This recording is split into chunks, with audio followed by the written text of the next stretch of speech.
Good evening, everyone. It appears that we have a quorum of the City Council, but I don't see a quorum of the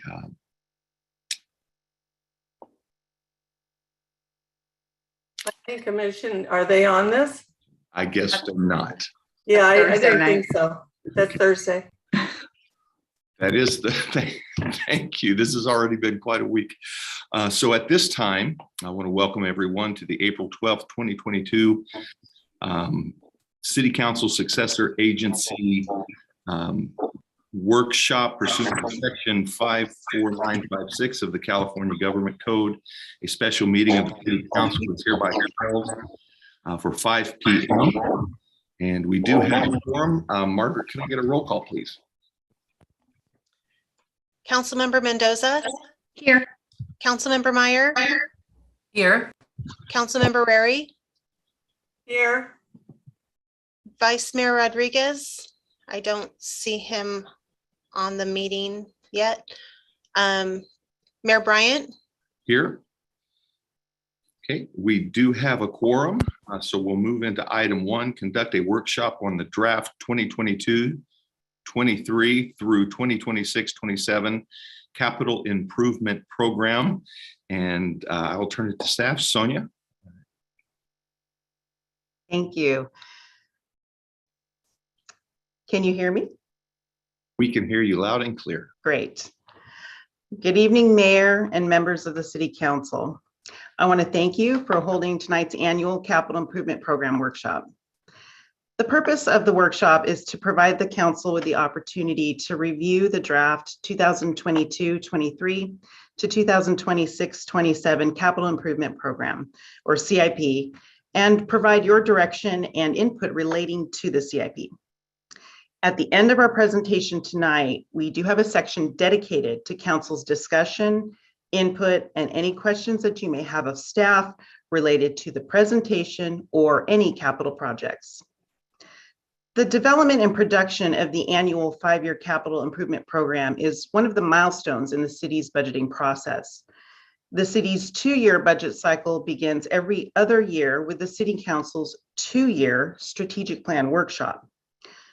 The workshop for this cycle occurred in December of 2021, with the resulting 2-year strategic plan approved by Council this past February. As a result of this process, there are several new strategic initiative capital projects that will be incorporated into the final capital improvement program. Details of these projects and any pending questions will be discussed later on in this presentation. Tonight's CIP workshop provides both the Council and the public the opportunity to offer their input on the proposed CIP. City Council's direction will then be incorporated into the final draft of the CIP document, which is scheduled to be brought forward for consideration of adoption at the May 24th City Council meeting. The purpose of the CIP is to address the city's future infrastructure needs, and it outlines a capital plan and the associated funding for the next 5 fiscal years. The CIP the CIP projects within the 5-year program are included for various reasons. Of course, first, as mentioned, the CIP includes capital projects that are included in the City Council's 2-year strategic plan. Any capital projects, which are also strategic initiatives, are identified as high priority projects within the program. Next, included in the CIP are other non-strategic plan infrastructure or facilities that are needed for various reasons. These reasons may be as a result of new development and the increasing population. We may need improvements to increase efficiencies and maintain service levels, or other priorities such as new federal, state, or safety regulations. Also in the CIP are replacement projects. As the city and its facilities mature, the need for newer infrastructure declines and the necessity to maintain and keep the city's current infrastructure in good, excellent condition increases. There are a few important points I would like to point out that to keep in mind regarding the CIP. Although the CIP is a 5-year capital plan, except for those projects designated as multi-year, the council is approving funding for projects in the upcoming fiscal year only. The remaining 4 years of the program are for planning purposes, and staff will return every year to the council with an updated CIP for approval. Even though the CIP is presented to council for approval annually, the CIP and the associated budget can be amended at any time with council action. This is important to remember, as there may be projects that are not quite ready to be included in a final draft of the CIP. However, it does not mean that the project would have to wait an entire year to be included in the CIP, but it can be added at any time throughout the year by council's action. And lastly, as I mentioned, the CIP document being presented tonight is a draft. Staff will take direction tonight and incorporate any necessary changes. In addition, council will be apprised of any changes that occur between this document and the final draft that will be presented for approval next month. As mentioned, the council just recently completed its strategic plan process at the February council meeting. At that time, various funding sources for the initiatives were discussed. What I would like to do now is provide a brief funding update on 4 of the strategic initiative projects discussed at that meeting. Please note, more specific details on each of these projects will be provided by engineering later in the presentation.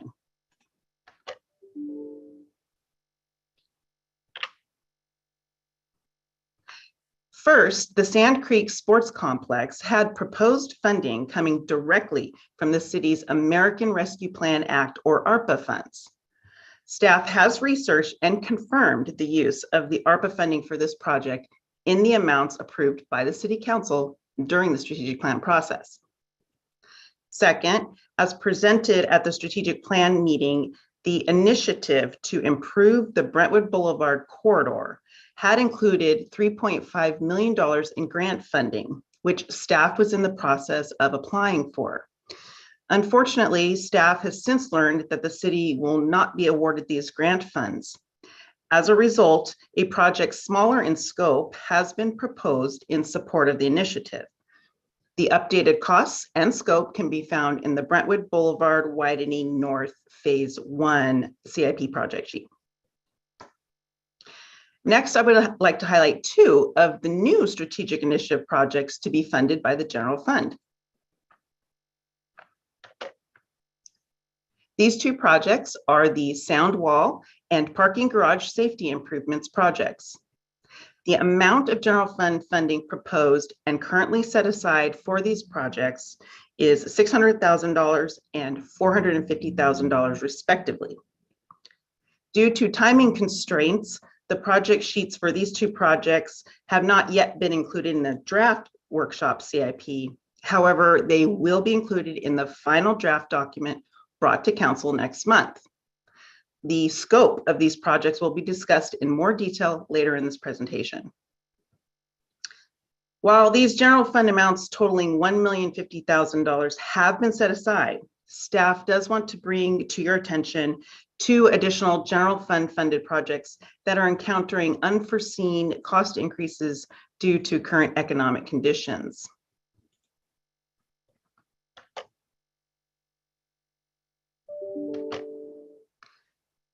These are the Creekside Park and Garan Park Restrooms project and the Deer Ridge Frontage Landscaping Improvements project.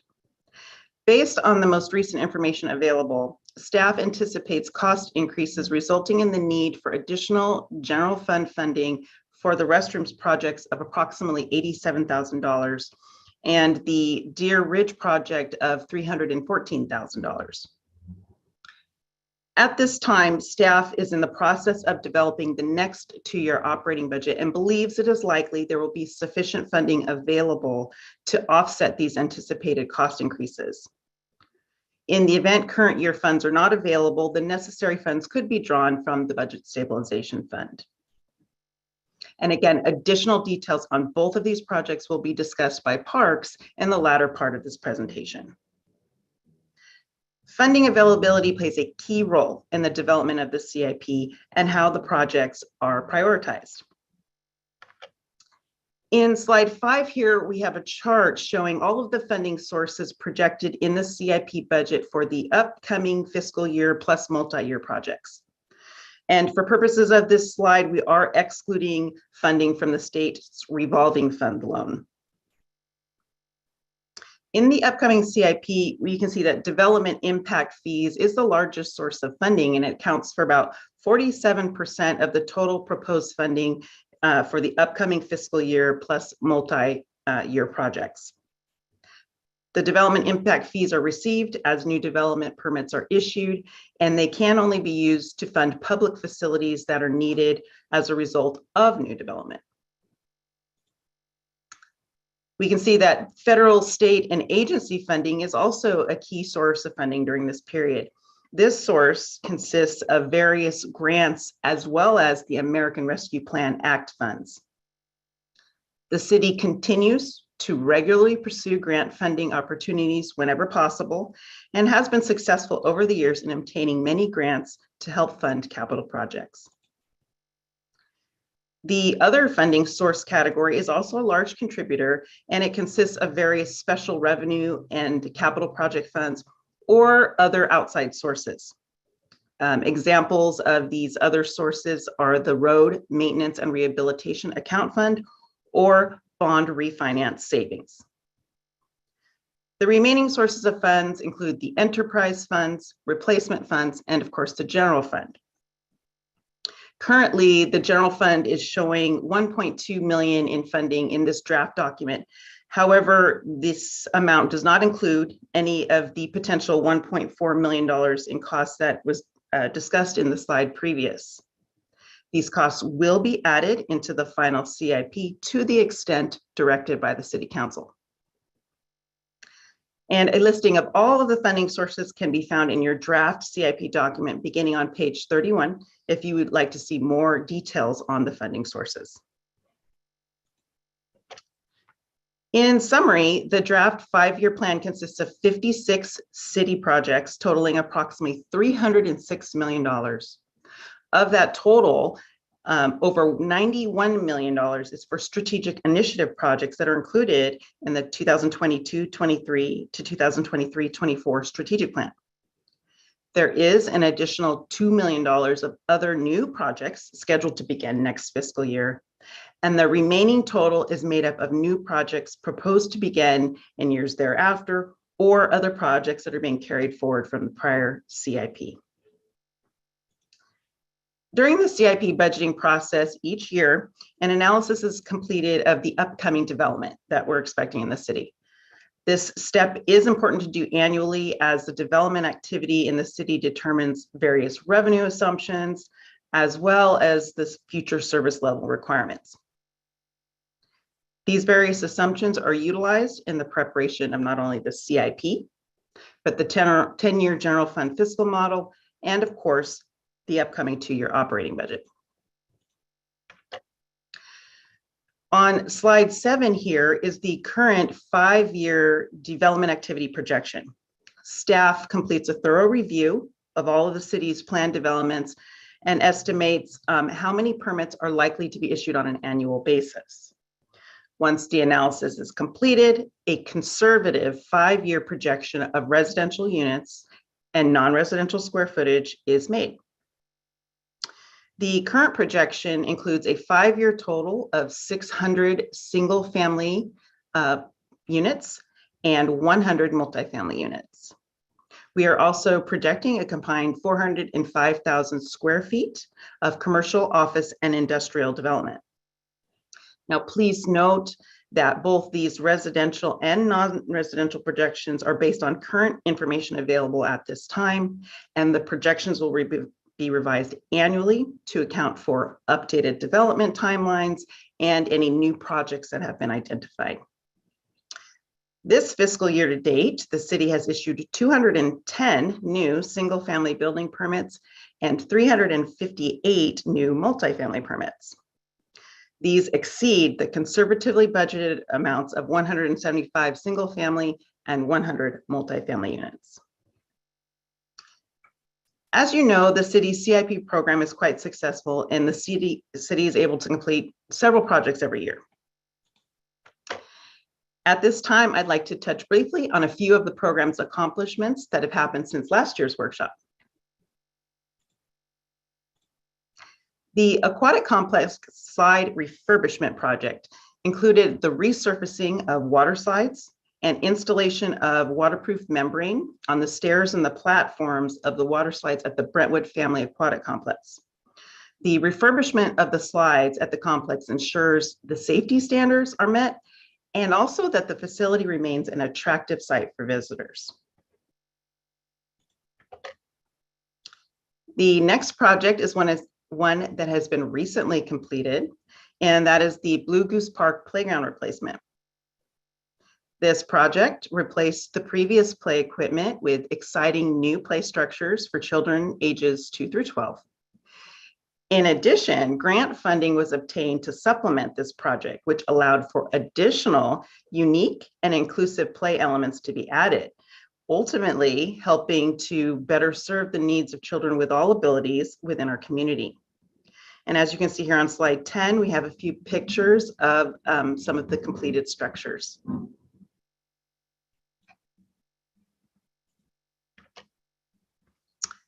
Next, over the past year, the city was able to return to completing its annual pavement management program, or PMP. This project is very important in helping maintain the excellent quality of the city's roadways. The 2021 PMP resurfaced with slurry seal approximately 2.6 million square feet of the city's streets. Additionally, this PMP performed grind and overlay of certain other roadways and trails, and it included a component for sidewalk repairs that removed tripping hazards at various locations throughout the city. One project that is currently in its final stages of completion is the citywide non-potable water distribution system.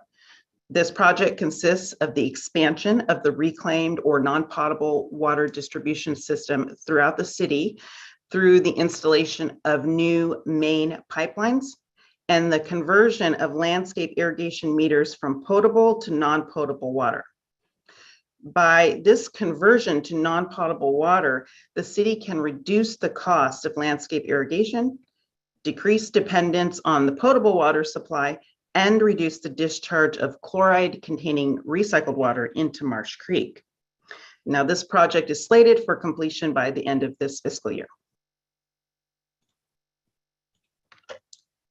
Lastly, another project that is in its final stages of completion is the water emergency backup generators.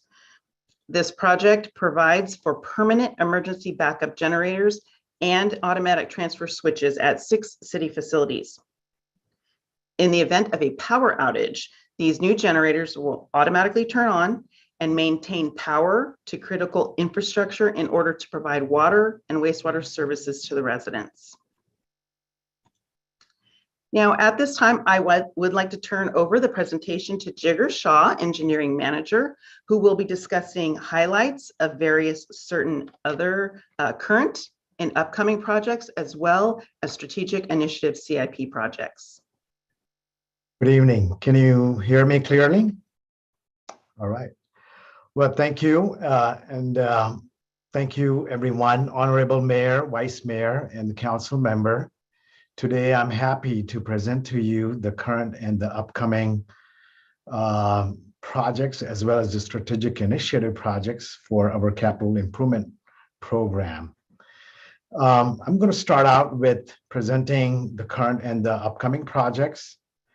Under that, we have distributed these projects into 3 different categories. We broke it down into roadway improvements, water improvements, and wastewater improvements. First, starting with the roadway improvement project, I wanted to talk about the Lone Tree Way roadway projects. Our existing Lone Tree Way is a 2-lane road starting from O'Hare Avenue up to Tilton Road. Additionally, Brentwood Unified School District is proposing an elementary school on Smith Road. And because of that, that will add additional traffic congestion to an already impaired road condition. This Lone Tree Way project will improve and expand to up to a 4-lane road. It will also include improving Smith Road and an O'Hare Avenue, O'Hare Lane.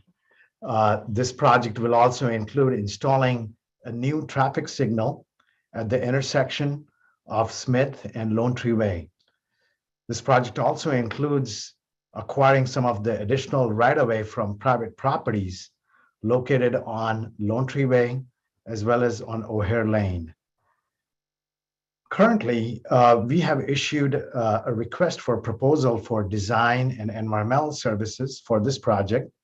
We reviewed several proposals, and we have selected a design and an environmental firm to do this project. Tonight, we are including the design firm and an environmental firm under consent agenda for your review and approval. The total project cost is approximately $16 million. The next project that we wanted to discuss is called the Innovation Center at Brettwood, formerly known as PA1. This project will extend the Jeffrey Way from Amber Lane up to Empire Avenue. It will also include installing some of the underground utilities such as water, sewer, and recycled water, starting from Empire Avenue, crossing Highway 4, and serving the properties to the west of Highway 4. This project is very critical for some of the upcoming developments occurring in the Innovation Center. Currently, we have prepared some legal easement documents for right-of-way acquisition from private properties. We are currently evaluating and appraising some of the value for these easements with our consultant, and currently we are in almost a 95% design completion. Once these easements are acquired, likely this year, the construction may begin in 2023. The total project cost is approximately $12 million. Our ongoing pavement management program is a preventive maintenance program where we use either grind and overlay or slurry seal or an overlay methods to improve some of the existing city's older conditioned roads in order to lengthen their lifespan as well as improve the quality of life in Brentwood. These ongoing maintenance type programs will certainly be less expensive than either replacing an entire roadway or rebuilding the roadway. Next slide. Now moving on to our water improvement projects, I wanted to start out talking about the water treatment plant expansion project. As you know, city receives its water from various different sources such as groundwater wells, as well as water treatment plants. We have 5 active groundwater wells, which can provide up to 5 million gallons a day of water. We also have an ability to purchase up to 6 million gallons a day of water from Randall Bold Water Treatment Plant. And additionally, we also have our own water treatment plant that can provide up to 16.5 million gallons a day of water. Just recently, we have prepared a project for a water supply study with CDM Smith. CDM will be evaluating various different water sources, such as a delta water from rock slough, condition of groundwater wells, ability to purchase additional water from a Randall Bowl water treatment plant, looking at the raw water supply from Lake Vaqueros Reservoir, And finally, an ability to expand our existing water treatment plant to its ultimate capacity of 30 million gallons a day. This project, if this study will conclude that a water treatment plant is necessary, then it will be a multi-year project and it will cost up to $100 million. Our next project under the water improvement is called the Pump Station 2.4. This is solely a development driven project. It will also take the water from pressure zone 1 and deliver into pressure zone 2, especially in the Innovation Center. This project consists of constructing a new pump station building that will house up to 3 pumps, that will house 3 1,500 gallons per minute pumps, and it will have an ability to expand to a 4th pump if it's needed. This project is currently, the total cost for this project is approximately $3.2 million. The last project in our water improvement that we want to discuss is called Pearson Drive, Foothill Drive Water Improvement Project. This project will construct and improve some of the connectivity within the pressure zone 2, and it will also remove some of the volume deficiency as it was noted in our approved water master plan. This project will construct about 700 lineal feet of 16-inch diameter water main on a future Foothill Drive, starting from a Pearson Drive intersection up to John Muir Parkway intersection. This project also requires a right-of-way acquisition from private properties, and the total project cost is approximately $1 million. Under our wastewater improvement projects, I wanted to touch on our ongoing and current wastewater treatment plant expansion project. This project will take the existing treatment capacity of 5 million gallons a day and expand up to 6.4 million gallons a day. This project will construct new aeration basin, retrofit an existing aeration basin. It will also construct a secondary clarifier. It will also improve some of the electrical distribution system, as well as it will add any supportive services that's needed for the project. The project is solely funded by the Clean Water State Revolving Fund, which is managed by Water Board. Under this funding mechanism, since we are improving the treatment capacity and treatment quality of our existing treatment plant, we are well qualified for a loan forgiveness program in an amount of $3.6 million. Currently, this project is 50% complete. It is, as of now, on schedule and on budget. Next slide. Now, we wanted to talk about the strategic initiative projects that were driven by the council members. The first project under this category we wanted to talk about is the Sand Creek Sports Complex. It is located at the intersection of Fairview and Sand Creek Road. It resides over 3 different properties, 2 which are owned by the city, and the 3rd property is owned by Contra Costa County Flood Control District. This project will construct multi-use sports fields. It will also add community park amenities, such as a playground structure, a parking lot, and some additional courts. This project will also add a multi-use sports facility on Contra Costa County Flood Control District on their detention basin. The detention basin will act as a storage pond during the winter months, and in the summer month, it will be used as a multi-use sports fields. This project is budgeted to be about $15 million. Our next project, the Brentwood Boulevard Widening North Phase 1, is also known as Improve Brentwood Boulevard Corridor on our CIP binders. As mentioned earlier, our reduced budget for this project is $3.5 million. Now, the reduced scope for this project is going to be undergrounding some of the overhead utilities just south of Nancy Street, as well as undergrounding some of the utilities on the old Los Mexicanos Market property.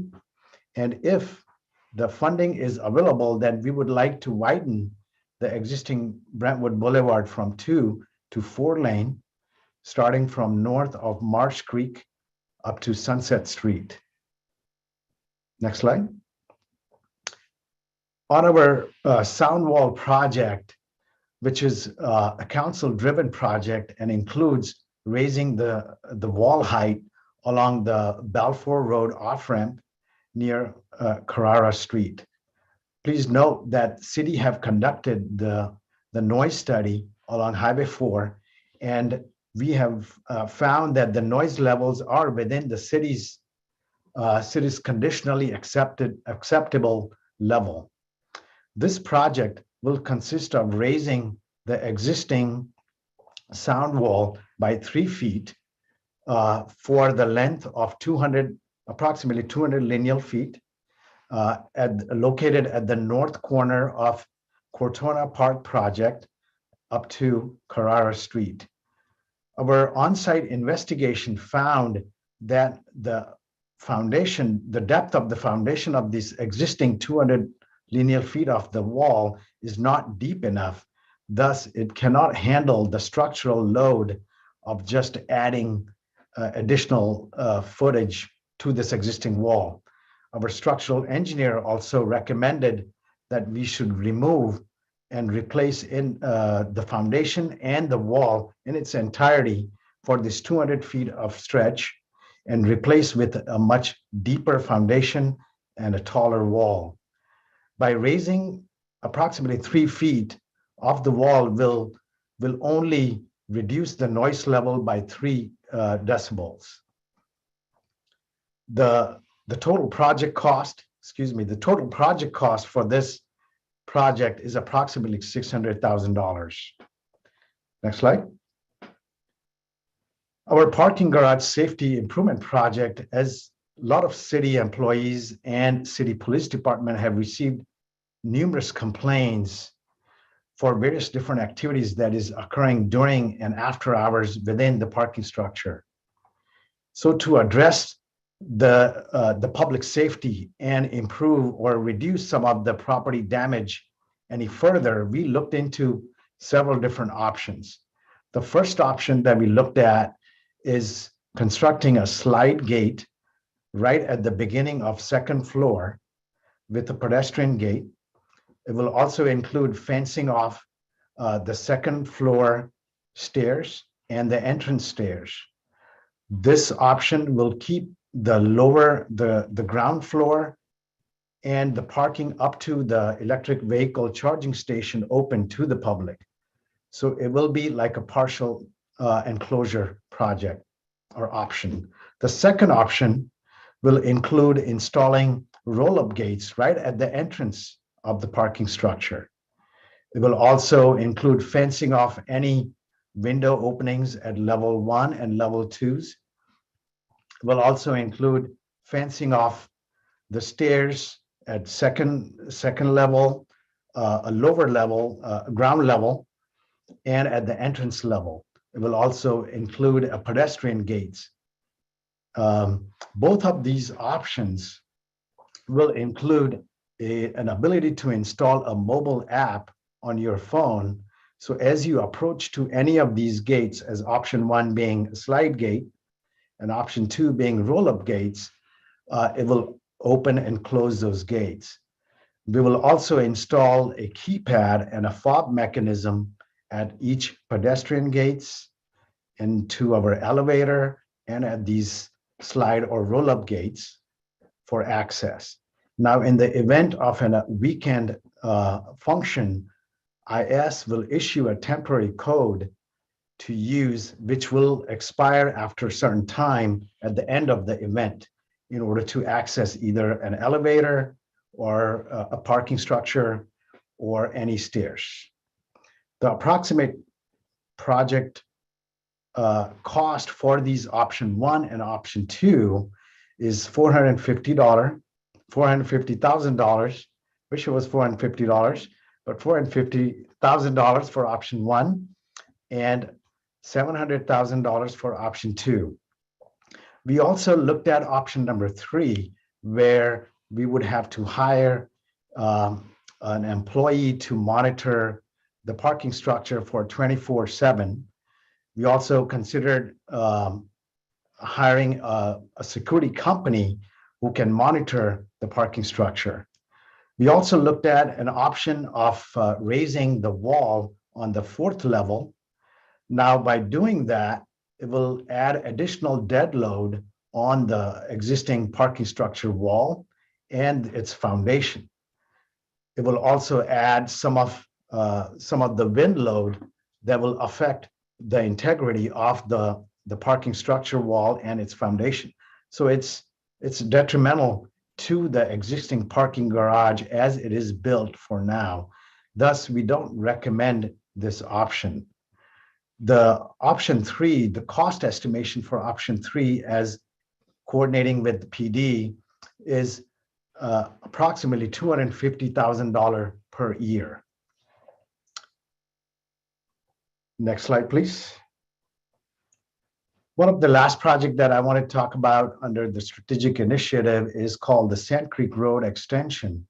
Now, this project will connect the existing Sand Creek Road from Highway 4, west of Highway 4, up to the city limits.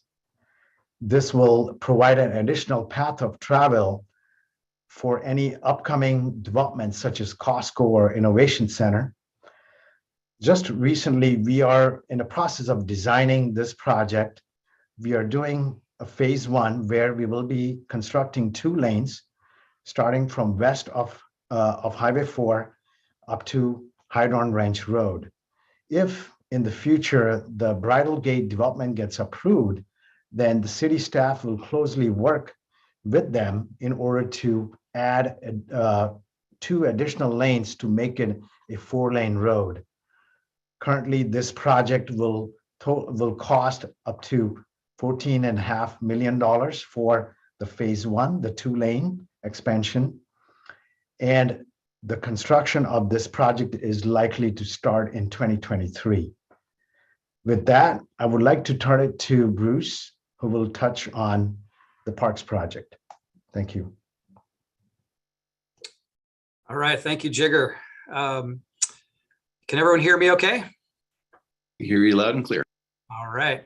Good evening, Mayor and City Council members. I have just a few slides here on Parks and Recreation projects, as Parks and Rec has a lot of things going on right now. So just a few things to review. So Parks and Recreation has several projects that are in the works. Some of these are new, but others are in process. And to provide context with the upcoming strategic initiatives, it is important to see the full picture of the projects that staff are working on. As Sonia reviewed, 2 of these projects will need additional funding to complete. So it is also important to have before you any funding constraints for projects that are funded out of the same areas as new CIP projects. So I'll review those as well. So one of the projects that we are working to complete is our public art spaces. The artists of these projects have been considerably impacted by the pandemic, and this has slowed the process. But these projects are now nearing the installation phase. Currently, the Fields of Time piece located on Brettwood Boulevard in front of the police station is scheduled for installation this summer. And the Radiant Convergent piece located on Sand Creek Road near the streets of Brentwood is scheduled for installation later this year as well.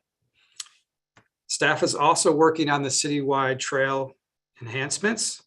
This project will add signage and exercise equipment along certain areas of the trail system for some trail improvements. Another carryover strategic initiative is the Creekside Pickleball project. The project is currently in the design phase and will add 4 courts near the existing tennis courts at Creekside Park. And then the Sunset Park Playground Replacement Project is also moving forward. This playground design was approved by the Parks and Recreation Commission on March 24 and is planned for the April 26 meeting to the council for award of the contract. Next slide. The Creekside Park and Garan Park restrooms is another project that was reviewed by the City Council and brought back to the Park and Recreation Commission for further review. This project is coming back to the council on April 26 for approval. The new design has stucco walls and improvements to the facade with stone features similar to the restrooms at Belfour Guthrie. But it should be noted that the project cost for the restrooms has increased, and it is expected that this will cost an additional $87,000 to the general fund to complete. Next slide. Then finally, the last project to highlight is the Deer Ridge Frontage landscaping improvements. Bids for this project came in much higher than anticipated, than compared to the engineer's estimate had provided. Unfortunately, this increased cost of $314,000 must also be absorbed by the city. The engineer's estimate that defines this project specifications and cost estimates was done in the summer of last year by BKF engineers. And it should be noted that the project at that time was valued engineered, and there was an effort taken place when we were looking at the project's scope to keep the cost down as much as possible.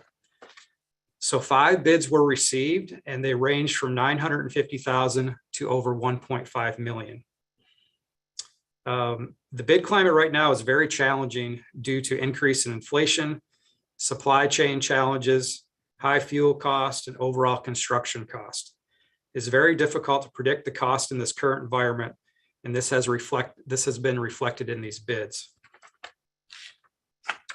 This project will be coming to the council on April 26 to consider awarding the contract to move this forward. We are providing this information as the cost of these 2 projects should be taken into consideration when considering the context of the strategic initiatives. So that concludes my portion of the presentation, and I will pass it back over to Sonia to provide a summary. Thank you, Bruce and Jigger. In wrapping up staff's presentation, as part of your deliberations tonight, staff is seeking direction on the various general fund funded projects shown on this final slide here. In addition, staff from all departments are available to answer any questions you may have relating to the CIP. Staff will then incorporate your direction tonight into the final CIP document coming back for your consideration of approval in next month in May. With that, I would like to turn the workshop over to the council for their discussion and direction. Thank you, Sonia and staff. At this time, we're going to have clarifying questions of staff. And so Councilmember Rary.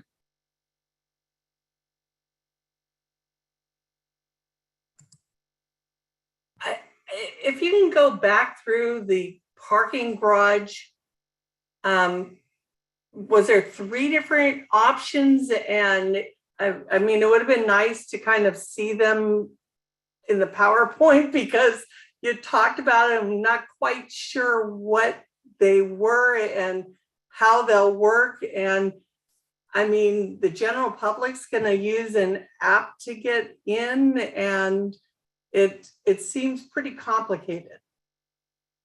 Sure. Thank you, Council Member. I'll take a first stab at this question. The 3 options that we proposed. So the first is we call a slide gate option right at the 2nd floor. It's a partial enclosure option. And that option will certainly have a mechanism to enter by the public or by the city staff. The second option is a roll-up gate, which is okay. And how much was that one? right. So the first option is $450,000 approximately. Okay. And what about that space going upwards where kids can just jump up bypass that gate and go up the side of it where there's open space. I mean, I can easily see kids climbing to that second level, even though the gate's there. Right. If I know right, me being 5 months here, so still learning my ways, but if I take a stab, I believe those two openings will remain open, and we will be adding the fencing right at the second stairs or the third level stairs. So those opening will be remain available to the students. I'm talking about the where cars drive up and then the cars park, and then but there's a kind of an opening there that kids can easily even climb on the top of the hood of another car just to jump up into that space. Right. Sorry. So this option definitely is a partial closure. So the fencing will start at the beginning of the second floor, and rest of the parking structure will remain open. So that means the ground elevation where the stairs do go under the ground elevation, those stairs, the second stair, those window openings that I was in the impression that you were referring to, as well as well, there's going that into- too. Yeah, so that going into the parking up to that EV parking charging area will be all remain open with this option number Okay. 1. And I know that I've come to City Hall and there's been something happening at the community center, and I haven't been able to find parking on any level, and actually I've had to go all the way to the top. What happens when one of our senior citizens comes and, I mean, if the parking's filled, they just use that app? And we know our senior citizens aren't as savvy with apps as, and I shouldn't say all senior citizens because I'm a senior citizen, but not all senior citizens are savvy with apps. I know my mom, I mean, there's no way she would even use an app. Absolutely. I mean, we all are.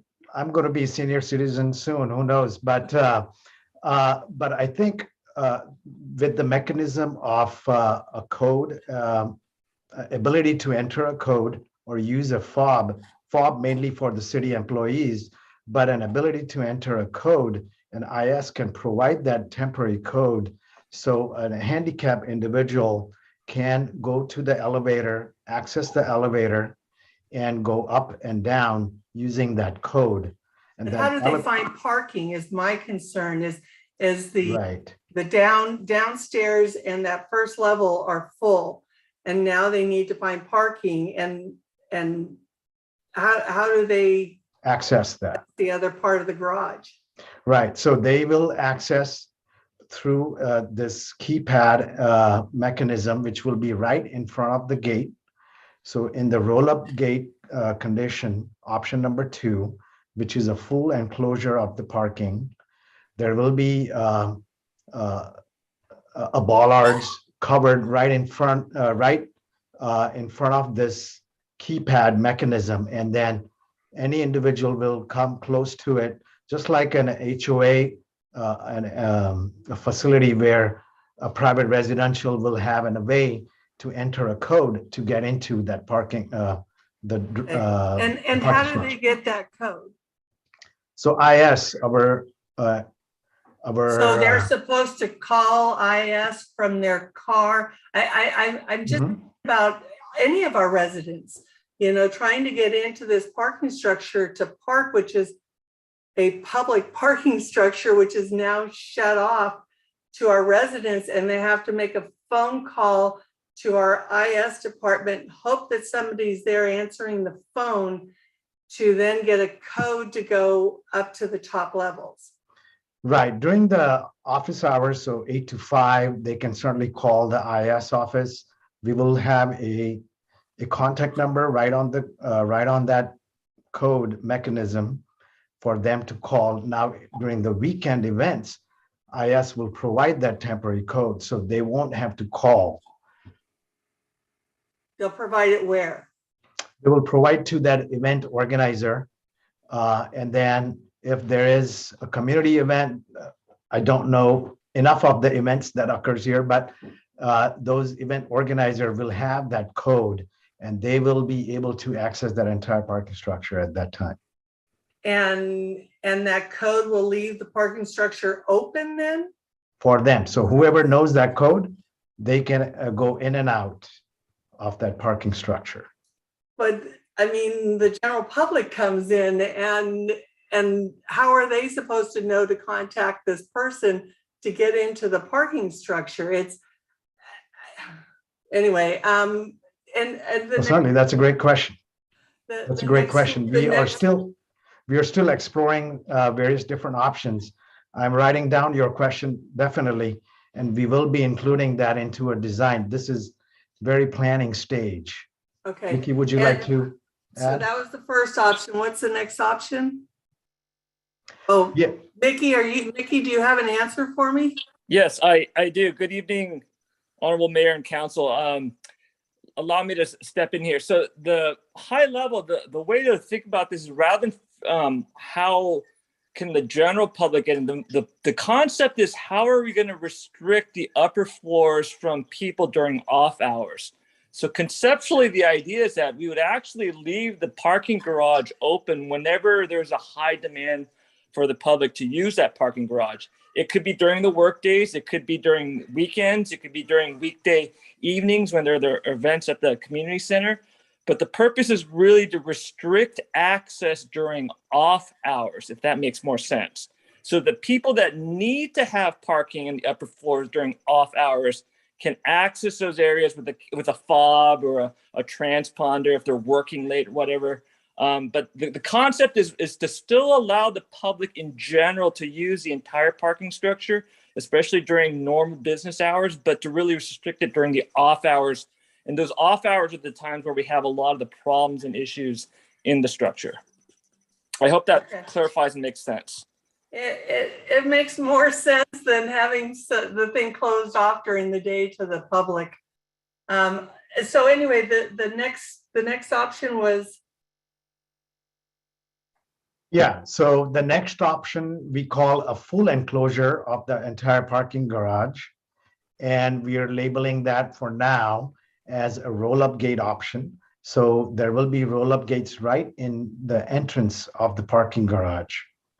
And we will be having a similar mechanism as option one for the entire structure. So that would be an access code, a fob, or a transponder or an app for all of those structures that we're going to have, such as the elevator, the gates, pedestrian gates, and the roll-up gates for parking. and how much is that one? So we know the pricing are climbing constantly day by day. When we looked at this back in December, it was about $700,000 for that option. But likely as of now, I believe it would be slightly higher.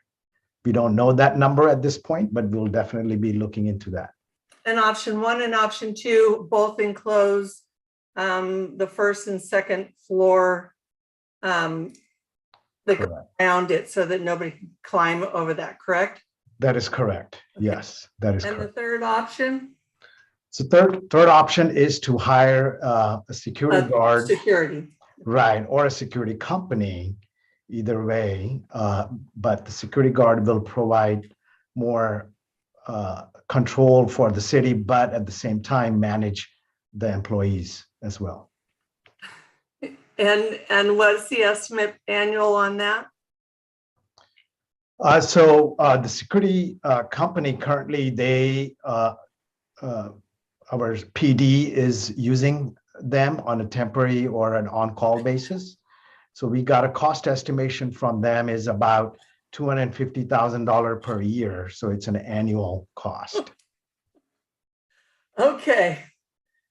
Thank you so much. I appreciate that. No problem. Thank you. Councilmember Mendoza. Couple of questions. Which does the police department have a recommendation on any of the three? At this point, no, they don't, but what they would like to do is go by option one, is what they would like to prefer. Engineering also prefers that as Okay, giving an ability to reduce on the cost as well as provide the valuable security within the structure. hello, Chief. Hey, guys. Hey, really, I want to go back really quick to Councilmember Rary. Our public will not call in and try to track down a code. I've talked to Bruce about this in the past, and when there's things going on at the community center, they will get invites to their email or text or through that with a code on there. Other cities do it, and that would be how that would go. As far as what we would like to see here is, stopping all the behavior on after hours, like Mickey said, of cars going up there. I mean, we hear it when you guys are in chambers every Tuesday night, and on the weekends it's worse. I think when we first started this, Councilmember Meyer was concerned about some of the safety issues from the parking garage to the school next door to that. We have since that incident with the gun. We've have more patrols, and I know Captain Herbert has been doing some work on gathering statistics for you and whatnot. So I think there's two issues. We have the safety issue over with the school, and we have to deter some of these folks from using the parking garage as a hangout and to go up there and drive recklessly and cause problem up there. I know our city attorneys have a view out their window, and I think Damien could write a book on some of the things he said there. So I think we definitely need to do something. I don't know if I'm in for that security guard being there 24 hours, a little cost prohibitive, but I think there is ways that we can all work together and come up with those two issues, which I see the problem. Yeah, because it's $450 one-time shop versus $250 year over year. So, okay, thank you. I was wondering what the police department preferred. When it comes to accessibility, I'm thinking about the elevator. So like Councilman Rary said, if I am in a wheelchair and I get on an elevator, would you then like program the elevator so I can't go up? I can only go down if I don't have a code? Are you going to put that same fob or keypad in the elevator as well? That's correct. Yeah, so that's a good question. So elevator will be accessible from the ground floor to anyone. But as soon as they enter in, they need to have that code in order to go up to level either 2, 3, or 4. Okay. So if I'm just a regular resident and I park, I think I park on 2, don't I? Like when I drive in, isn't that 2? Or is that 1? So I guess we just need to be clear about, I'm just trying to think about how do we're clear as anyone who has accessibility issues knows where to get off. And then I guess my other thing is I understand, I'm not sure if I'm misrepresenting your question, Councilman Rary, but I think number of spaces might be an issue even during the day. So maybe, and I'm not sure how employees are going to feel about this, but I know working in retail, employees had to park in a certain area. So we all have our fobs, right? So we all have our fobs. We can park up. The gate should be able to open to all of us. So maybe leaving those spaces open for non-employees only, and employees have to park beyond the gate. Is that something that was talked about at all? He mentioned that the gates would only be closed after hours. Yeah, but I mean, when there's, okay, so then I guess it's not an issue. Okay, so that's all I had for that. My other question is when it comes to the Creekside bathrooms, the 87,000, is that for 2 bathrooms or 1 bathroom? That is the additional cost for both restrooms. Both. The Okay. additional cost to the general fund. Okay, why would it come out of the general fund and not out of the park development fees? There actually is a proportionate share that the development fee picks up. The actual additional cost, I think, is 127,000. Okay, But there's a piece of that that's picked up by the development fee. And the other part is the general fund portion. And that is what's highlighted here because it's the cost. accounting practices. Okay, that was my only And these are question. going into established parks too. So it's, I mean, it's not like it's a brand new park that a developer is having to Yeah. build and Yeah. Okay. Those were the only questions. Thank you. Councilmember Meyer.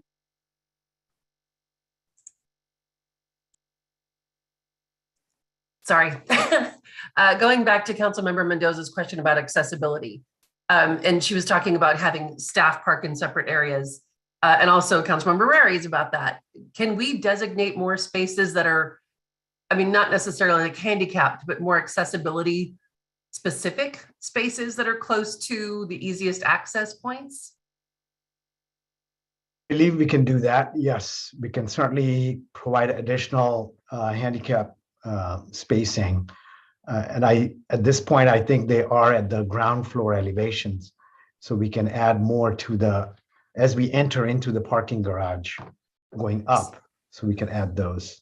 So if someone doesn't necessarily have a handicapped placard, whatever it's called, is there another way of doing that? To like a sign that says, please, like they do for pregnant women at outside of Toys R Us or something? Can we put a sign there that says, please save these spaces for people with accessibility challenges, even if they don't necessarily have a handicapped placard? Is that feasible? I would defer that question to someone who can answer, maybe Captain Herbert or Mickey, if they're available. Good evening. Maybe I'll take a stab at this. We have a sign making shop that can pretty much make any sign you want. Whether or not it can be enforced is a different question. So we can certainly make signs that say, you know, reserve this spot for pregnant women, but I don't know how we can legally enforce that. So it would kind of be a matter of relying on people's manners, really, or shaming for that matter. Okay, that was one question. Another one is for the chief or Captain Herbert or whoever from PD. Am I correct in understanding a lot of these issues that we're having are happening during school hours from students that have alternate schedules? Yes, through Mayor Bryant. Yes, ma'am, you're right. But we do have issues mostly at the top floor of that parking garage. It's a great view to Mount Diablo, and it is a place where people like to go up and show their cars off and do other things, drink. We have a lot of alcohol violations up at the top of the parking garage. But during the day, it mostly is high school students there, and on the weekend, we get a variety of crimes and issues that we cite people for up there. So then if we're talking about only closing the gate, if you will, after hours, that won't stop the student behavior, right? Correct. It will stop the reckless driving, which we experience up there. It'll stop some of the criminal behavior and whatnot. And what this will do is if we go with option 2, where we do have the gate there that restricts access to the top floors, we can also then enforce our trespass laws with the proper signage and the proper closure. So that gives us some teeth on that. And really right now, we want to make this not a desired area to go and hang out and cause trouble. There's a lot of idle time in and around that area that just leads to a lot of drug use, alcohol use, fighting. We've had, folks attempt to jump off there, climb up, do some reckless behavior up there. Again, I would say that the attorneys who look out there see it on a daily basis, so it would stop that behavior. But if it's during school hours, like La Paloma gets out at 12:30, right? But it wouldn't be closed off at that point. Yeah, and I would say that it's gonna take a combination of steps to deter people from wanting to go there, and enforcement and police presence. We're never gonna get away from the police presence, but right. We are working with the schools and with their security to try to get some of that day activity under control. But there's other steps and measures that we need to do. This is a huge one though, to really get this away from being an attraction to those folks. Okay, thank you. The other question is about the codes and the need to actually dial a phone number when someone drives up to the gate. Aren't there keypads where you can just hit a number and it automatically dials for you to ring someone's extension? You don't actually have to dial. So if someone doesn't have a phone or isn't comfortable with that, they could just push a button. Very good point. Yes, I believe they will have that functionality incorporated in that too.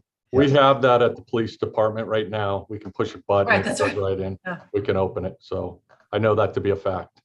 Yeah, I mean, I'm just thinking if someone forgot their phone or as Councilman Rary mentioned, maybe doesn't have a smartphone, cell phone with them, whatever. Okay. In looking at, and I'm sorry, I'm just going to keep going real quick, the Brentwood Boulevard widening, is there any plan to include sidewalks for some of the areas that don't have them? It all depends on our available funding. So right now we are constrained with that $3.5 million. So with that, the first priority is to undergrounding some of the overhead utilities just south of Nancy Street. And then also underground some of the existing utilities on that old Los Mexicanos Market property. And if the funding is available, certainly, yeah, we would like to do curb gutter sidewalk, full 4-lane expansion of that Brentwood Boulevard, definitely. Do we have any information about how frequently those areas are used for pedestrians to walk? I mean, I've seen a gentleman in a wheelchair along the road there that doesn't have a sidewalk to be on. I'm just curious if we have students along that area or any kind of records of safety issues that we're aware of. I would defer to Mickey on that. Yeah, I don't have any data related to pedestrian traffic along that section of Brentwood Boulevard, but that's something we can look into. Okay. And then let's see, the sound wall. I still have questions about that were left over from when we did an ad hoc meeting, and I'm not sure if this is the right time or place to ask some of those questions. Or are we having a separate discussion around that, or anyone? Mickey? I think this would be an ideal time to ask those questions since we have staff here. Thank you. So in the ad hoc committee, I was asking if we could get some information from other cities facing similar issues, because there was comments about sound wall issues throughout the state and about homes being developed close enough to those freeways that sound is a huge issue. And so at the time I asked if we could get some, reach out to other cities and see what they were trying to do to mitigate these issues.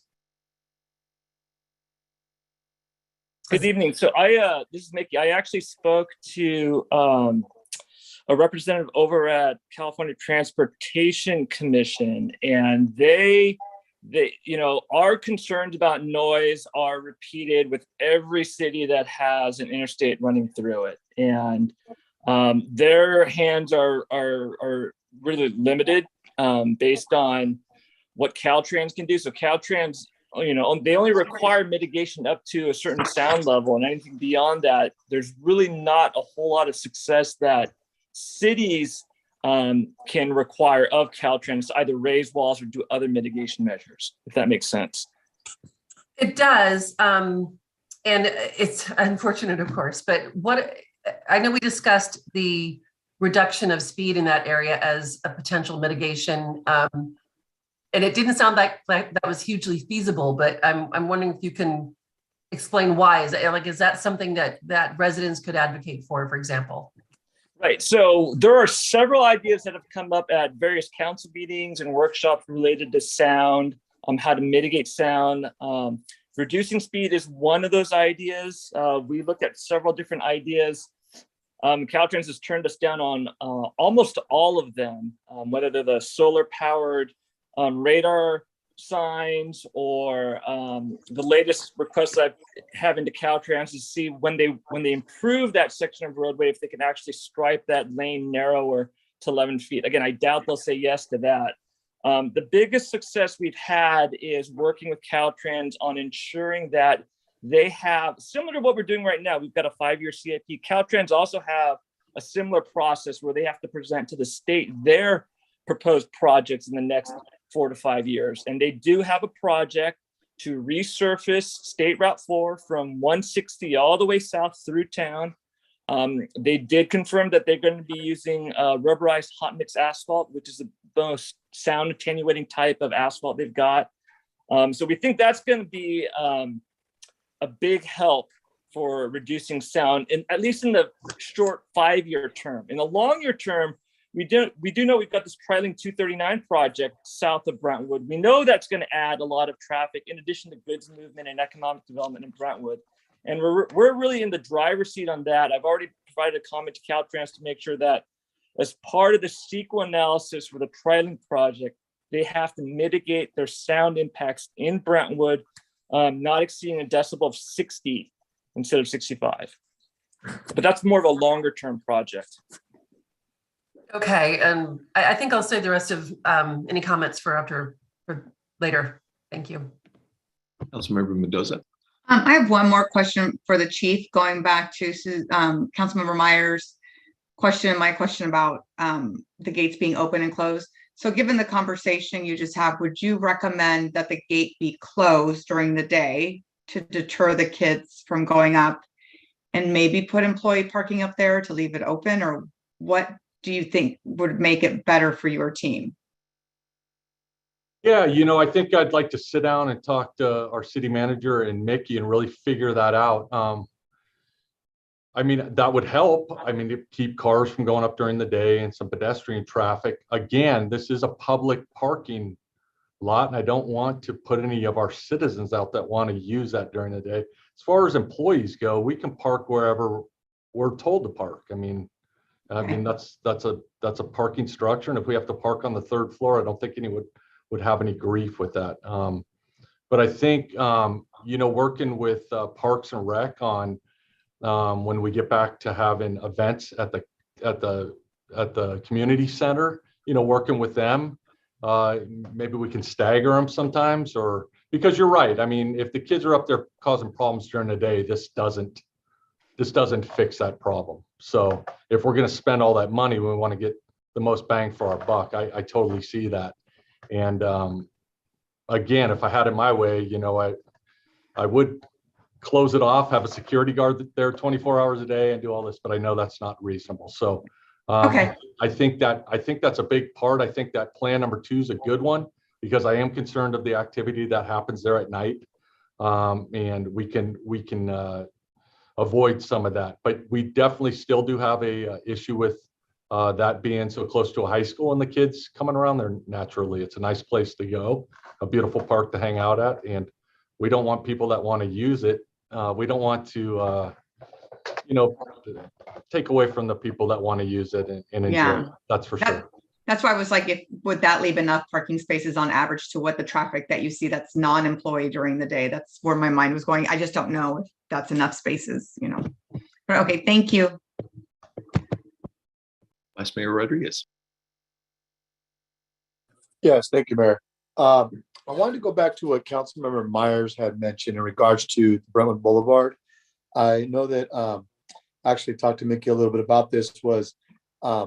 Is there a way to use the money, I guess the 3.5 million, instead of using it for the poles and the utilities, could we use that for the finishing the sidewalks and things like that? Because I think, like Councilmember Myers mentioned, I've seen many times people with wheelchairs.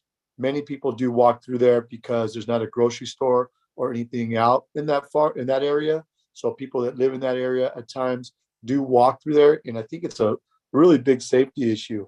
I never have heard anybody complain about the poles being there and electrical being underground. Obviously, that might be a great idea in the future.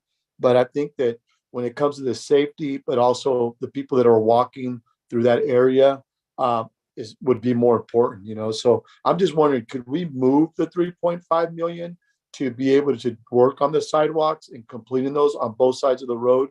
I think it's from Sunset, if I'm correct, from Sunset to Long Tree Way. Yeah, this is Mickey. I'll take a stab at that. Yes, so the $3.5 million are from development impact fees, which includes roadway widening and includes sidewalks. Unfortunately, a lot of, and this, if you look at the ARCO AMPM construction site, it's a good example that what you'll see a lot of times is that the poles and sidewalks conflict. So if you want to put in sidewalk, you're gonna need to remove or underground those poles and those overhead utilities.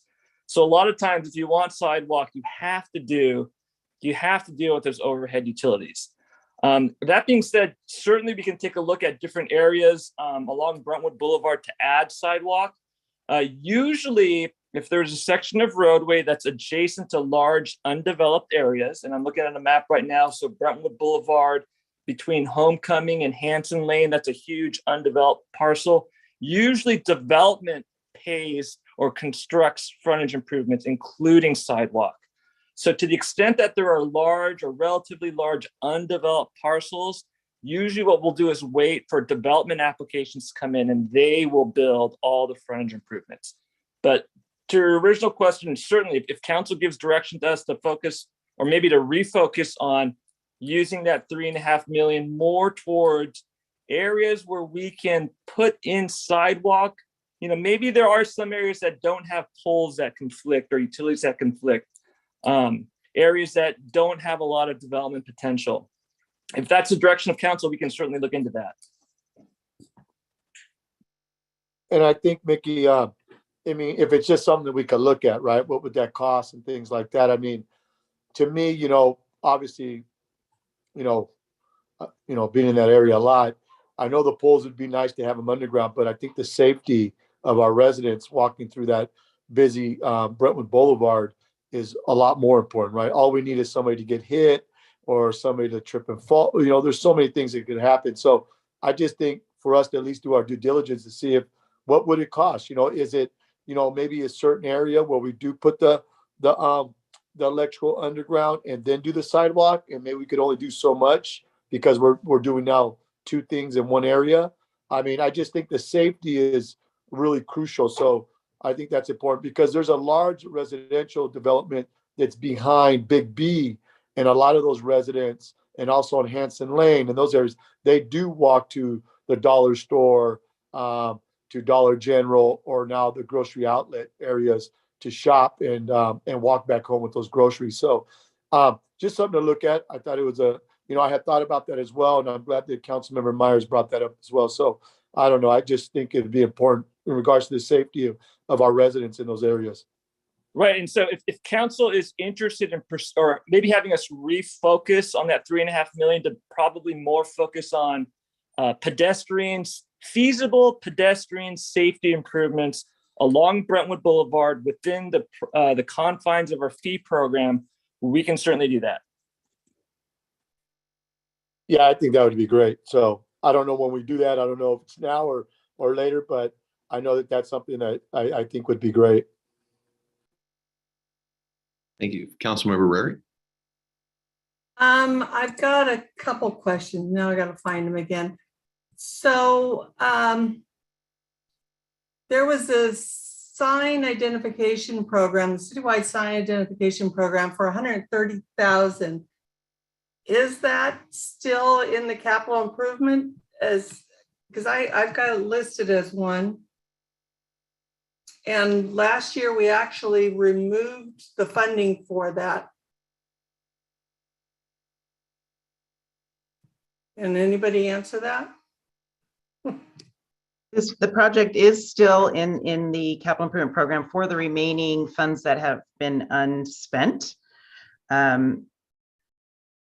I do have some information that Josh provided, but I don't know if Josh is on the line, if he wants to talk about that project specifically. He actually took the funds from that last time, so you've now reallocated more funds to it.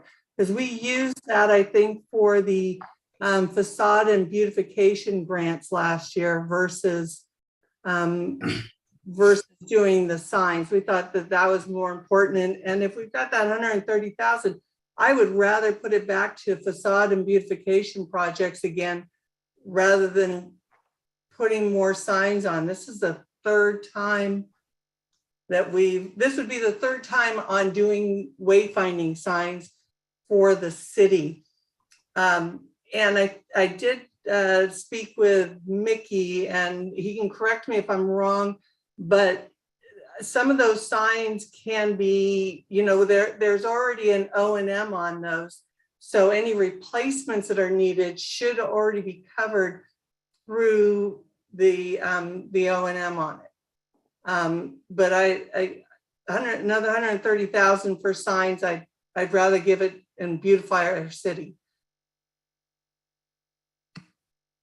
Okay, so that was one of the things. Let me get back to the next. The downtown public Wi-Fi upgrade of $180,000. We're spending $180,000 so that people can get better signals downtown. Is that correct? I believe Mike Baria is on the line, might be able to speak to that project.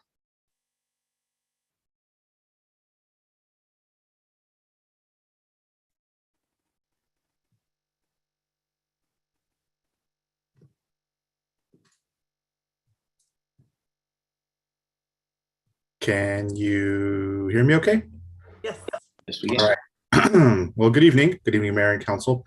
Yeah, that is the goal. So our a little history on the downtown Wi-Fi. We didn't, as a city, have a strong use internally for Wi-Fi. We were most of our computers were hardwired when we put that system in. So there wasn't really a use case for staff to use wireless, and the use case over time has grown. So we have a number of Internet of Things type devices within the city that have been using wireless.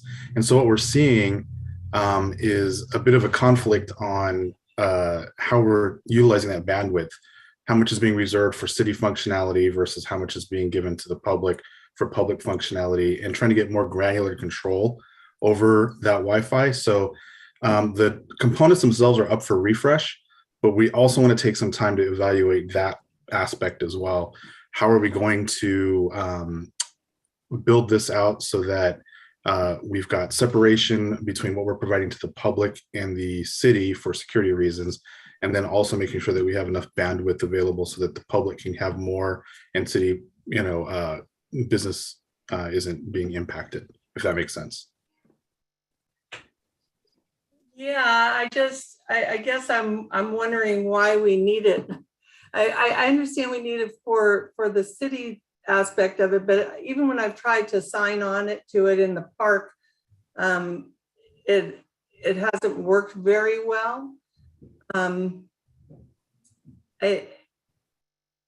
it going to do for the people that are trying to sign in as a guest? I mean, is it really going to improve it much for them, or is this more for the business side? This is mainly for the public's convenience use.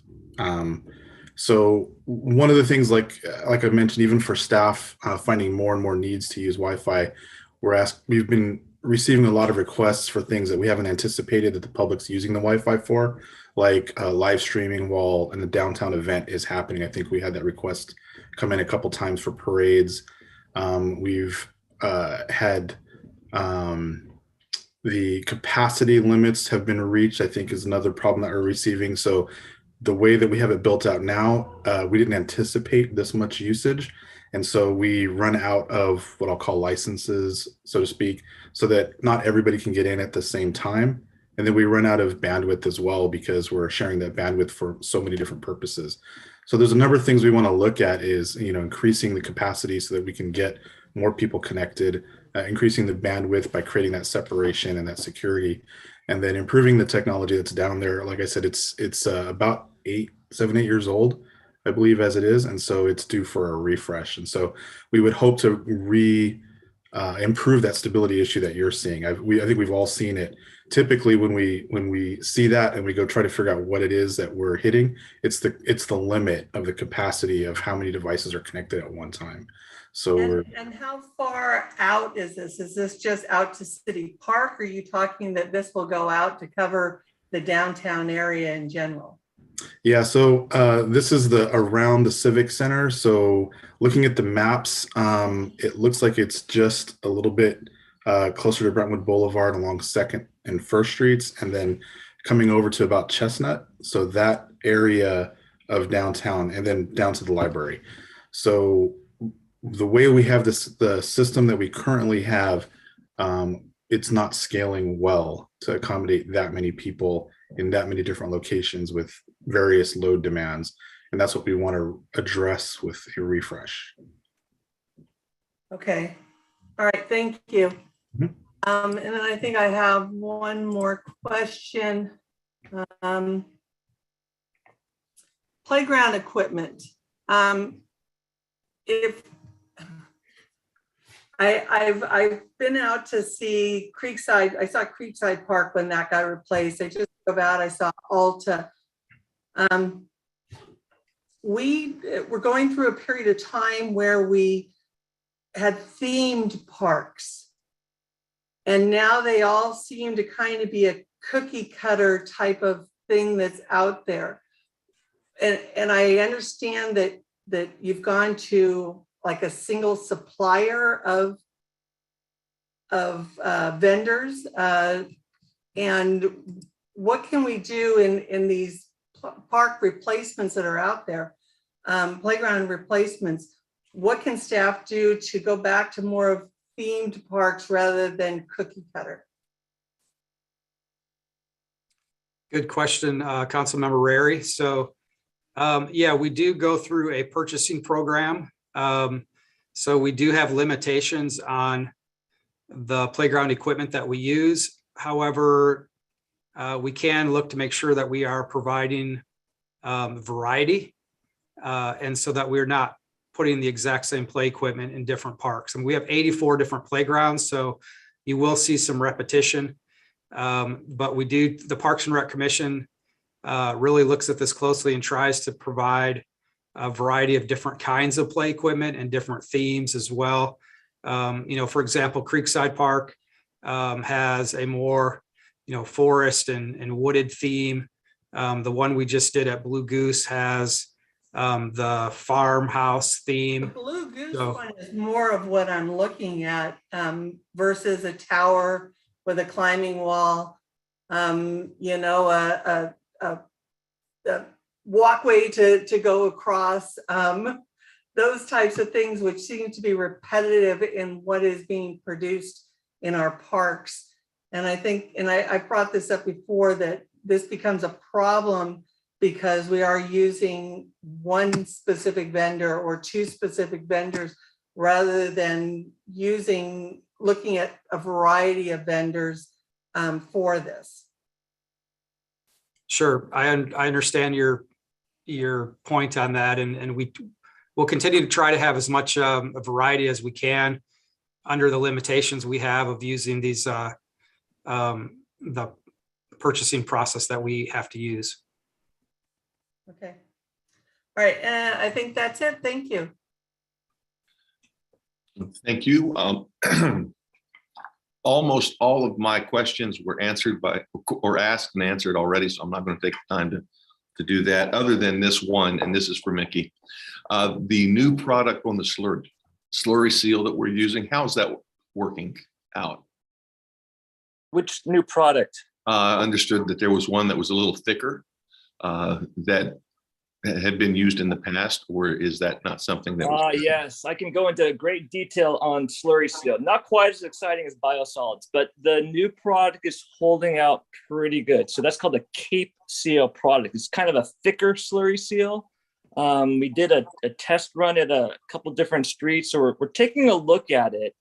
You may recall that Antioch did a Cape Seal project that didn't turn out very good, so we're keeping an eye on that as well. So as of right now, fingers are crossed that it's holding up pretty well right now. Great, thank you. Councilmember Mendoza. Oh, no, let me lower my hand. I think it's almost 6:30 and we probably need public comment. Yeah. Councilmember Rary, is your hand up on purpose? Yes, just one more question for Mickey. Mickey, we spoke yesterday and I asked about the sound wall and using the plexiglass or the 18 gauge steel to place there so that we're not having to tear down an entire wall. Have you heard back yet?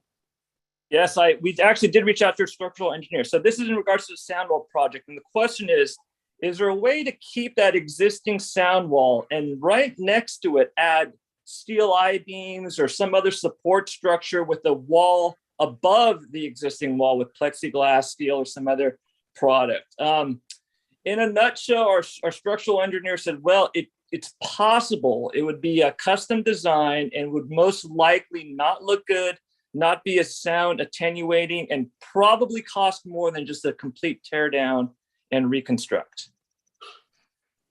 Okay. But that's just high level. That's based on a conversation over the past 24 hours. So not detailed analysis. Okay. All right. Thank you. Okay, thank you. Well, at this time, then we will open public comments, and I will turn it to you, Margaret. I received one written public comment. A summary is shown on the screen, or will be as soon as I share my screen.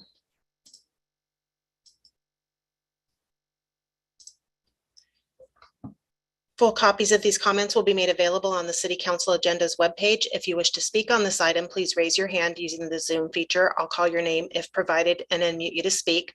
Remarks are limited to 3 minutes per person, and your microphone will be muted after the timer has expired. And I see one hand raised, but I believe that's a staff member.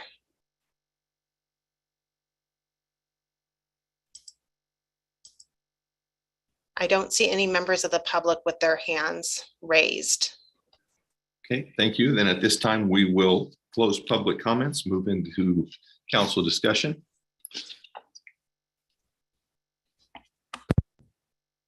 Who would like to start it off? Well, I'd like to make a comment regarding that 130 for the signage. And I really like to see, taking that fund again and using it for the facade and beautification rather than for a third time putting wayfinding signs in the downtown area. Until we can actually get, originally the idea was to let the public know where there's open parking spaces in our downtown area, not just signage, but something that would direct them to, the parking lot on the different parking lots on Brentwood Boulevard there, or into the parking garage. And so it helped let them know where there was open spaces. And not so much, signage, wayfinding signs around the city. And again, as I spoke to Mickey, those that are around the city that need to be replaced can through the fund that we already have set aside for that. So that's one thing that I wanted to talk about. And then while I think it's a great idea to do the sidewalks, along the Brentwood Boulevard area, I'm hesitant about doing the ones that are between Sunset and Lone Tree, because as we know, there is development that's going to put those sidewalks in there. And I do, as Mickey said, and I had the same concern, that you have to first underwire those lines before you put the sidewalks in. But if we can find areas where we can put sidewalks in where they won't be affected by having to rip them back out again when we go ahead and do underline those power lines. So if we can find areas that we can do it in, great, without having to worry about the power lines. But I'd like to see development pay for the ones further down. Sorry. Mr. Mayor, good evening. Would you like me to address the signage question? Yes, please. Great, thank you. Councilmember Rary, good evening, council members, Mayor. Thank you for your time, Councilmember Rary. Very good points. I'd love to talk about signs. So you're right, in the previous strategic plan by City Council, there was a reallocation of the parking management plan funding to the commercial facade improvement grant program for citywide applicants, which we're currently, as your economic development division, delivering on your behalf. So I, as staff, we would love to be able to carry forward this project.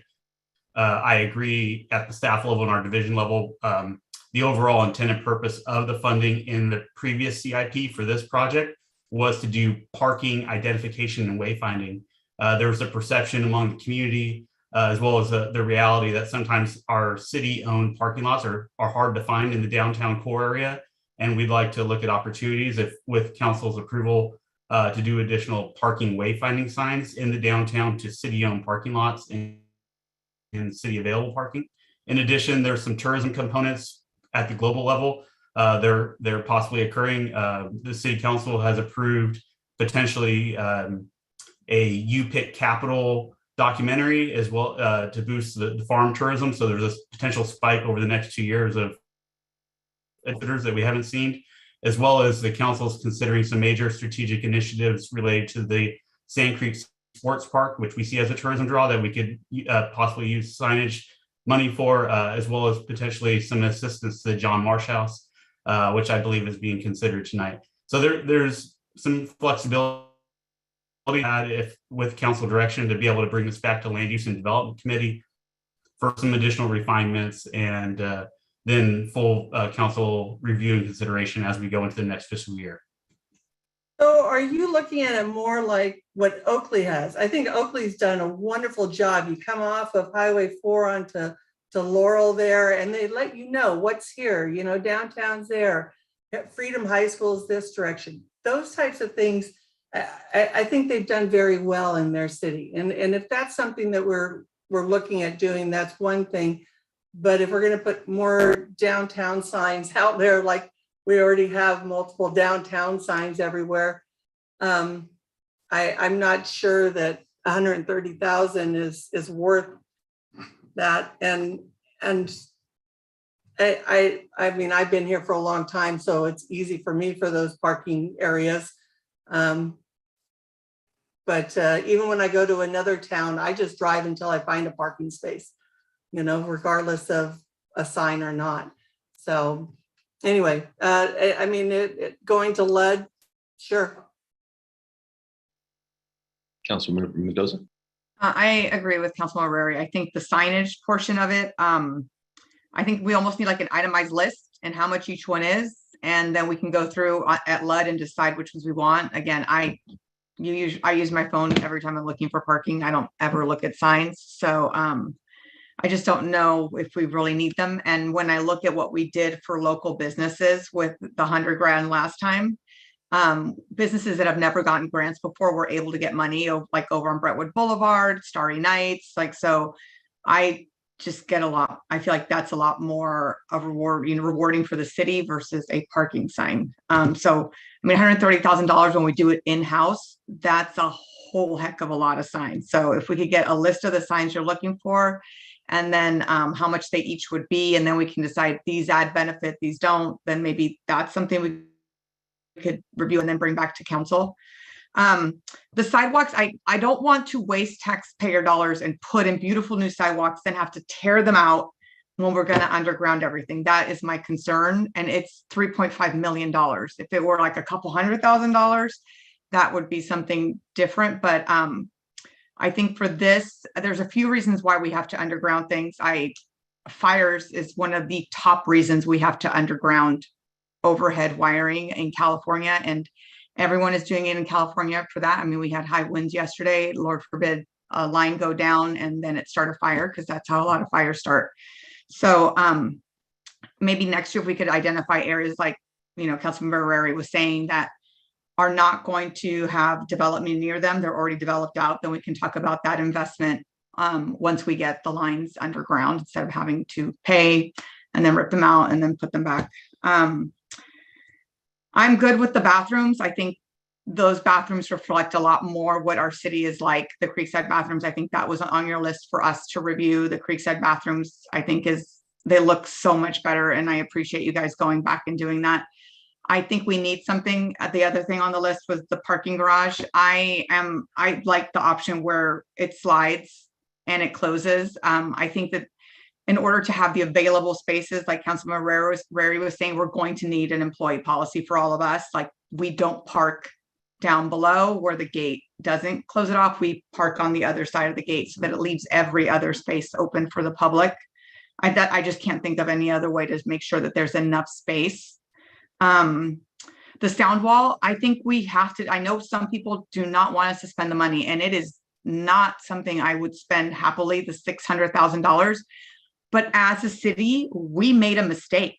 We allowed an overpass to be built and a wall to be lower and didn't do the due diligence back then that I think we're doing now. I mean, you've seen us at the last development that was requested of us, and we went in hard on sound. Like, this council is not playing around when it comes to quality of life of our residents. And my understanding is that area was supposed to be commercial. It was never supposed to be residential, and probably because it's so close to the highway, it should have never happened.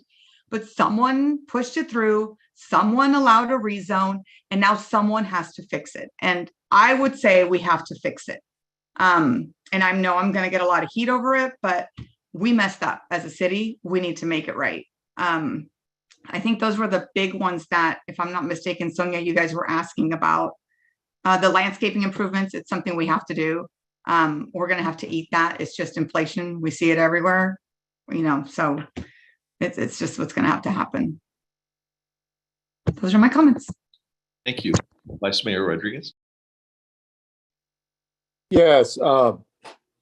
Yeah, I agree. If we're going to, put cement, and obviously if we're going to have to tear it out and put power because there's new development, yeah, that makes a lot of sense. But I'd like to know at least when are we looking at possibly development going there, and if we are. But also at the same time, I think we need to explore areas.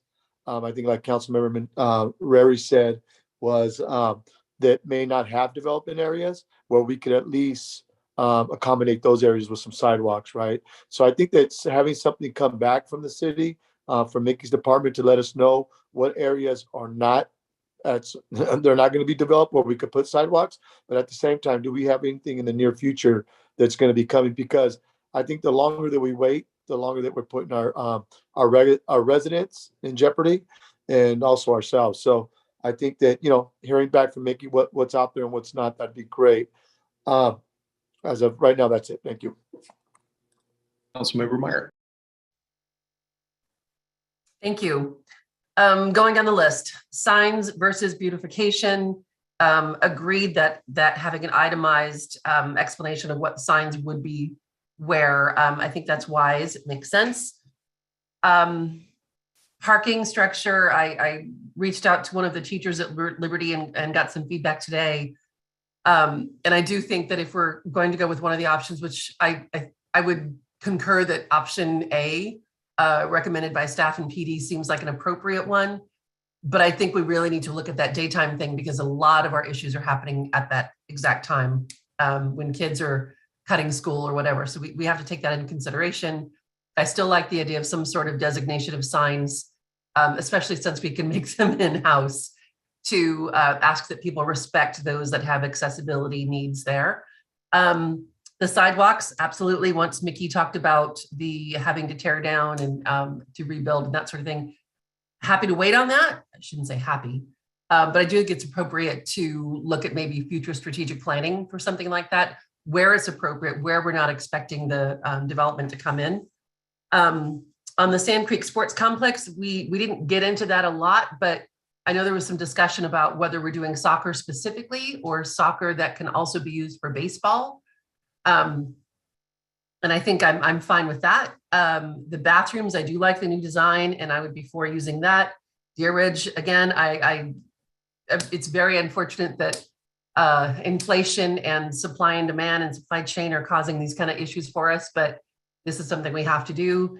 And then on the sound wall, I've been part of the ad hoc, and as the rest of council has been, listening to all of these complaints from a variety of residents that are reaching out to us, and it hurts to have to spend that money. we've been trying to explore, as Councilmember Rary mentioned, another feasibility that she was looking into. Doesn't appear that we've got anything that's feasible for it. If we have to do it, because we did make a mistake on the zoning and in not being more cautious when it comes to why did this dip happen right in there in front of those specific homes? I don't get that myself, but again, I think if we have to do it, we have to do it. And it's unfortunate, but we have seen mistakes that have been made that we've had to fix, not just sound walls, but other mistakes as well. Thanks. Thank you. Vice Mayor Rodriguez. Yeah, sorry about that, Mayor. You know, I know that we've mentioned a couple of times that the city has made mistakes in regards to the sound wall. My last meeting that I had with Mickey and with the city is that the city didn't make any mistakes in regards to the sound wall. I mean, Mickey, do you have anything to say about that? I mean, my understanding is that the sound walls were built up to standard at that time, I guess. Through the mayor, would you like me to respond? Yes, please.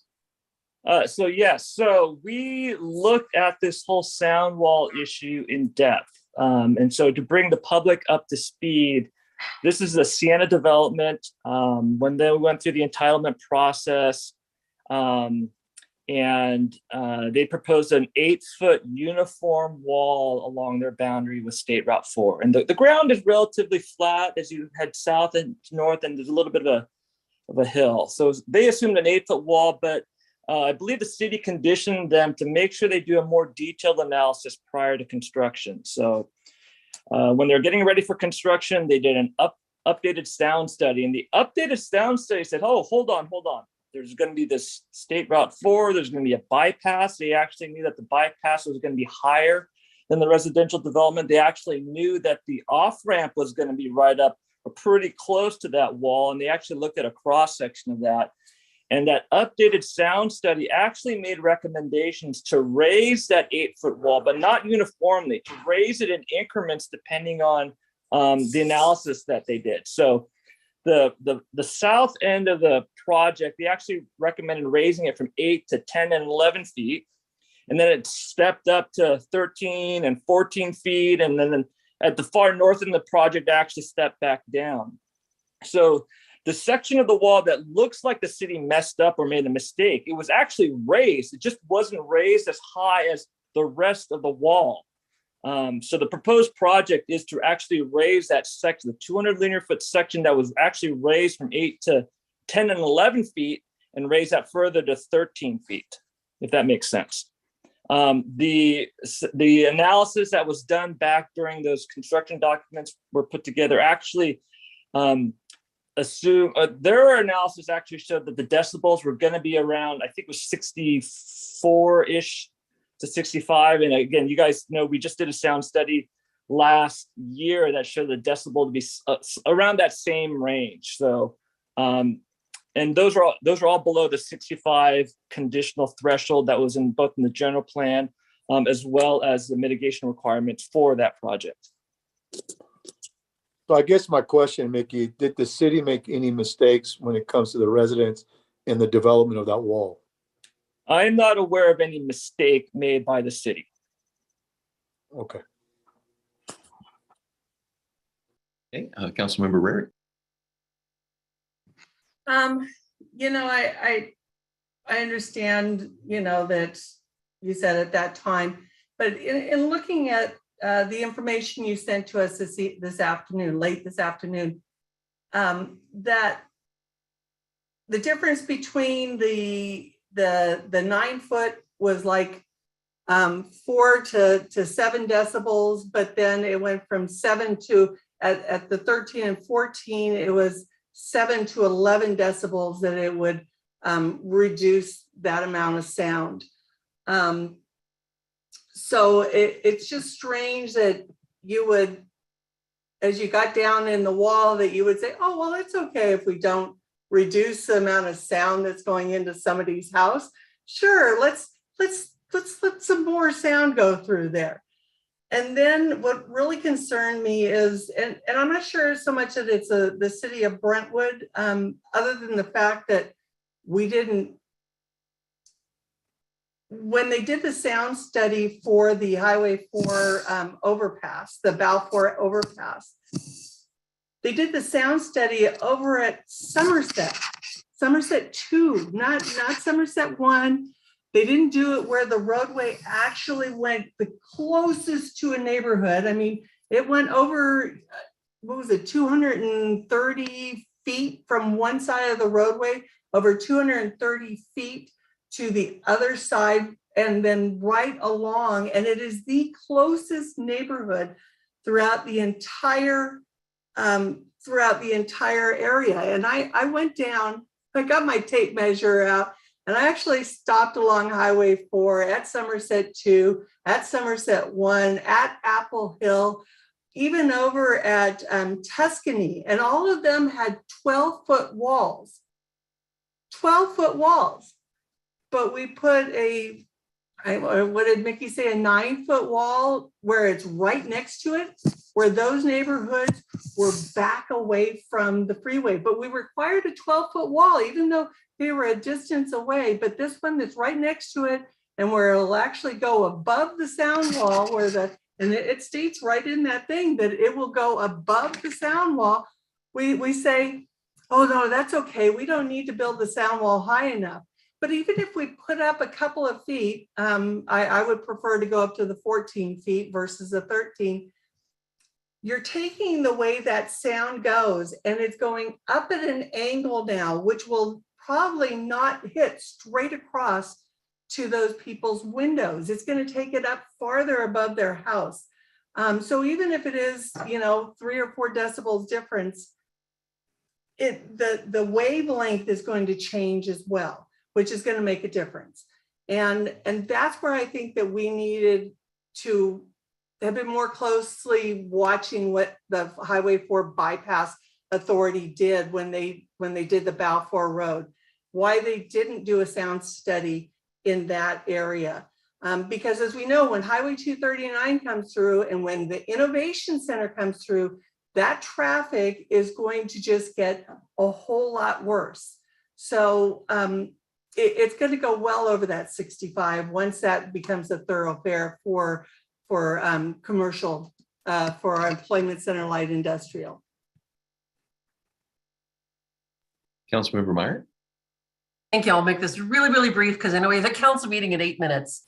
One, I just wanted to clarify, I was not saying that I think staff made a mistake. I was more saying I think there were things that could have been considered differently by council, potentially. And one of them was the height of the wall, but another one was, why are we rezoning something that should be light industrial and turning it into residential when it's that close to the bypass? So that's the one thing. And the other thing was, Mickey, you mentioned when we were talking about being a little bit more involved in the 239 discussion, that we were asking them, or that we were going to put, that we wanted 60 decibels, not 65. Is that correct? That is correct. I've already put in a request to Caltrans that when they look at the environmental impacts for the Tri-Link 239 and all the additional traffic, that they mitigate anything above 60 decibels. Now, they haven't responded to me, but that is the request I've made.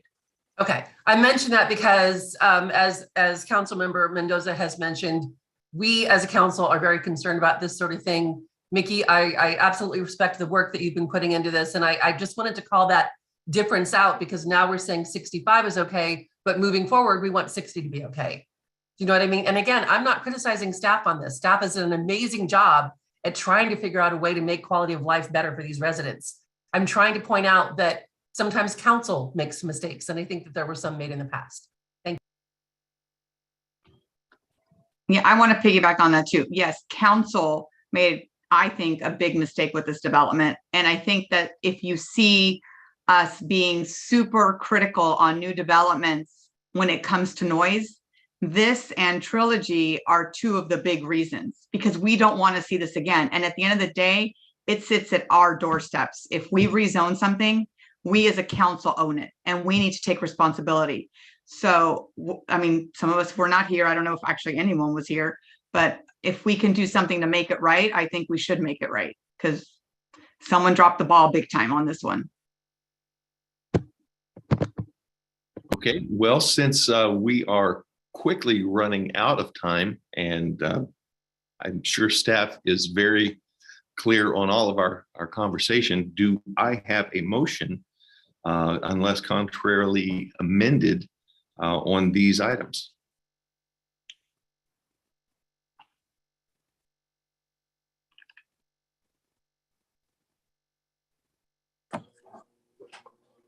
I'll make a motion as detailed in the staff report, but as to include the slide gate option, option number 1 for the garage, and to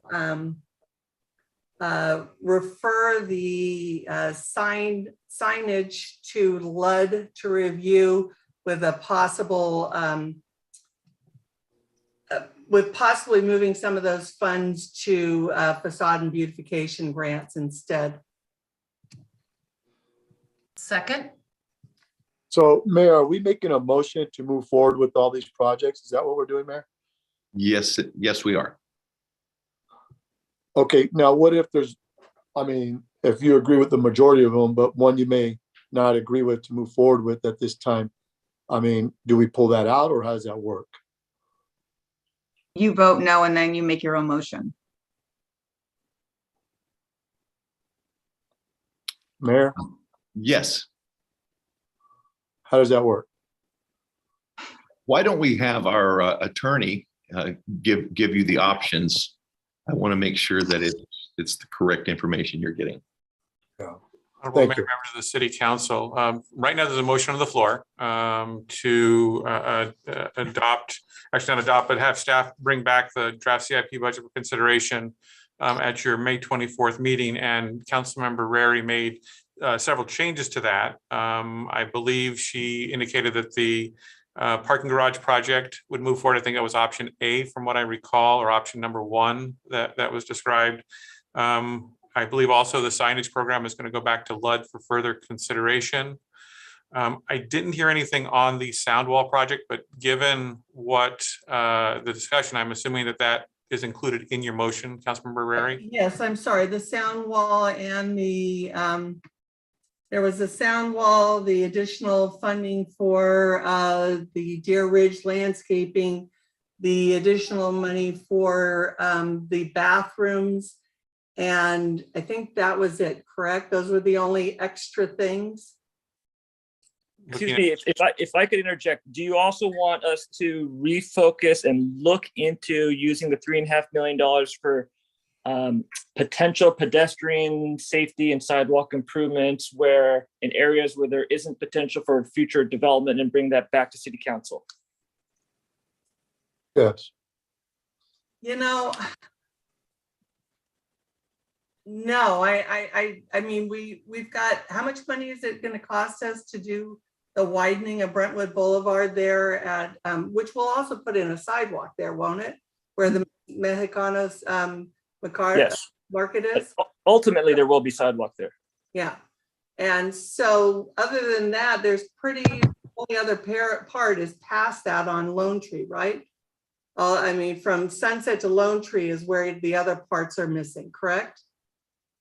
Including north of Lone Tree as well. Yeah, including north of Lone Tree. So, but most of that's commercial out there north of Lone Tree. Right now, I think we'll stick with the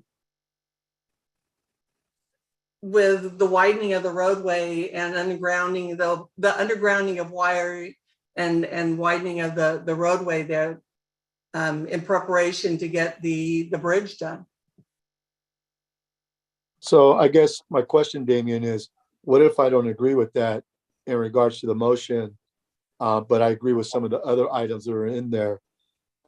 Because I do think that we should look at other areas. If there is areas, there may not even be one, areas that we could put some type of sidewalks in. So what happens if I don't agree with everything there? I mean, I don't want to. Sure. I think given that there's a motion on the floor, if your disagreement is stronger than what you agree with, then you'll probably need to vote no on it. absent a different motion where certain items were pulled out and considered separately. But at this point, the motion on the floor is fairly comprehensive. And so I think, Vice Mayor, it's going to be up to you to determine, do you feel more strongly about the items that are in there that you want to support, or do you feel more strongly about those items you disagree with, in which case you'd vote no on the motion? And so when we vote tonight, is this that we're moving forward with these projects? Or is it going to come back to another date that we're going to discuss each item separately? Well, the budget itself, this is just giving direction to staff to finalize the capital improvement budget. And I believe it'll be coming back on May 24th for approval. Is that correct, Sonia? Or Carrie? Yes, that is correct. And just to confirm, this is a plan. However, any cost over $50,000 has to come back again for council's approval. So there is additional opportunity for every project within this book that it will come back to you individually again at a separate council meeting. So please keep that in mind, that this is approving this program. So we will put any direction you provide into the final draft, anything you can give us to change scope or change projects or add projects or whatever, we will try to get into that document that comes back next month. But as I mentioned before, any project can get amended, changed at any time after that point through council's direction with a separate action. And each one of these will come back again, potentially for a contract, let's say approval or additional discussion. However, we do want to get as much guidance at this juncture so that we can get scopes appropriate. Yeah, I guess my thing in it before is because let's just say there's an item that I'm not really comfortable moving forward with. Obviously, all these projects are over 50,000, so they're going to have to come to council at some point. Is that when we would finalize the moving forward with that specific project at that time, or today? Today is just to help you and guide you guys to let you know that these are things that we're looking at possibly moving forward with. Am I correct on that? I'm sorry if I'm asking too much. No, I believe Carrie, why don't you jump in there? Yes, good evening, Honorable Mayor, members of City Council. So the budget's going to come back to you for final approval in May. So this is a draft. This draft will be updated to take direction given tonight, include all that direction. So everything that was in that motion would then make its way into the final budget, come back to you in May. You'll have another chance to vote on it at that point. Hopefully, we'll get everything that you're looking for in that final document. And then after that, as Sonia mentioned, you'll start seeing contracts come to you. Do you approve this contract with XYZ vendor to do this work? But at that point, once we've got a project, typically that should be the plan. We don't typically then not move forward with that plan absent something changing at the council level. Okay, thank you. Okay, so we have a motion and a second. And Mr. Mayor, before the vote, if I can just confirm with the person who seconded Councilmember Rary's or the council member who seconded her motion, that they concur with the updates, and I'm seeing Yes. Councilmember Myers. Thank you for asking. Thank you very much. So we have a first and a second, all concurred. And so Margaret, could I get a roll call vote, please? Councilmember Mendoza, Yes. Councilmember Meyer, Yes. Councilmember Rary, Aye. Vice Mayor Rodriguez, Aye. Mayor Bryant, Aye. motion carries unanimous. Okay, thank you. So at this time, I need a motion to adjourn. Second. Second. First and a second, roll call vote, please. I'm sorry, before we do that, Councilmember Mendoza, I see your hand. Can we have 5 minutes between this and the next meeting, please? Yes, Sorry. certainly Thank can, of course. Oh, so we have a first and a second, roll call vote for adjournment. Councilmember Mendoza, Yes. Councilmember Meyer, Yes. Councilmember Rary, Aye. Vice Mayor Rodriguez, Aye. Mayor Bryant, Aye, motion carries unanimous.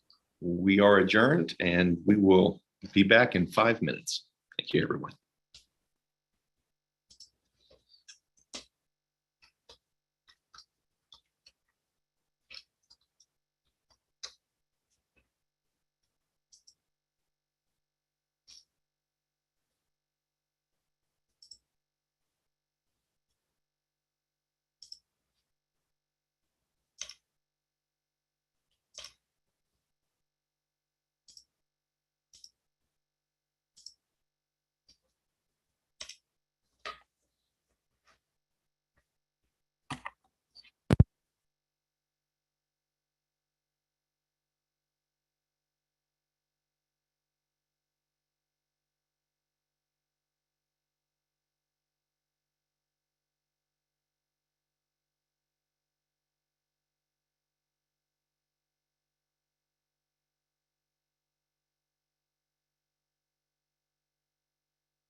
Before we reconvene, Councilmember Mendoza, did you want to present item A1 under presentations, and do you have the proclamation for that? Wonderful. Okay, thank you. I think it was on, but I was saying thank you. Oh, absolutely. Sure, everyone.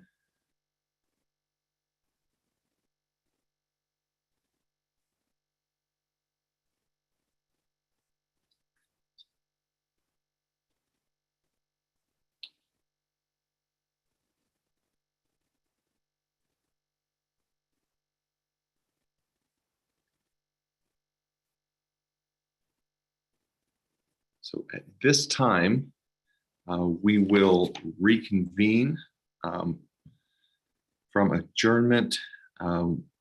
We do have the quorum. Could I get a roll call for the reconvening of and the convening of our council meeting of April 12th, 2022?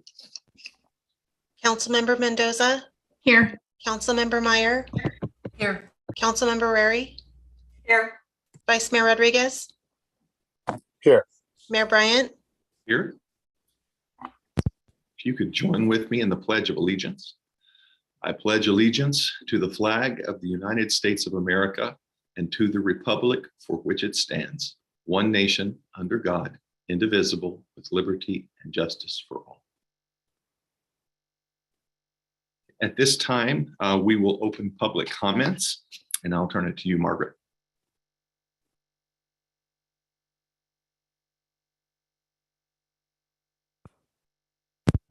Let me just share my screen.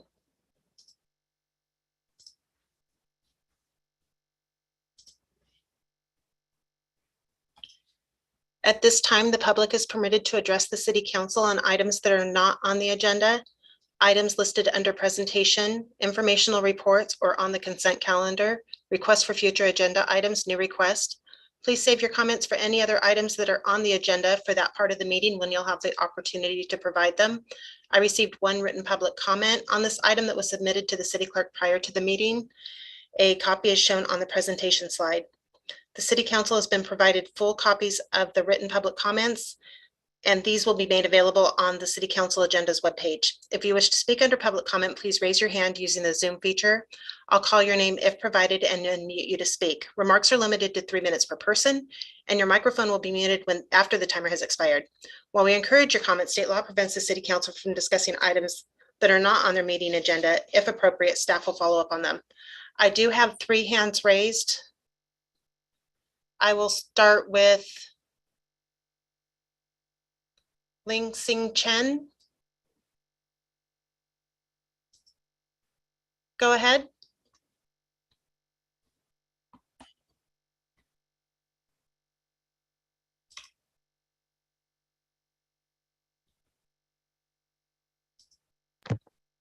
Go ahead.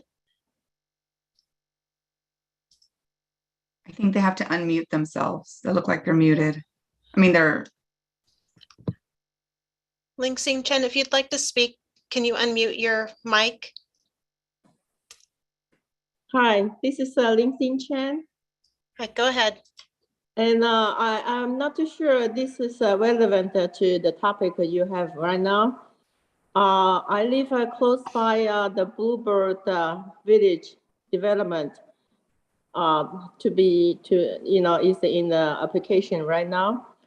And I'm very concerned and very upset about this rezoning issue in Brentwood, and also the potential problems, issues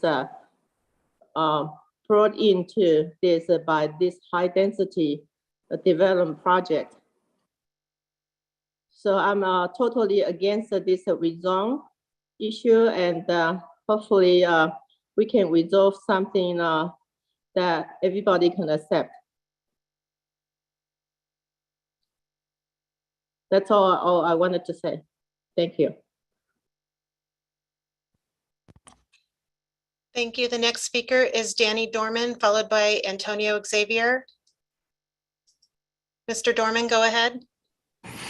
Yes, thank you. And Bluebird, yes. I certainly hope what I suspect is totally, totally false. And what I suspect is that they're going to get their way. You know, when they spoke at the last open session, and what they've said in not closed session, but in private settings, is that they have a lock. Now, I don't know if that lock is from the Planning Commission or from you guys, but they seem awfully confident that this is going to go through. I really hope I'm wrong. I really hope somebody here who feels the same, that the vast majority of us feel, and that is this project is just ridiculously too dense.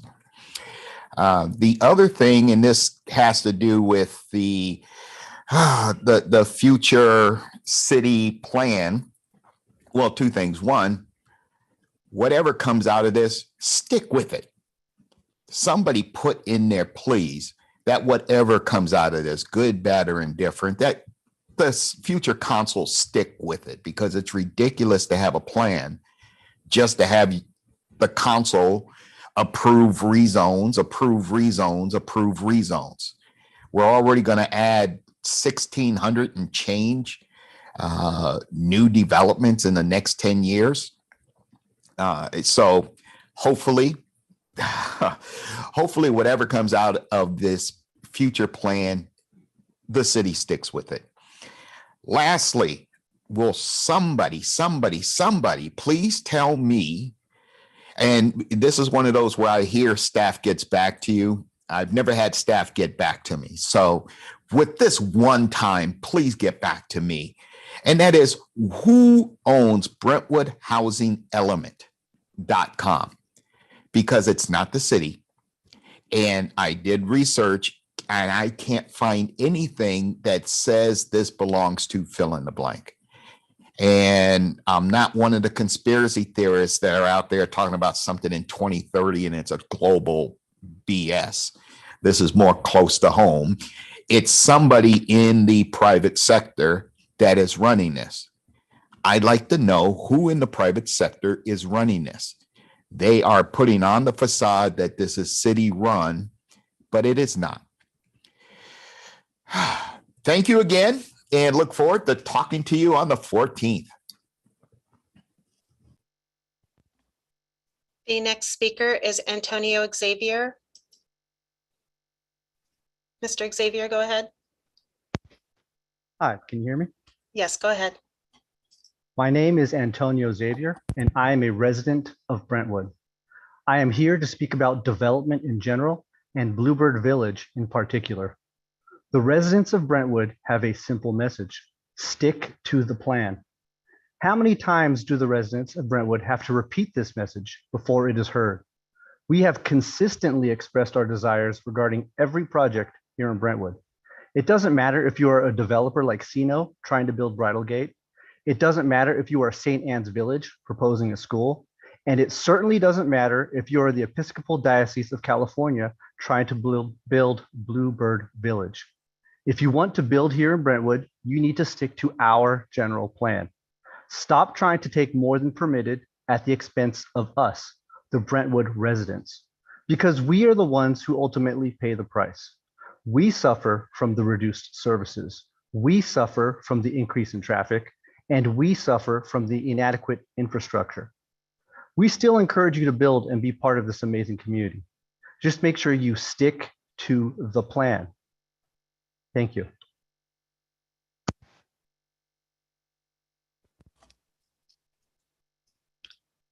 Thank you. The next speaker is Sarai Espinoza. Sarai, go ahead. Hello. Hello, go ahead. Okay. Hi, my name is Sarai Espinoza. I'm calling on behalf of One Day at a Time and a resident. I'm calling to give you guys feedback on an event that we hosted this weekend in Brentwood Village Drive. It was a beautiful event.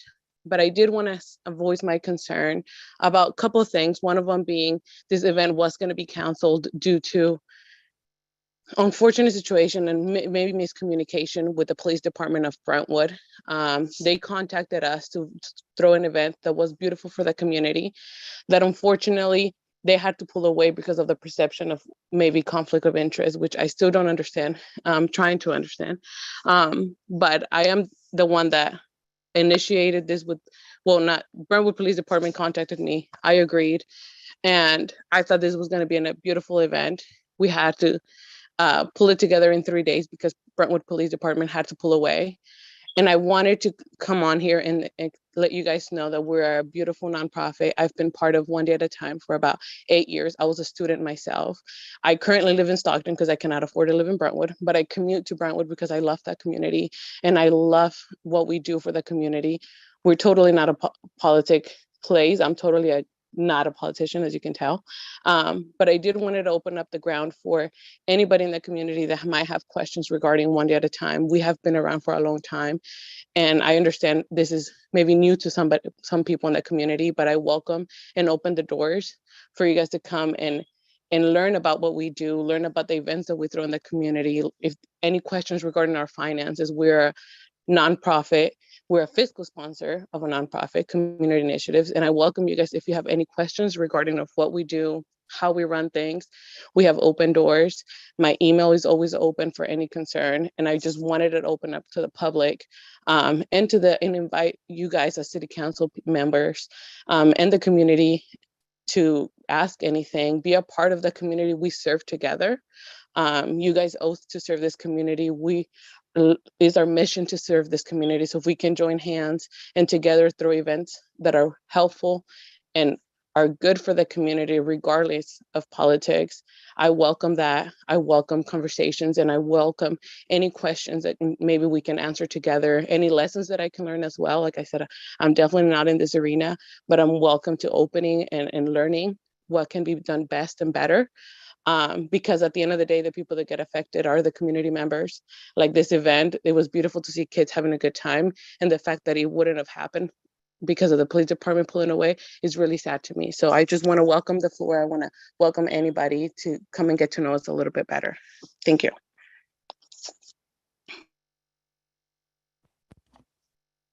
Thank you. The next speaker is Cinziana Todor.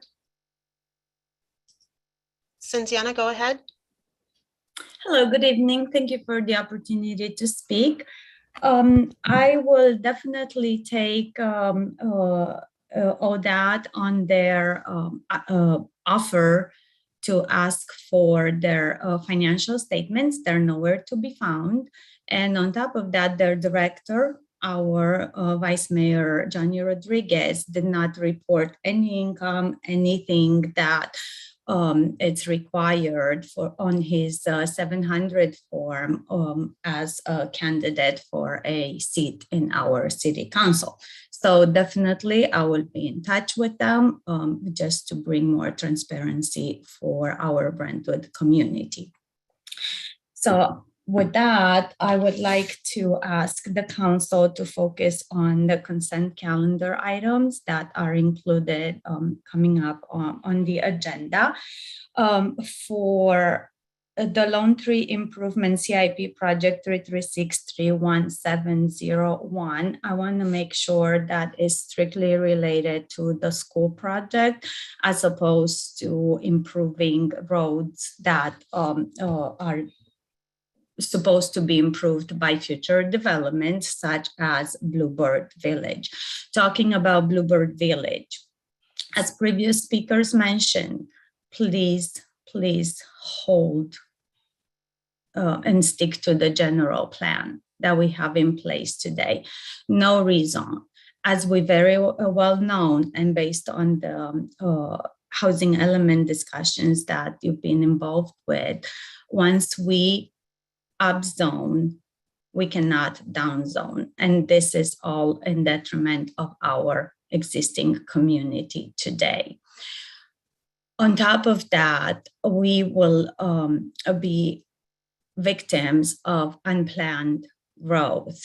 And those effects are translating in overcrowded schools, unmanageable traffic, strain on emergency and fire services that, as we know today, and our police chief already spoke in several occasions, we are understaffed and cannot take on any more tasks for our police department. Also insufficient local jobs and improper infrastructure. So please keep in mind when this project comes along, do what's best for our community, reject the rezone application and hold the developer responsible and be in line with the general plan. Thank you.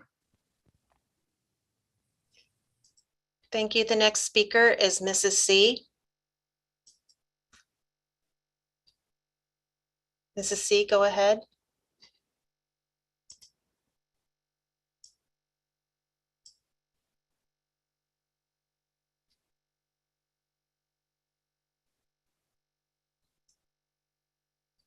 Mrs. C, are you speaking?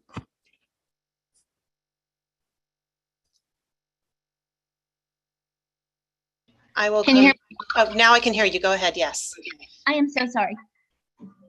Good evening, Mr. Mayor and honorable members of the City Council. I too would like to echo what you have heard tonight regarding the proposed project at the corner of Lone Tree and O'Hara, the Bluebird Village, which is currently in the planning stages. I have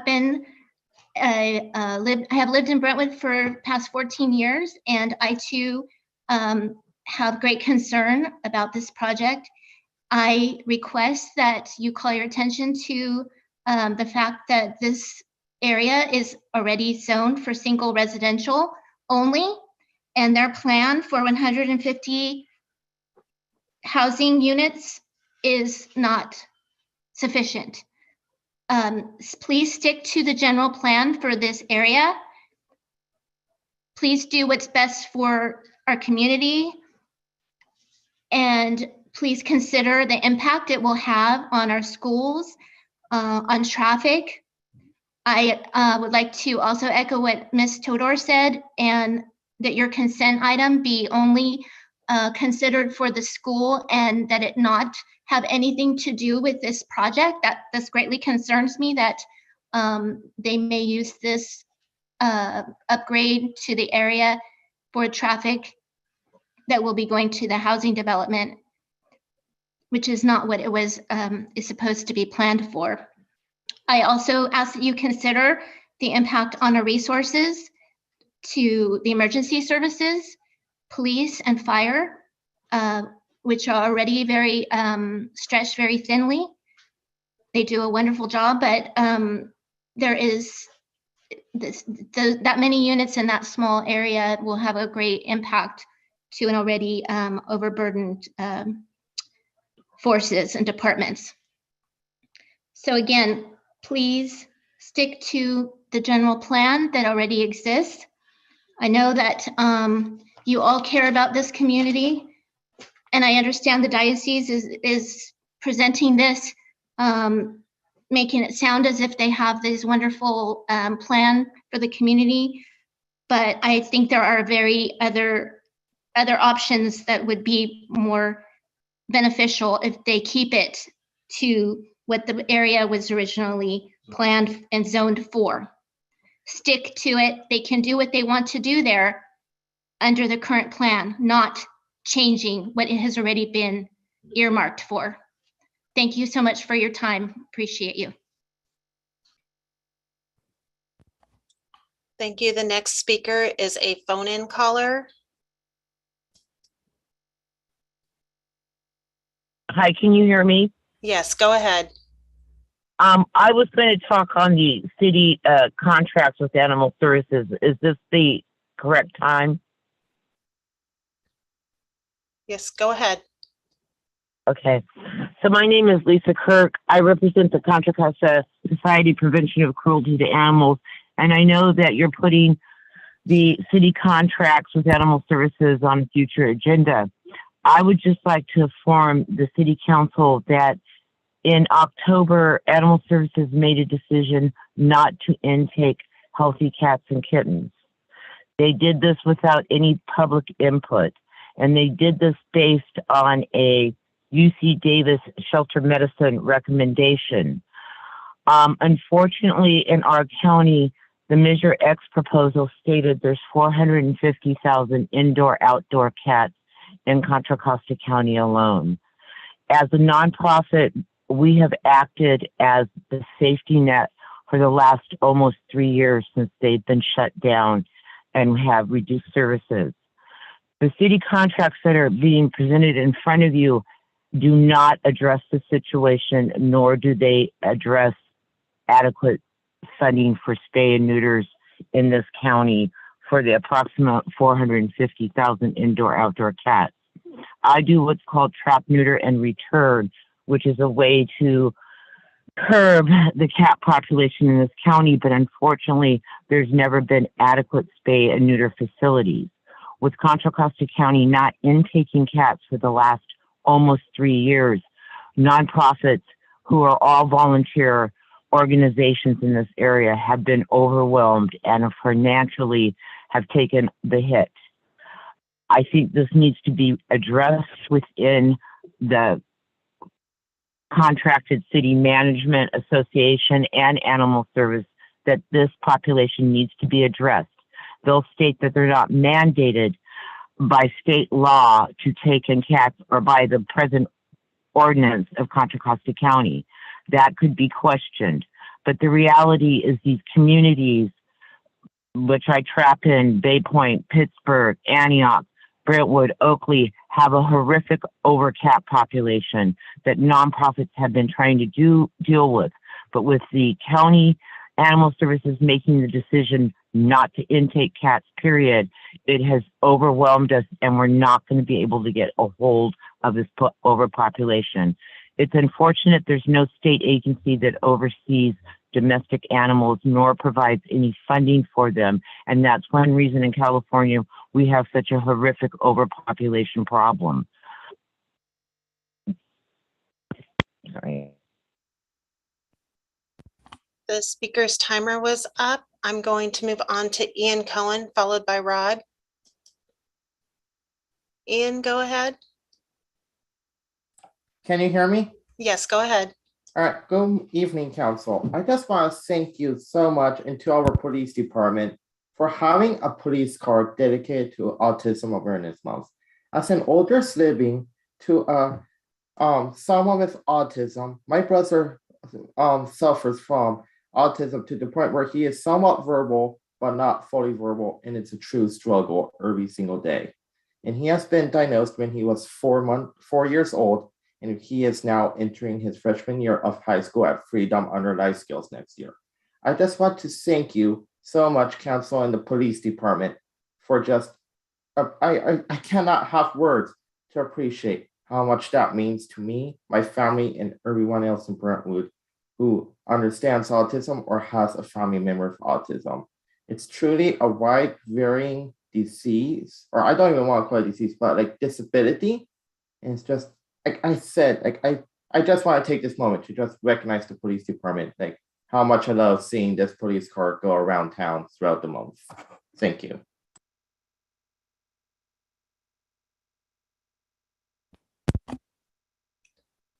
Thank you. The next speaker is Rod.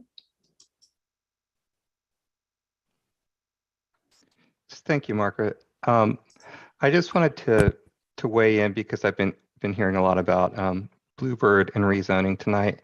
I think in the CIP presentation that was in the earlier part of the meeting, we saw a good illustration of why zoning is so important. Planning for a population is important, in that we see the pipeline, the water pipeline that's being planned to come up the eventual Foothill extension to get a little bit more water into the Deer Ridge area, to address, shortages, pressure problems. It just turns out that there's enough people here that we need a little bit more water. When you start adding density, you begin accumulating more infrastructure debt. And by that, I mean, anytime that you build residential housing, you begin to accrue infrastructure debt. You have to pay for roads, sewer, water, all services, police, fire, everything for the people that live there. And usually residential tax base doesn't cover all of that. So we have to be careful. In the case of Bluebird, they're proposing significantly higher density than that area was zoned for. And we cannot compensate by downzoning someplace else. The state has taken that away from us. And even if we could, that particular spot is already built up. There's, you'd have to dig a bunch of stuff up. And it makes no sense when Brentwood has still land that is zoned for high density where they could locate that project. And it shouldn't really be any problem if the Archdiocese wants to support Bluebird for them to work out a land swap or some other accommodation to trade the land that they have to somebody that has land that's sufficient density. Surely a person would have to be crazy not to take that deal. So again, people say so many things, NIMBY, or we don't want them here and all this. And that's really not the case. The case is we have to maintain our zoning. It's so important. And it's important in all of the projects that are coming forward to you. So I hope that you will always stick to the plan and remember what this community has been telling you for the 5 years, at least, that I've been coming here. No rezone. Thank you.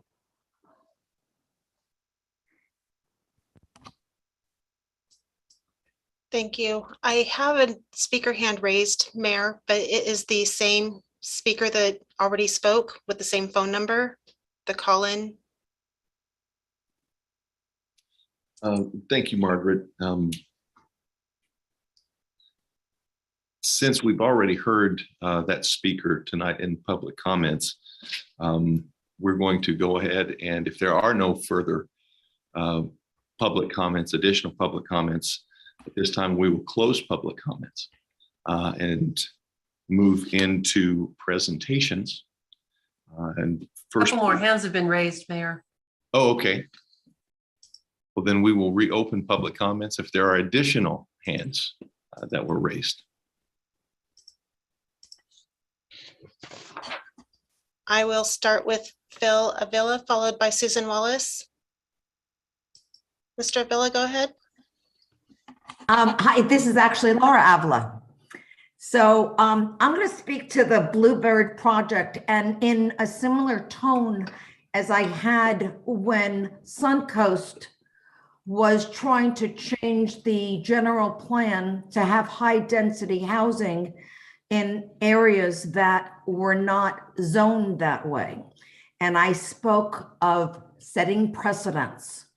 And just because the Episcopal Church owns this property since 2002 and has now partnered to some other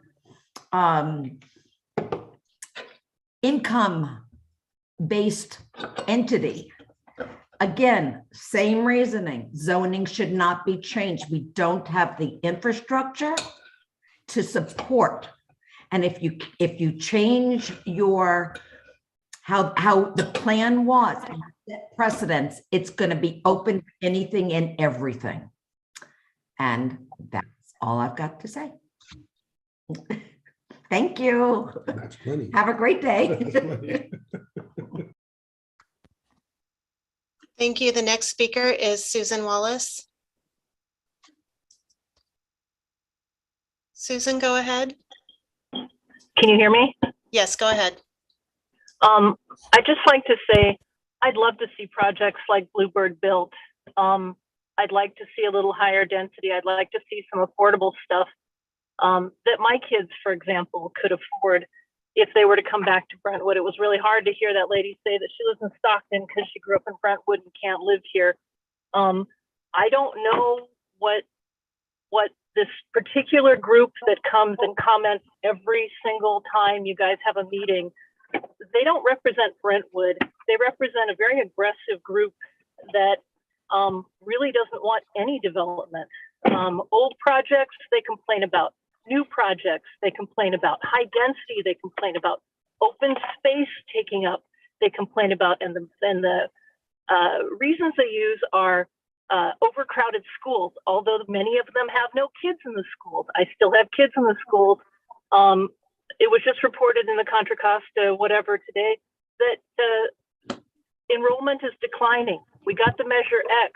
The fire department is getting fundage.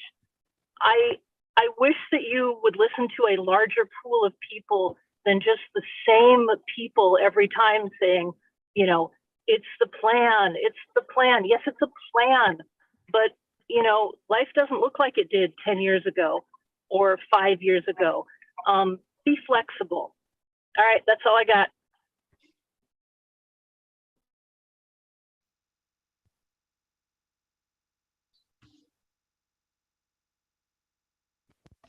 Thank you. The next speaker is Yolanda, followed by Carolina Villaseca. Yolanda, go ahead.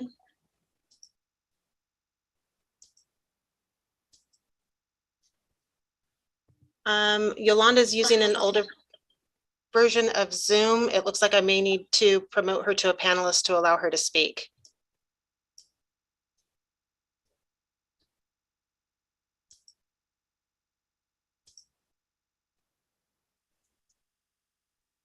And I'll go ahead and move on to Carolina and come back to Yolanda.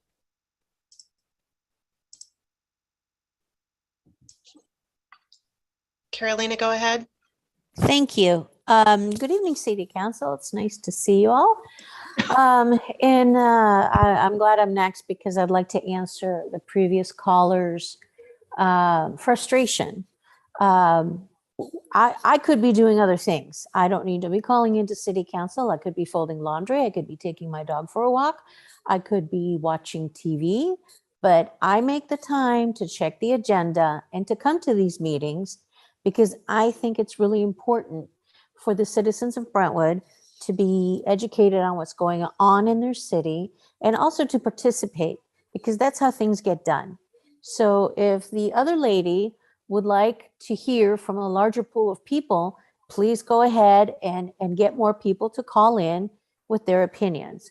As it is, it's the same group of people because we care.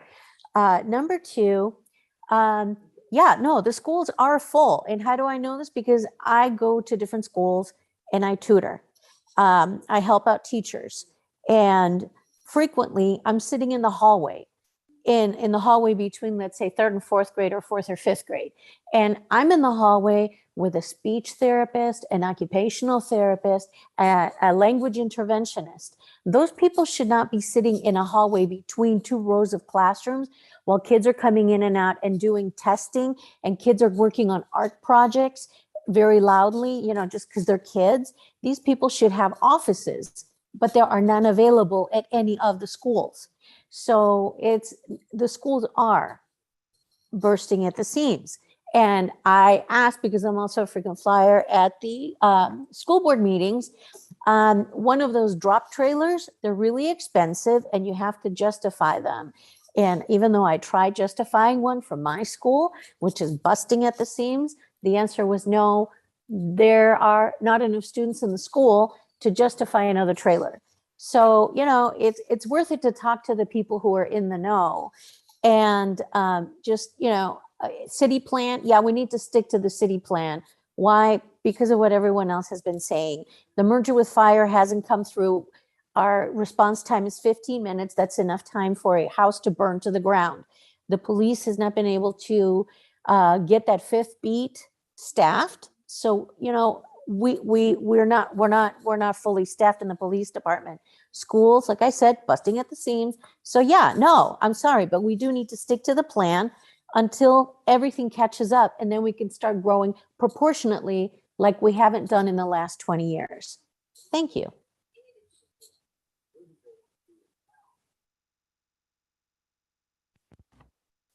Thank you. I'll go ahead and try Yolanda again. Yolanda, I'll need to promote you to a panelist to speak.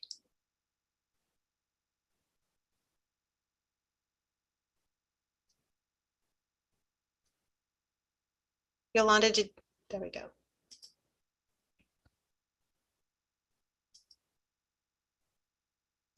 Yolanda, are you able to speak or turn on your video and speak?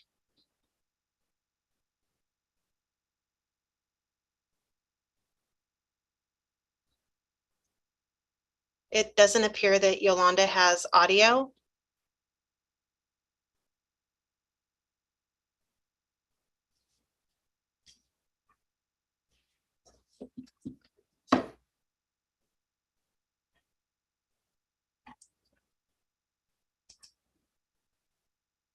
I'm going to move Yolanda back to the role of an attendee.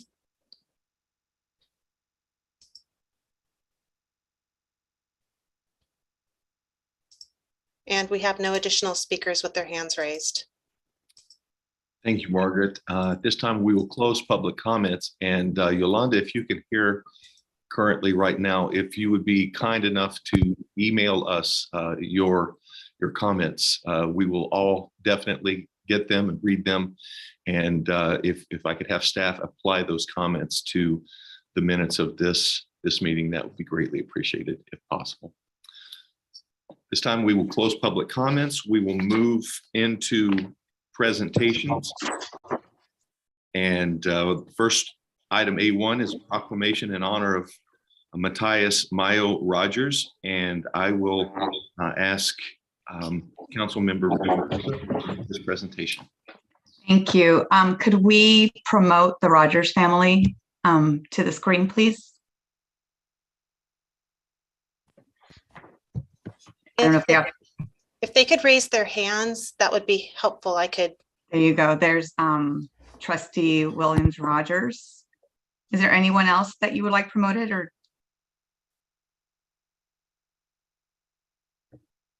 I think she is. Sorry, can you guys? I can hear you now. Okay. If folks can raise their hand that should be promoted that are also joining would be great. Thank you. And then my husband accidentally ate right beforehand and swallowed something and it stuck in his throat. So he's, yeah,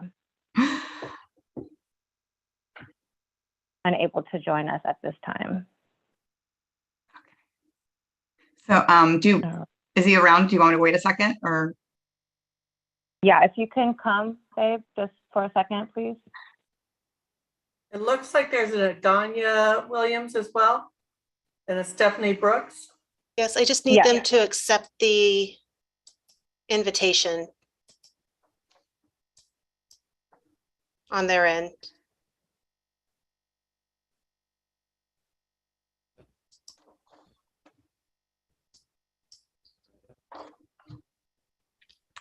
Does it look like they're accepting? I still cannot get a Danya Williams. Let's see. There's Stephanie Brooks. Okay. Come over here, babe. Sit down. Okay. Hello, Rogers, Williams, and Brooks family. Hi. Okay, so I think we're ready. Stephanie? Perfect. I'm honored to be able to present you this proclamation firstly. But whereas Matthias Mayo Rogers, a Brentwood resident, was born on April 16th, 2005, and tragically passed away on June 16th, 2021. And whereas Matthias has been described as a joy to everyone who came into his presence and who genuinely cared about the well-being of others. And whereas Matthias excelled as a student and his ability to apply critical thinking to his learnings and his passion for treating others with dignity led to the interest in history and tracing current events to their historical origins. And whereas Matthias was recognized as an athlete from a very young age and played a variety of sports until he found his passion in distance running. And whereas Matthias's family, friends, and loved ones wish to honor, remember, and celebrate Matthias's life through a community event that is representative of the passion and values of Matthias Mayo Rogers.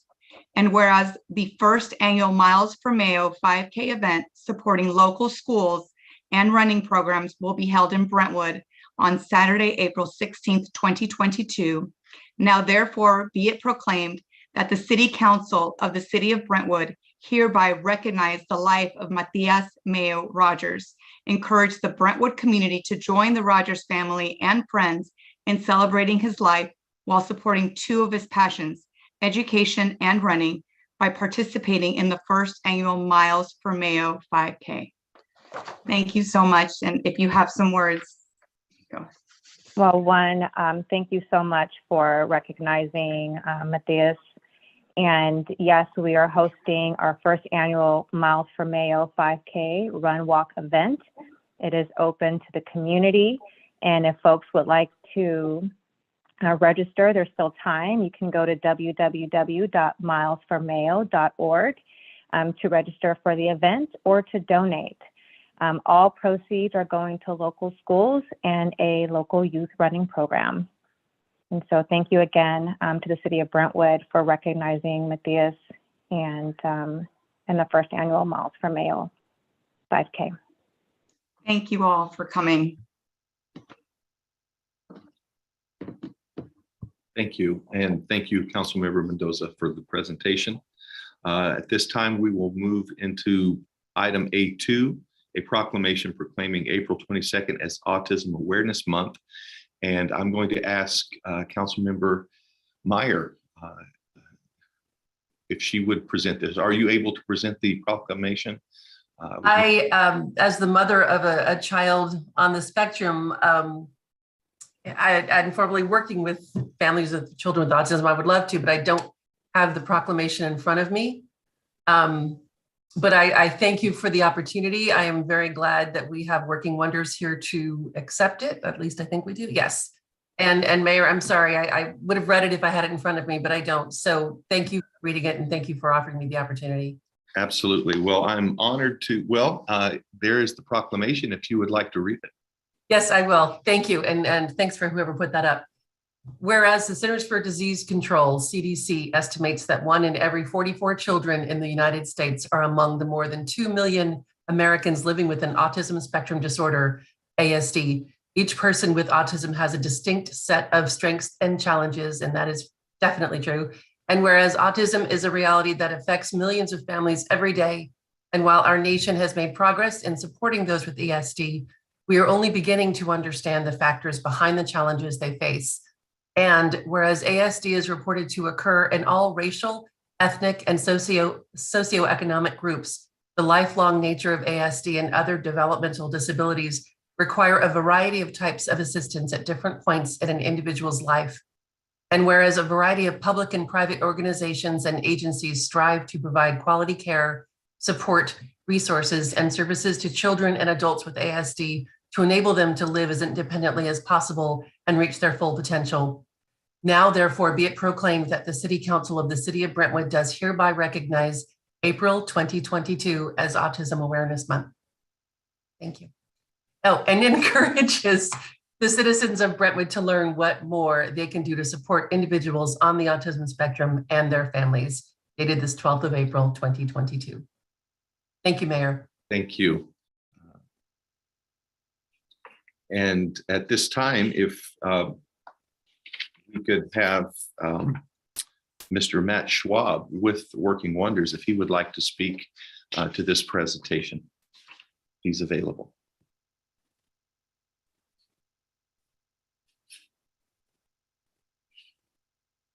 You're muted.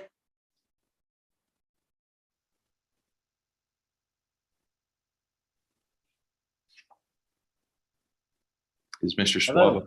There he is. Okay. All right. Sorry, Yeah. I had to unmute. Thank you so much. It's an honor to receive this proclamation. Thanks from the council and mayor. We're thrilled, and obviously this brings the story home. We had a nonprofit for adults with intellectual and related disabilities, and the phone's ringing off the hook. We have a lot of people that want to get on board and be a part of it. It's a very exciting time. We're constantly doing new activities and going out in the community and meeting people. Our main focus is on the arts, developing work skills, and health and fitness. And basically it's about quality of life, something that would really help all of us. We want to help them reach their goals and their maximum potential. And that's a family experience, as we all know. It's not just the individual, it's the individual's family. So that where they're out there in the community, they're doing things, they're going to the movies, they're participating in our events, and you see them out there. You probably see us out there as a group walking around going to our various activities. So it's really fun. We get a lot of excitement about seeing our clients grow and prosper, and we learn a lot from them. I know it's a cliche, but we learn pretty much more from them than they learn from us. So thank you so much for this honor. It's something that's not going to go away. Autism is a nationwide, worldwide situation, and it's going to continue to grow. And these individuals and their families need services in the community to get behind them to say, yeah, you're important too. And I think that every time we've had a connection with a business, it's kind of opened their eyes. They're like, wow, you guys can do a lot of things, and we really can. So that's really neat to see. And we're happy to be here in Brentwood helping out and doing our part. So thank you for this proclamation. Thank you very much, Mr. Schwab.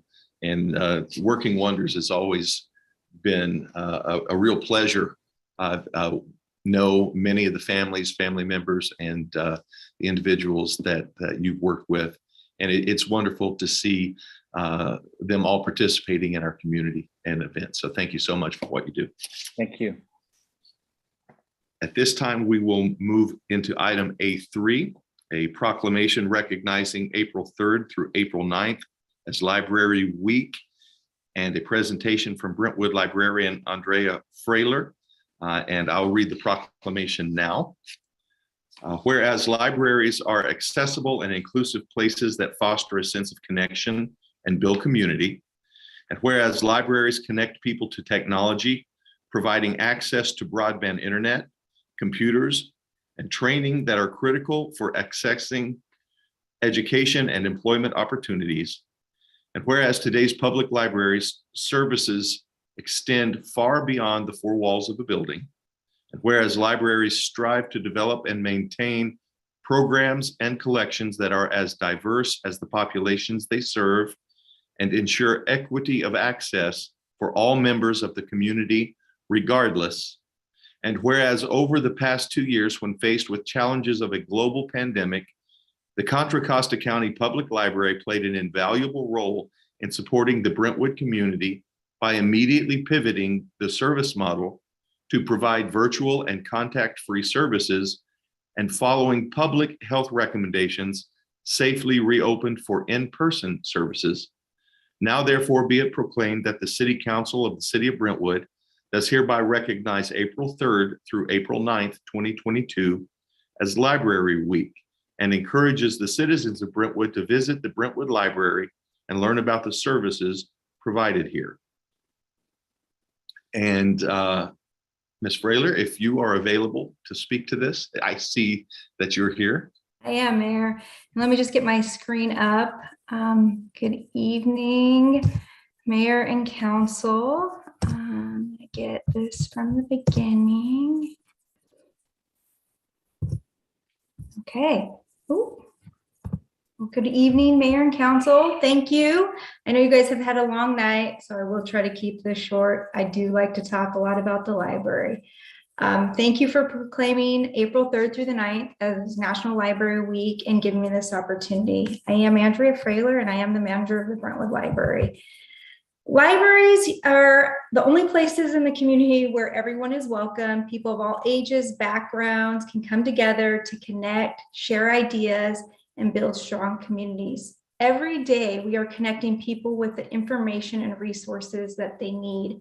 And last year, the Brentwood Library was right in between the Walnut Creek and San Ramon libraries in library card registrations, which is incredible given the fact that both of those libraries have more open hours than us, and illustrating the importance that our community puts on education, reading, lifelong learning, and the library being the community's living room and the heart of the community. Our annual report was shared last month, and here are the numbers that I find exciting and stand out to me. Last year, we thought it was amazing when we had 1.26 million ebook checkouts. And this year we saw a 17.4 increase with 1.48 million ebook checkouts. Our Wi-Fi hotspots are providing internet outside of the library building and to in people's homes who need internet. I think it's amazing that 300 hotspots went out over 2,300 times. And I'm super proud that the Brentwood Library is 1 out of 4 libraries. There's 4 libraries in Contra Costa County out of 26 libraries that have a Project Second Chance office. And Project Second Chance is the library's adult literacy program, and it provides basic literacy instruction for adults who read or write below a 6th grade level. And it's made possible by tutors, and we need tutors in Brentwood. So I'm encouraging anybody who's online and listening that if you're interested in volunteering and teaching an adult to learn how to read, we have support, we have the resources, or if you know someone, please contact us, because together we build stronger communities. Now, these are the most popular books last year. They're incredible reads, all of them. But my favorite title on this list is a thank you book by Mo Williams. And if you haven't met Piggy or Elephant, I encourage everybody out there to do so. You'll fall in love, and you can visit the library to check them out, or you can get an ebook and check them out. Our annual report is online. There's far more things, but this is just some of the highlights to show what we're doing as our countywide system. Kindergarten Countdown is happening right now in the Brentwood Library. Come on down and get your kit if you have someone entering kindergarten. We have some available still. We upped our kits because we were out within a few hours last year, and we're first come, first served basis. And Kindergarten Countdown is designed to promote early literacy skills of talking, singing, writing, playing, fine motor skills, and self-help. And don't worry, if you don't get a kit, you can go online. We have all the instructions and activities that you can do and prepare for kindergarten. It's time. And next month in May, we have our free comic book week again, a whole week where we have activities for free comic book day. And in June, we kick off summer reading, which I love summer reading, and I'm super, super excited. You'll notice some changes at the Brentwood Library. 2 of our beloved staff members, Leah, super happy for her, very sad for us. She was promoted to librarian, and she will be leaving us on April 18th. So if you have an opportunity to get down to the library before the 18th, please go see Leah and tell her goodbye. She is going to be missed. And Denise retired after 33 years of service to Contra Costa County Library, and she trained me, and just an incredible person. And really both of these people, incredible customer service, and just there to serve the community. And we're already feeling the effects of their loss. On another, little lighter note, we found this little puppy dog in the library. The puppy sat in our lost and found for several days before we used the powers of social media to connect Levi the dog with his owner, Ella, and they were reunited. So this is a plea to everyone. If you haven't liked us on Facebook or Instagram, please do so, because look at the wonderful things that social media can bring, and this is the good it can do. So, and find out what we're doing in the library. I want to, before closing, I know you've been here a long night, so I'm trying to keep this pretty quick, but I want to thank you. I saw several council members in passing, so I really appreciate you coming out and supporting the Brentwood Library to host the Brentwood's first literary stroll. Thank you to the Downtown Business Coalition, the businesses, volunteers, local authors. We are so incredible to live in a community with so much talent. I'm in downtown a lot, and this day was unique. The excitement, energy, and sense of community was similar to homecoming, and I think that's saying a lot. People came to connect, share ideas, and learn. The first people that I met from the day were from Elk Grove, Ripon, and Manteca, and that kind of blew me away. They read about it in a magazine that they had in Sacramento. At the Veterans Hall, a mother sat her 2 small children down in front of the author, and these are small kids, and she told them, pay attention. This is important. As the a Vietnam veteran, shared about his experiences and his 2 books that he wrote. And to me, these things were just another reminder, you know, how day in and day out, we do bring people and ideas together, but how powerful that really is and what we're doing for the community. It was a spectacular day, a great day for the city to shine. And I really want to thank the city of Brentwood for all of your support to make this happen. This concludes my presentation. Are there any questions? Questions for Andrea? Thank you so much, Andrea, for this. The wonderful work the library does is just really exciting to watch. I love walking around downtown in the offices and seeing all the very exciting kids and adults running around and enjoying themselves. And I'm so appreciative for everything that you do. So thank you very much. Thank you. Yeah, it's a lot of fun. There's no better place to be than the library, and especially such a beautiful library. So thank you, City and City Council. Thank you. Thank you. At this time, we will move into item A4, proclamation proclaiming April 12th, 2022 as Education and Sharing Day. And Rabbi Peretz Goldschmidt will be here to receive this proclamation, and I'll read it now. Whereas quality education is one of the significant foundations for the continuing success of our society, and we strive for the betterment of all our residents through an increased focus on education and sharing. And whereas through providing the possibility of an excellent education for all, especially children, with which to gain knowledge through rigorous study, we can create hope for a brighter, kinder, and more united and prosperous future in the lives of so many. And whereas the educational system must also focus on building character by emphasizing the cultivation of universal moral and ethical values that have been the bedrock of society from the dawn of civilization, including the values known as the 7 Noahide laws. And whereas one of the leading global advocates for the advancement of education, the Lubavitcher Rebbe, Rabbi Menachem Schneerson of righteous memory, stressed the importance of moral and ethical education as the bedrock of humanity and the hallmark of a healthy society.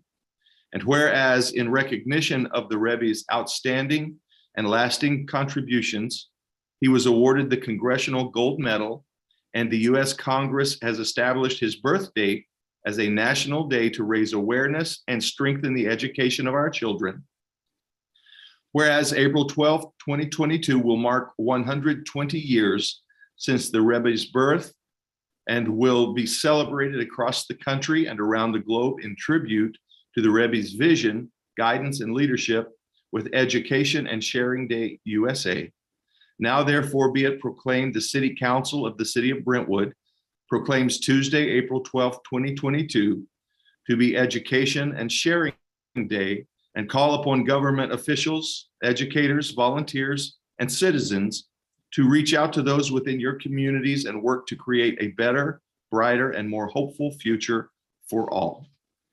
And Rabbi, if you would speak to us regarding this proclamation, we'd appreciate it. Thank you for joining us. Thank you, Mayor. Thank you, council members. Thank you very much for the proclamation. As you read, the Rebbe, Rabbi Menachem Mendel Schneerson, today marks his Hebrew birthday, 120 years. He was born in Nikolaev, Ukraine, grew up in the Dnepropetrovsk, Ukraine, which is a little bit mind-boggling, a little bit scary that these are areas that are majorly in the news, and it marks his 120th birthday. He heads the worldwide Chabad Lubavitch movement, which many of my colleagues are in those countries, which were spearheaded a huge percentage of the refugees being able to escape. And interestingly, the Dnepropetrovsk stayed a city which was not attacked and used as a main center to operate to help refugees escape Ukraine.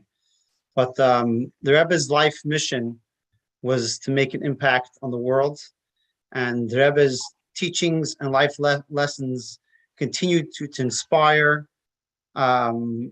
millions of Jews and non-Jews alike around the world to this very day. His teachings and lessons are ingrained very much in our everyday society today. And as we read, one of the main things he pushed for through many people, more people than I definitely could imagine that he came in contact with, most of us could imagine. He pushed for the importance of education. And today, most of us know the words that education is important. But I'd like to emphasize a few key notes that he emphasized more than anything else. Everyone knows education is empowering, allows a person to make their own decision, which is essentially the key to true freedom. And not just to make their own decisions, but to make educated decisions, which helps you make the right decision. But the Rebbe continuously emphasized the importance of education, not just in learning how to make a living, how to learn a trade, but more importantly, the education in the stands from a moral perspective, from a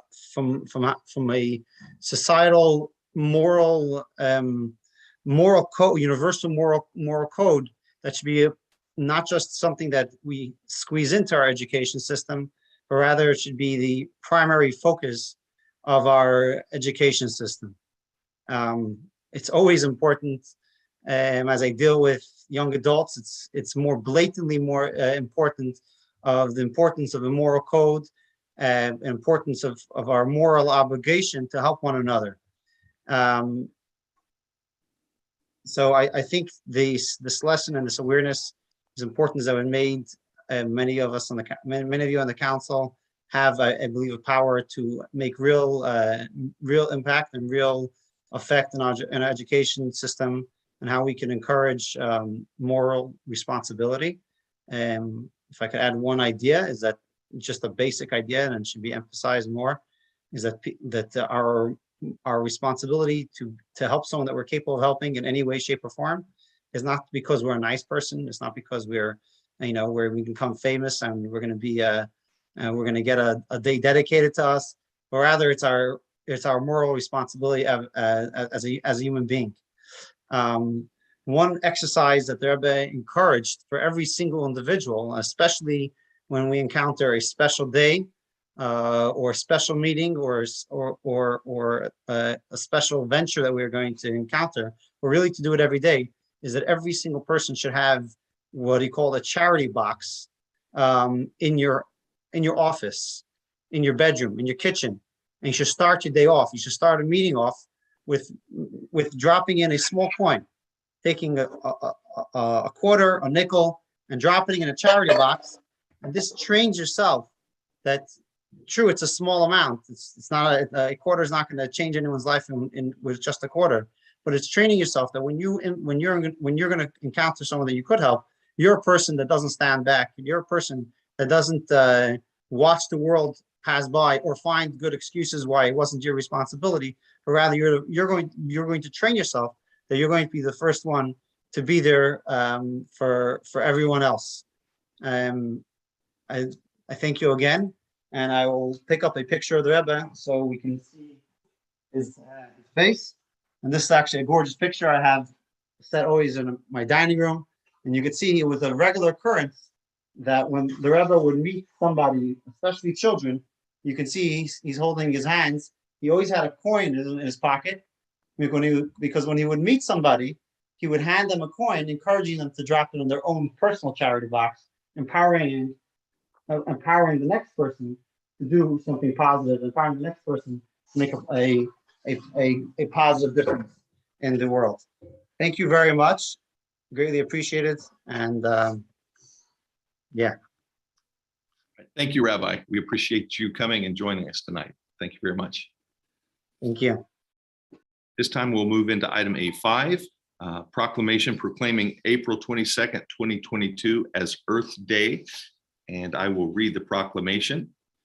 Whereas we are daily reminded of the extraordinary importance of maintaining a clean, sustainable, and healthy environment. Whereas the global community faces challenges such as health issues, food and water shortages, and economic struggles.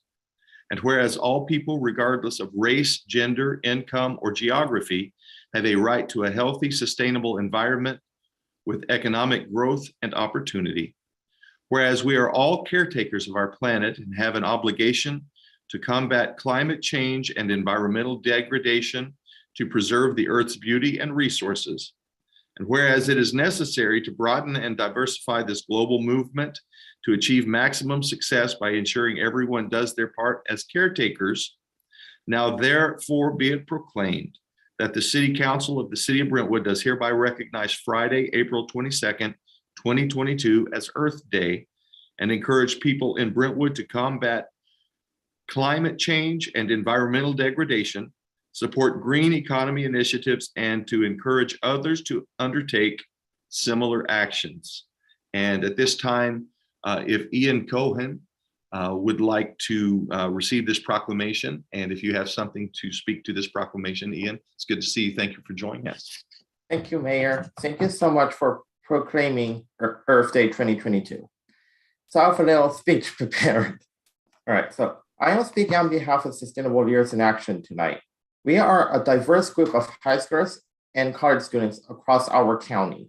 We operate underneath Sustainable Contra Costa, a 501c3 who operates the Cleaner Contra Costa Challenge and many more awesome programs.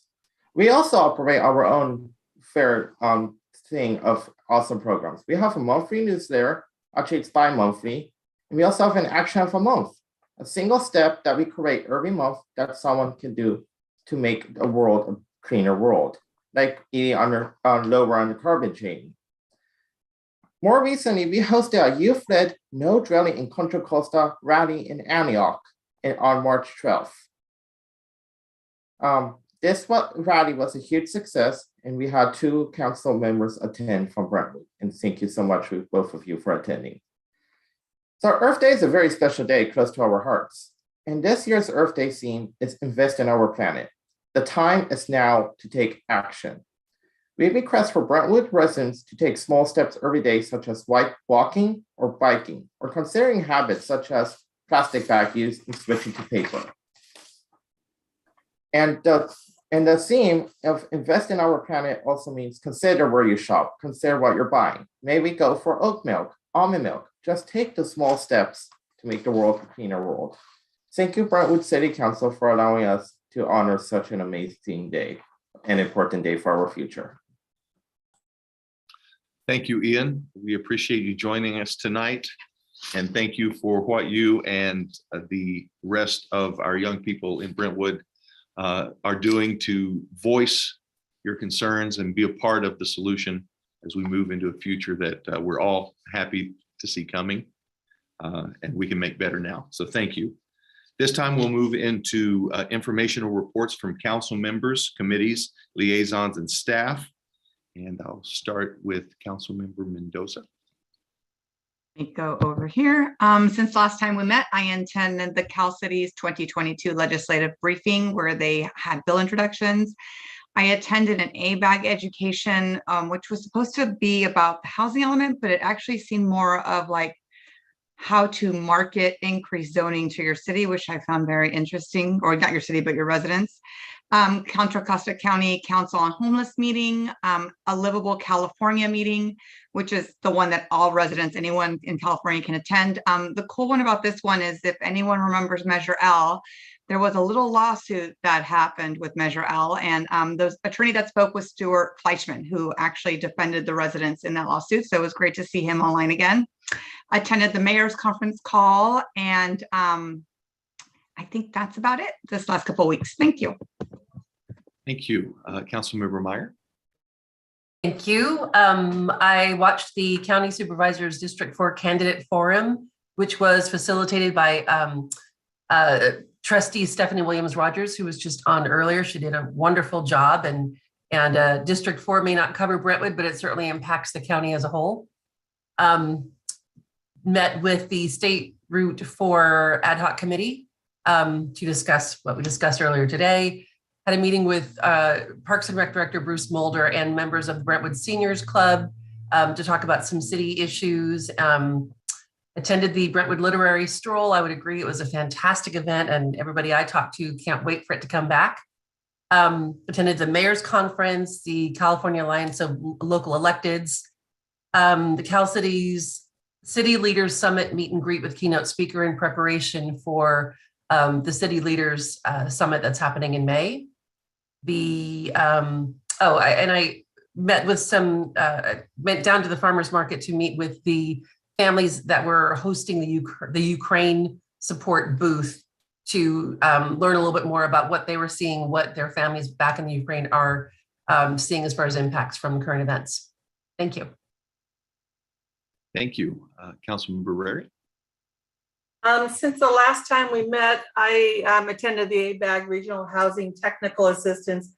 And while I'd have to agree with Councilmember Mendoza that it was kind of a marketing on how to sell it to the residents, there was two things that they did say, that many jurisdictions in the Bay Area may require significant rezoning to meet the regional housing needs assessments. And then they also said that housing elements are no longer a paper exercise. It's an 8-year contract with the state. So kind of scary, both of those, to think about how that might change our city. And then I spoke with a resident regarding the open space initiative we are working on.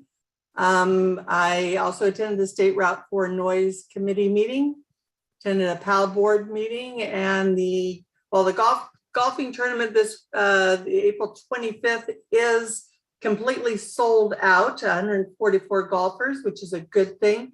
They are still looking for sponsors, for gift baskets, for whole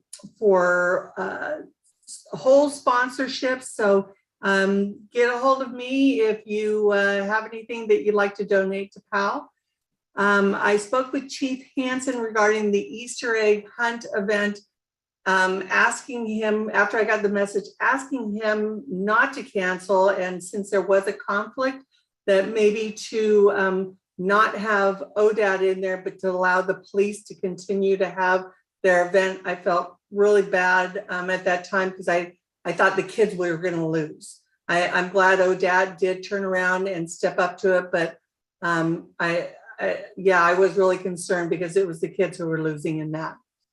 I spoke with a resident regarding the Highway 4 off-ramp and Balfour Road traffic, as well as he suggested maybe we could look into bringing non-potable water to all of the new residences in the city as new housing is built, which could possibly help during our drought time.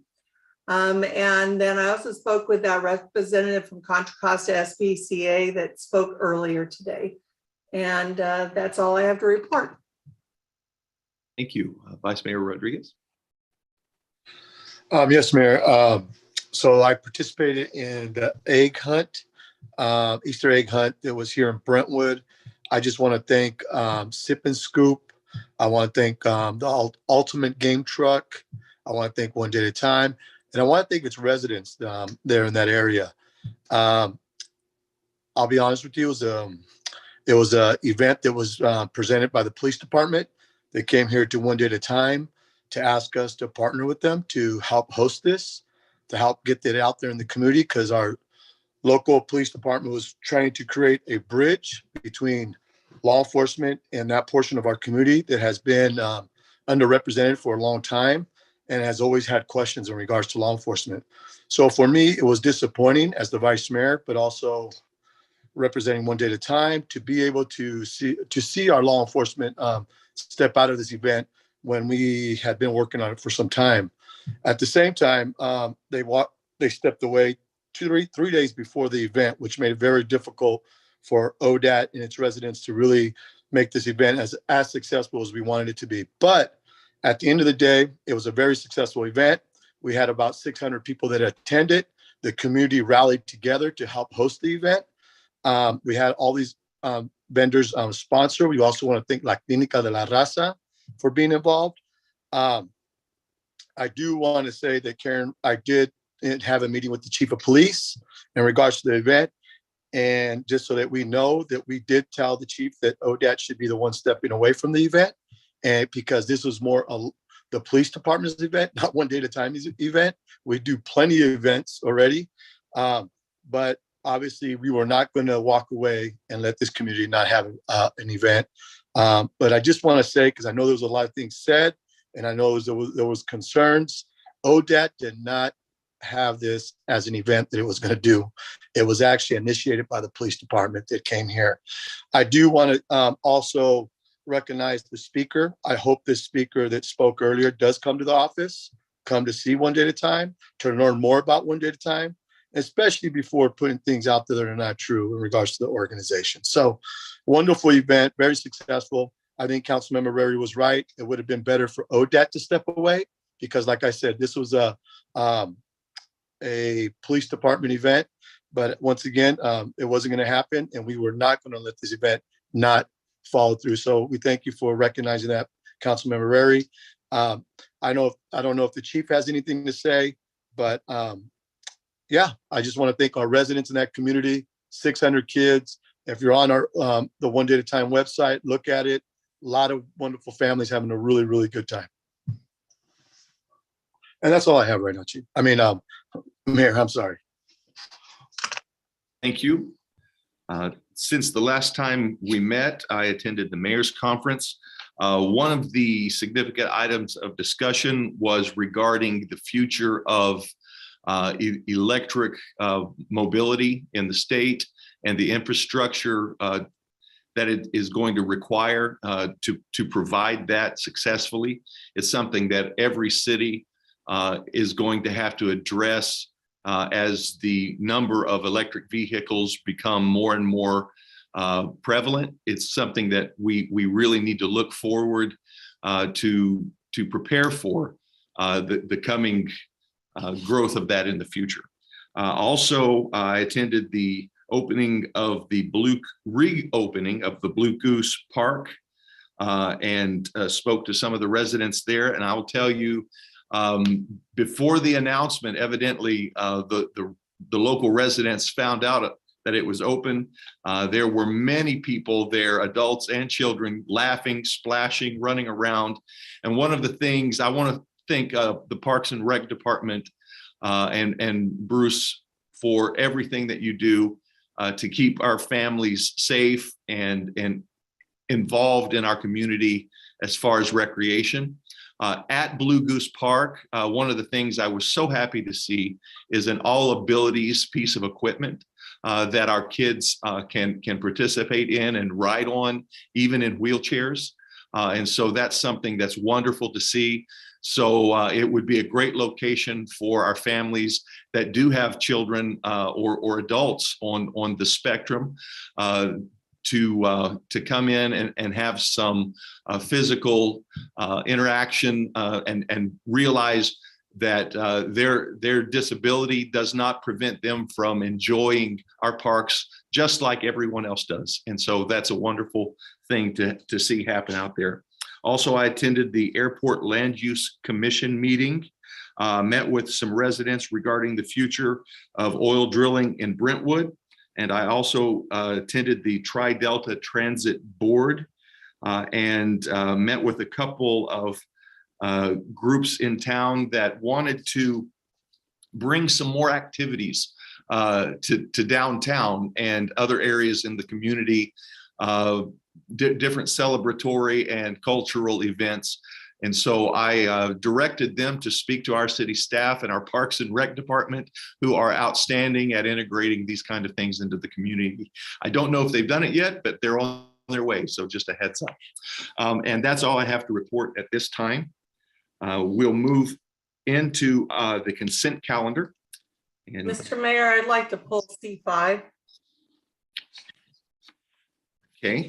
And I would like to pull C8 just to, it was brought up during public comment, Bluebird and Lone Tree, and what's the relationship, so staff could go over exactly the project. And the integration or not integration of what's going on. Okay, items C5 and C8 have been pulled. Do I have a motion for the rest of the consent calendar? I'll make a motion to adopt C1 through C4, C6 through C7, C9 through C11. Was 11 the last one? Yep. Yes. I'll second that. Okay, we have a first and a second. Roll call vote, please. I'll go ahead and read the title for ordinance. An ordinance of the City Council of the City of Brentwood repealing and replacing in their entirety sections 2.10.020 through 2.10.060 of the Brentwood Municipal Code pertaining to council member election districts, a district election process, and the sequencing of district elections, and authorizing staff to take the actions necessary to implement the provisions of this ordinance. And I'll do the roll call vote. Councilmember Mendoza? Yes. Councilmember Meyer? Yes. Councilmember Rary? Aye. Vice Mayor Rodriguez? Aye. Mayor Bryant? Aye. Motion carries unanimous. Okay, we will go back to item C5. Councilmember Rare. I pulled C5 because it's been on the books for a long time. I'm not having a problem so much with that as if is there a representative from that company in the audience? I'm not sure. If they are, they can raise their hand and we can. John Peterson, is he? So there's a John Peterson raising his hand.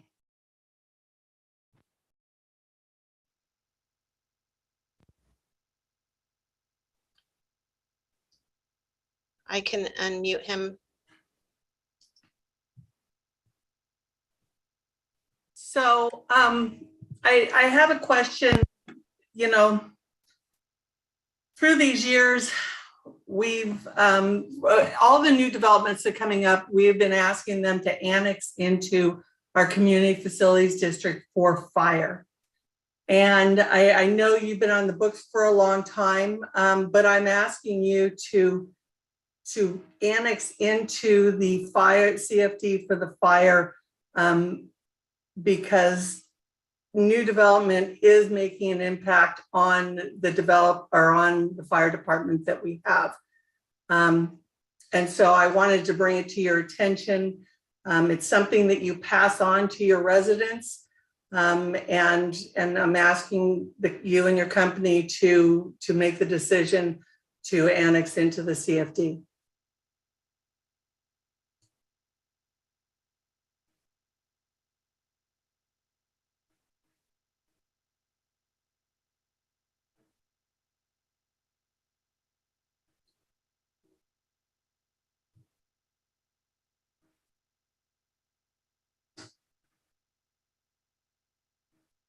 Mr. Peterson, are you there?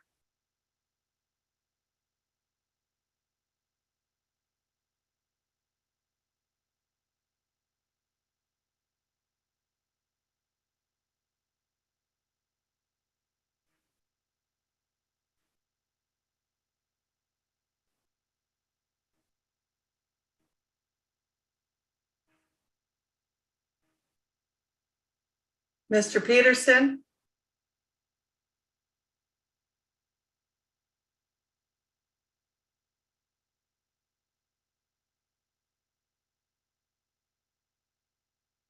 You're still on mute we can't hear you.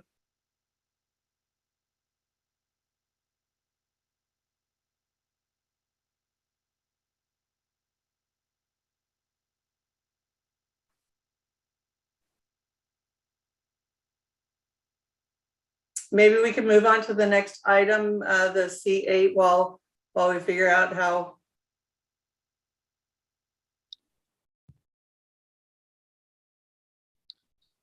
Okay, then at this time, we will come back to item C5, Councilmember Mendoza, C8.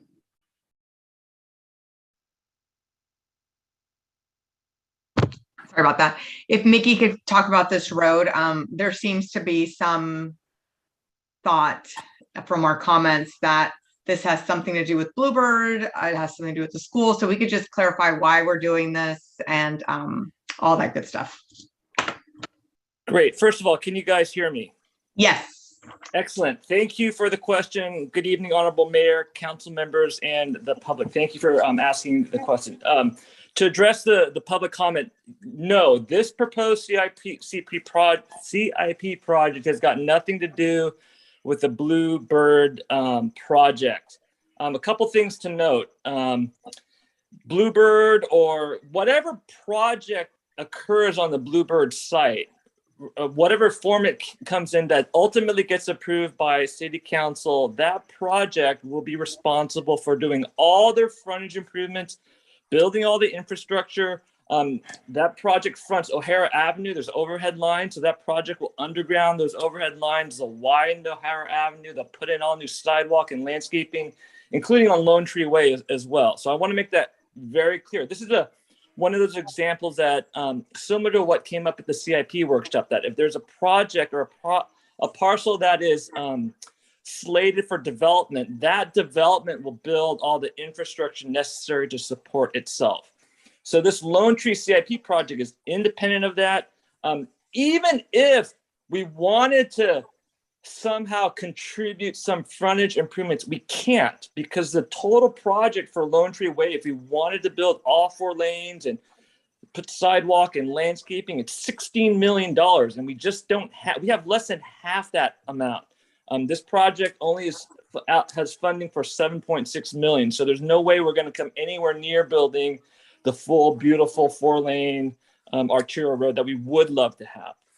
So I do want to make that crystal clear that this CIP is independent of the Bluebird project. Okay. And this will help with the school traffic, because we know schools impact traffic greatly around Brentwood. That is correct. That is correct. So this project, the widening of Lone Tree, has to happen for the build out of the city. The only reason we're trying to expedite this or bringing this project to fruition now is because we know the school is coming online. We know that there's a project. They've actually have I believe they're in the process of hiring a design build consultant and have plans to have that school open in a couple of years. So we're trying to find a synergistic way where we can partner with the school to get infrastructure built in conjunction with their school. Okay, awesome. And it's great. It's a K-8, so which we really, really need in town. So Thank you very much, Mickey. That's all I needed. You're welcome. Thank you. Councilmember Mendoza, do you have a motion regarding this item?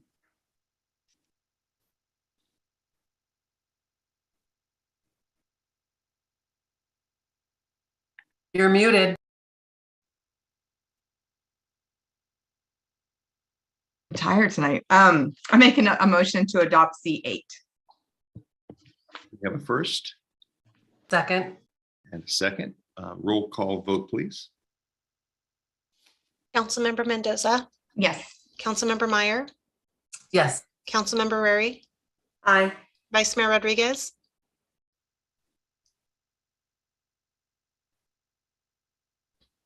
Say that again, I'm sorry. the roll call vote for item C8. Yes. Mayor Bryant, Aye. motion carries unanimous. Okay, thank you. We'll go back to Councilmember Rary on item C5. We've been able to get Mr. Peterson.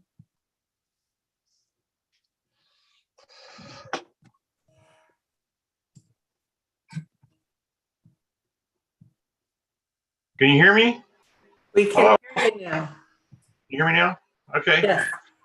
As far as, the fire department was not part of the original conditions, we are working with staff on assessment district options with the project that we would deal with later. So we're still waiting for answers from staff on the existing skip financing and other options for the project. And can staff talk about what that is so that we're aware? I guess I'm concerned about the CFD for fire, and I understand it's past that point on this, but I'm asking that, even if it means postponing this and and you going back to the company to see if you get into that, because all future development now is paying that CFD to help supplement the fire, because we just don't have the tax rate areas out here to fully fund the fire department. And while it may be only 36 units, we get 36 here, we get 36 there, and soon enough you've got several hundred, and you don't have that extra income coming in.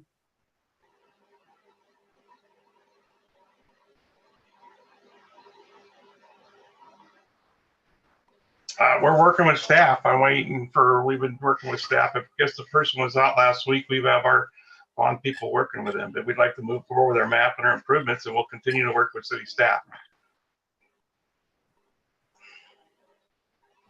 Okay. All right, well, thank you for your time.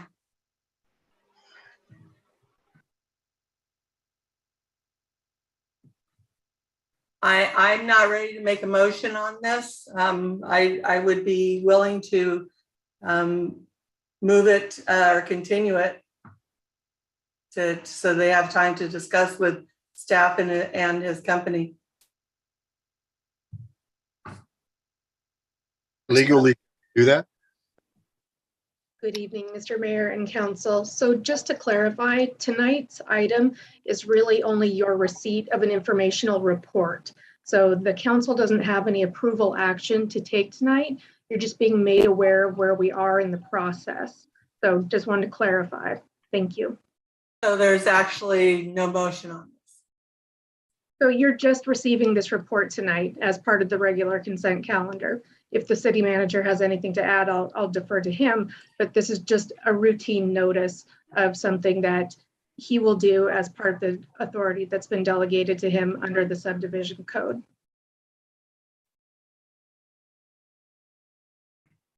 Yes, so the Brentwood Municipal Code has delegated the authority to me to sign off on the final map, and since it was approved back in 2006, and now they've finished acquiring all the right-of-way, I've signed that map, and this is to inform you that that process has taken place.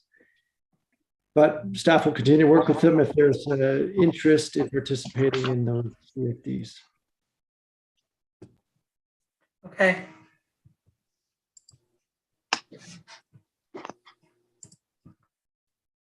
If somebody else like to make the motion. Is there a motion for item C5? I will make a motion to receive the informational report on item C5 as presented. I second that. We have a first and a second. Roll call vote. Councilmember Mendoza, Yes. Councilmember Meyer, Yes. Councilmember Rary, No. Vice Mayor Rodriguez, Yes. Mayor Bryant. Aye. Motion carries 4-1. We will move into item D, item D1, business items. Item D1 pertains to an interim urgency ordinance implementing a moratorium on new oil and gas development in the city. And our city manager, Tim Ogden, will present the item. Staff. Thank you. Good evening, Mayor and Council. So at your request at our last City Council meeting on March 22nd, you asked us to return with an interim moratorium on oil and gas drilling in the city. And this would allow us to continue to do any research and drafting of a permanent ban and updated ordinance to be evaluated and prepared for your consideration. I'm hearing some feedback. Is that from my side? I'm hearing it as well. Maybe It's Councilmember Mendoza. Okay, I'll continue to see that sounds better. So this proposed ordinance for the moratorium before you tonight prohibits the issuance or approval of any permits that would allow any new or additional development of oil or gas wells in the city while it's in effect. And currently there are no existing operations in the city. There are no pending applications or any associated land use entitlements. So nobody's going to be impacted by this moratorium at this point. If approved tonight by a 4/5 vote of the City Council, much like you did with the fire CFDs last fall and the SB 9 matters that we handled earlier this year, it will be effective for 45 days. Now, it's expected that staff will need more time than that to process that research and updating of ordinances. And so we'll come back to you on the May 24th agenda to request your extension of that moratorium, again, if you grant it tonight. And that second extension will give you up to 10 months and 15 days, or an additional year if you do it a third time, to complete all of that bureaucracy that's needed.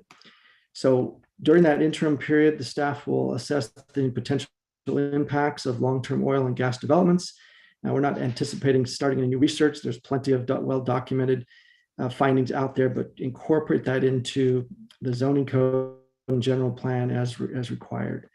So this type of review is authorized by the government code section of state law that allows this moratorium, and that will allow us to proceed with all the paperwork involved in coming back to final ordinances to then ban oil or gas at your direction. So with that, we'll take any questions and proceed from there. Any questions of staff? Councilmember Mendoza. I just want to ask the question, because this is the question that's asked of me, like, with this, again, like you said, no oil and gas drilling permits will be issued during the moratorium. It's a short window and then it's a longer window, and they're both as valid, correct? Correct, equally valid. Okay. And then it doesn't mean we're going to take 10 months from a staff perspective to write the new ordinance. It means that we just have up to that much time, correct?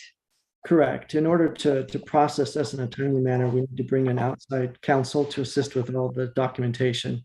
But we expect to, again, be back on May 24th to extend it. And then within a few short months, we anticipate being back on your agenda to have you approve it at that point. Okay, thank you. Councilmember Meyer. Thank you. Tim, can you clarify for the public, because I think there's been some confusion around this. Is the city paying for a study to determine this impact? No, it's not study with a capital S. It's a study with lowercase s, in the sense that we have to provide some findings in that ordinance of when you would propose to have the ban permanently. So the moratorium is going to allow us to have that time to put together those findings and any studies that are related to that, but not initiating a new study and looking at the impacts per se. There's plenty of that out there that we can utilize for our research. Okay, thank you. Yep. Okay. If there are no more questions of staff at this time, we will open public comments. Margaret.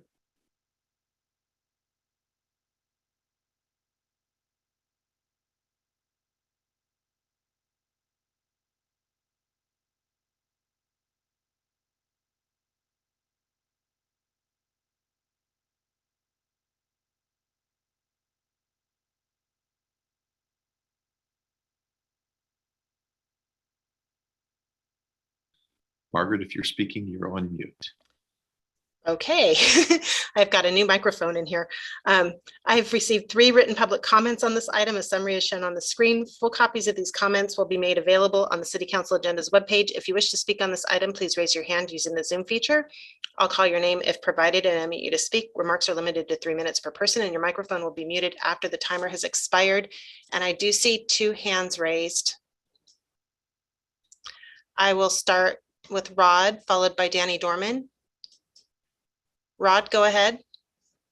Thank you, Margaret. Thank you, City Council, for taking this important first step. We don't need any more oil and gas drilling near residential properties, and there's no place in Brentwood anymore that's not within unsafe distance of drilling. I really appreciate the City Council doing this. It's so important. It's really for everyone that lives here, and especially the children that live here, to provide a safe, clean, and healthy environment. And I know that this is somewhat symbolic. We probably won't have any drilling in Brentwood anytime soon, but that threat actually does exist. You can see where all the old oil wells were, and many of them were in town. I think Bridlegate was a good example of where there's a well that was under some discussion. And we just don't need this. We've been studying it.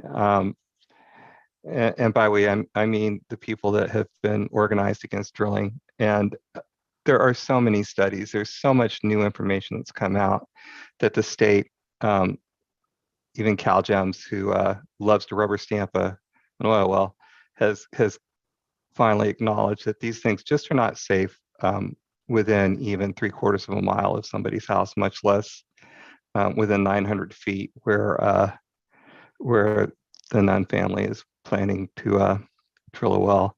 And I know that Antioch has passed an ordinance and Brentwood is preparing to pass an ordinance, and we're all praying that the county will pass an ordinance. But today, I really hope that Bob Nunn is listening and hears this and will put his love of Brentwood, his place as Brentwood, born and raised, above his pocketbook, and will withdraw his well that he plans to put on the doorstep of the Shadow Lakes neighborhood. It's time to step up, be a man, step away from this, and let our children breathe. There's a school right there. It's just time. Please stop that well. And thank you so much, Brentwood City Council, for doing what you're doing tonight. Thank you. Thank you. The next speaker is Danny Dorman, followed by Alexi Lindman.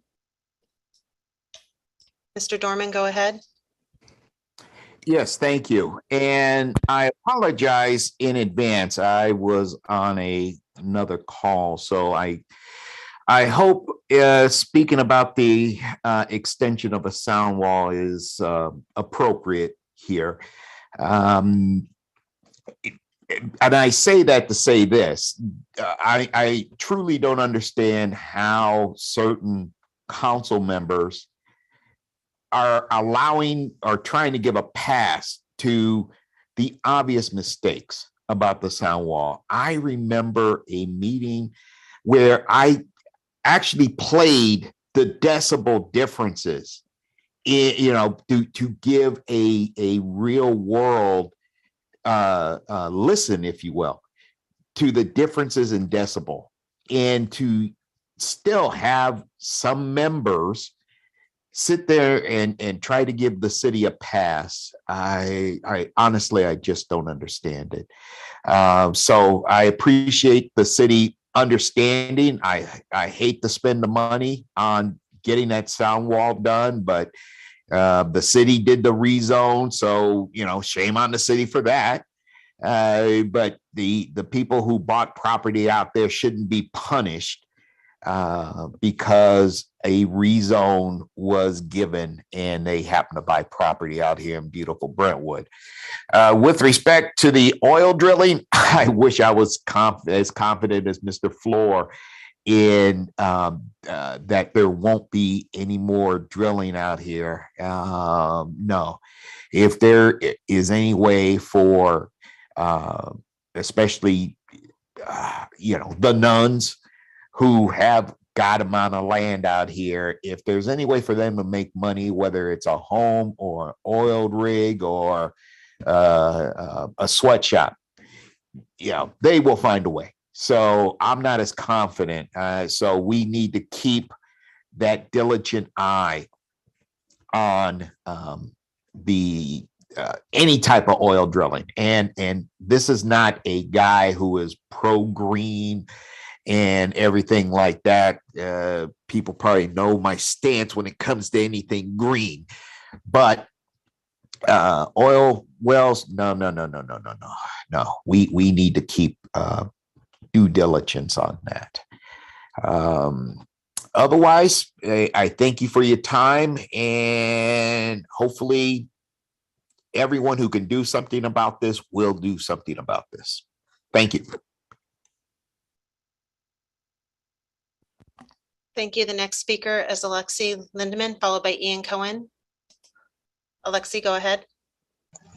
Hello, I'm Alexi Lindeman, a current senior at Heritage High School. I just want to echo what Rob said.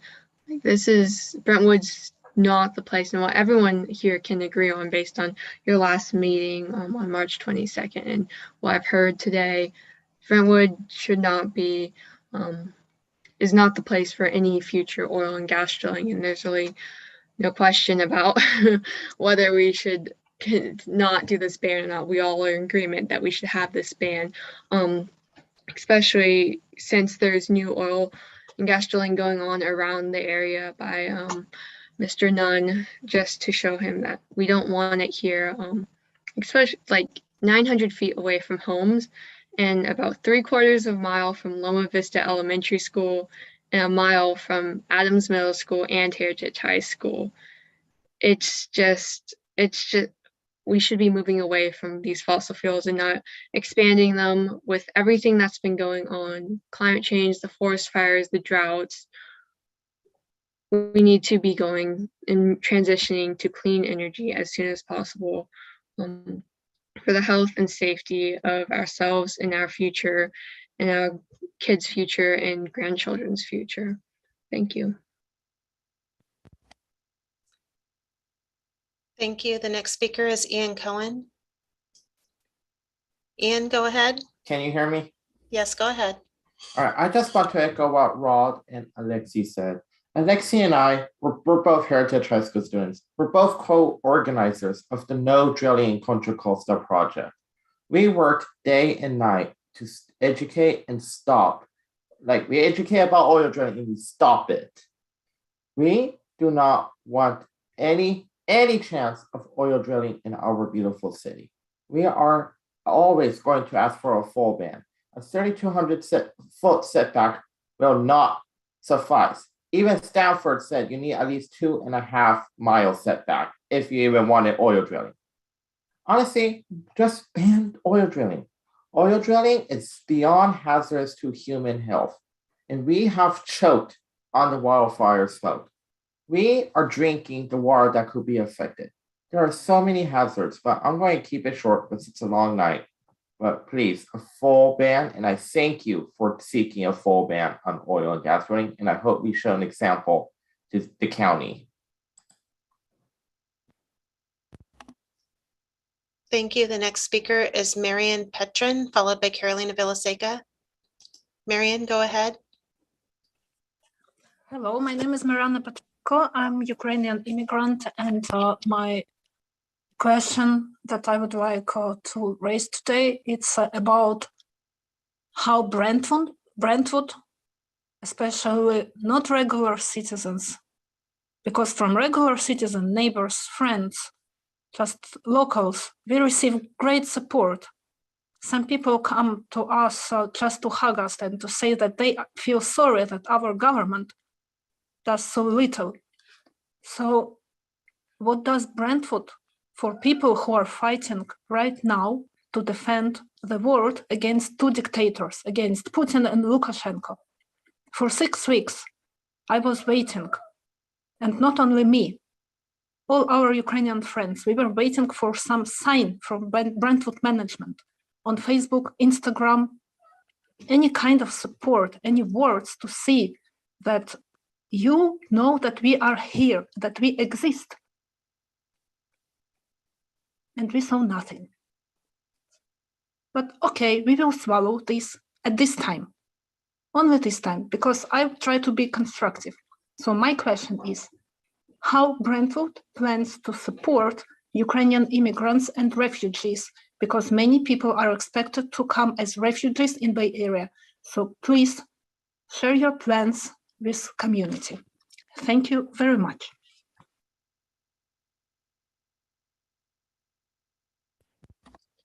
Thank you. The next speaker is Carolina Villaseca. Carolina, go ahead. Hi, good evening, City Council.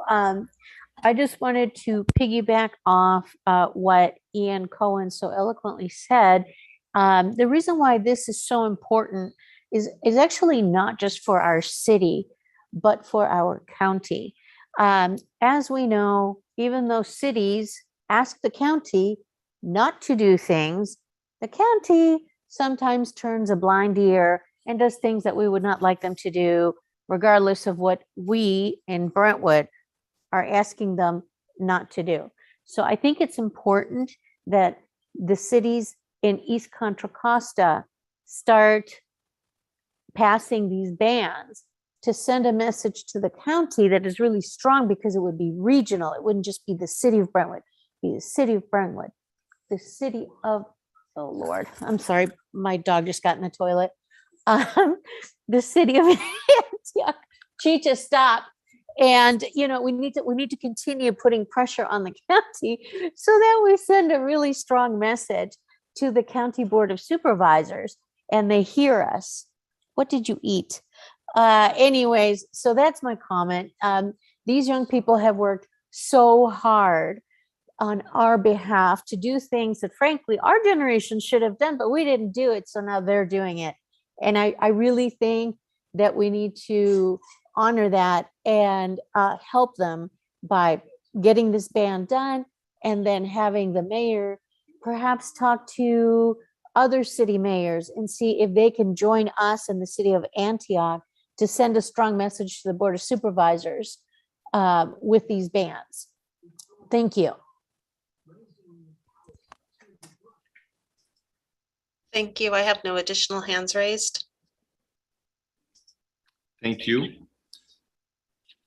At this time, we will open council discussion. If I could just address Ms. Villaseca, I have signed along with council. The city of Brentwood has signed strong opposition against this county drilling in letters to the board of supervisors, and I am happy to continue to meet and speak with the other mayors in our area to encourage them to do likewise. So thank you very much for your comments and participation. Just wanted you to know we are doing it. We have done it, and I'm happy to continue to do so. Any further conversation? There's a hand. No, I'm just going to say that I'm happy we're getting here. I mean, Councilwoman Claudette Staton was the first one to bring it up, so it's taken a long time, but I am very proud of this council for moving it forward. I think it's the right thing to do for all of our future generations, because we'll be gone soon, but they'll be the ones that are left with the ramifications. So thank you to the entire council. Okay, if there's no. Is that a motion? Yes, is there a motion on this item? I could make the motion. Hold on, let me get down to that little section. As detailed in staff report, adopt an interim urgency ordinance implementing a moratorium on new oil and gas development in the city of Brentwood. Second. Do we have a first and a second? Roll call vote, please. Councilmember Mendoza. Margaret, if I may interrupt just for a second, this is an ordinance. Do you mind reading the title, please? I can definitely do that. Thank you. Thanks for the reminder. An interim urgency ordinance of the City Council of the City of Brentwood implementing a moratorium on new oil and gas development in the City of Brentwood pending a study of the land use, environmental, economic, health, safety, transportation, and community effects of such activities, and the city's long-term plan for regulation. Now I'll do the roll call vote. Councilmember Mendoza? Yes. Councilmember Meyer? Yes. Councilmember Rary? Aye. Vice Mayor Rodriguez? Aye. Mayor Bryant? Aye. Motion carries unanimous. Mr. Mayor, before we move on, can we take a quick 5-minute break? We certainly can, if that is the will of council. I see no opposition. Yes, we'll take a 5-minute recess. Thanks.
So this time we will reconvene.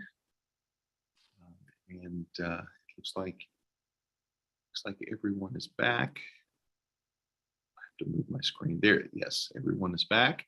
This time we will reconvene and move on to item D2.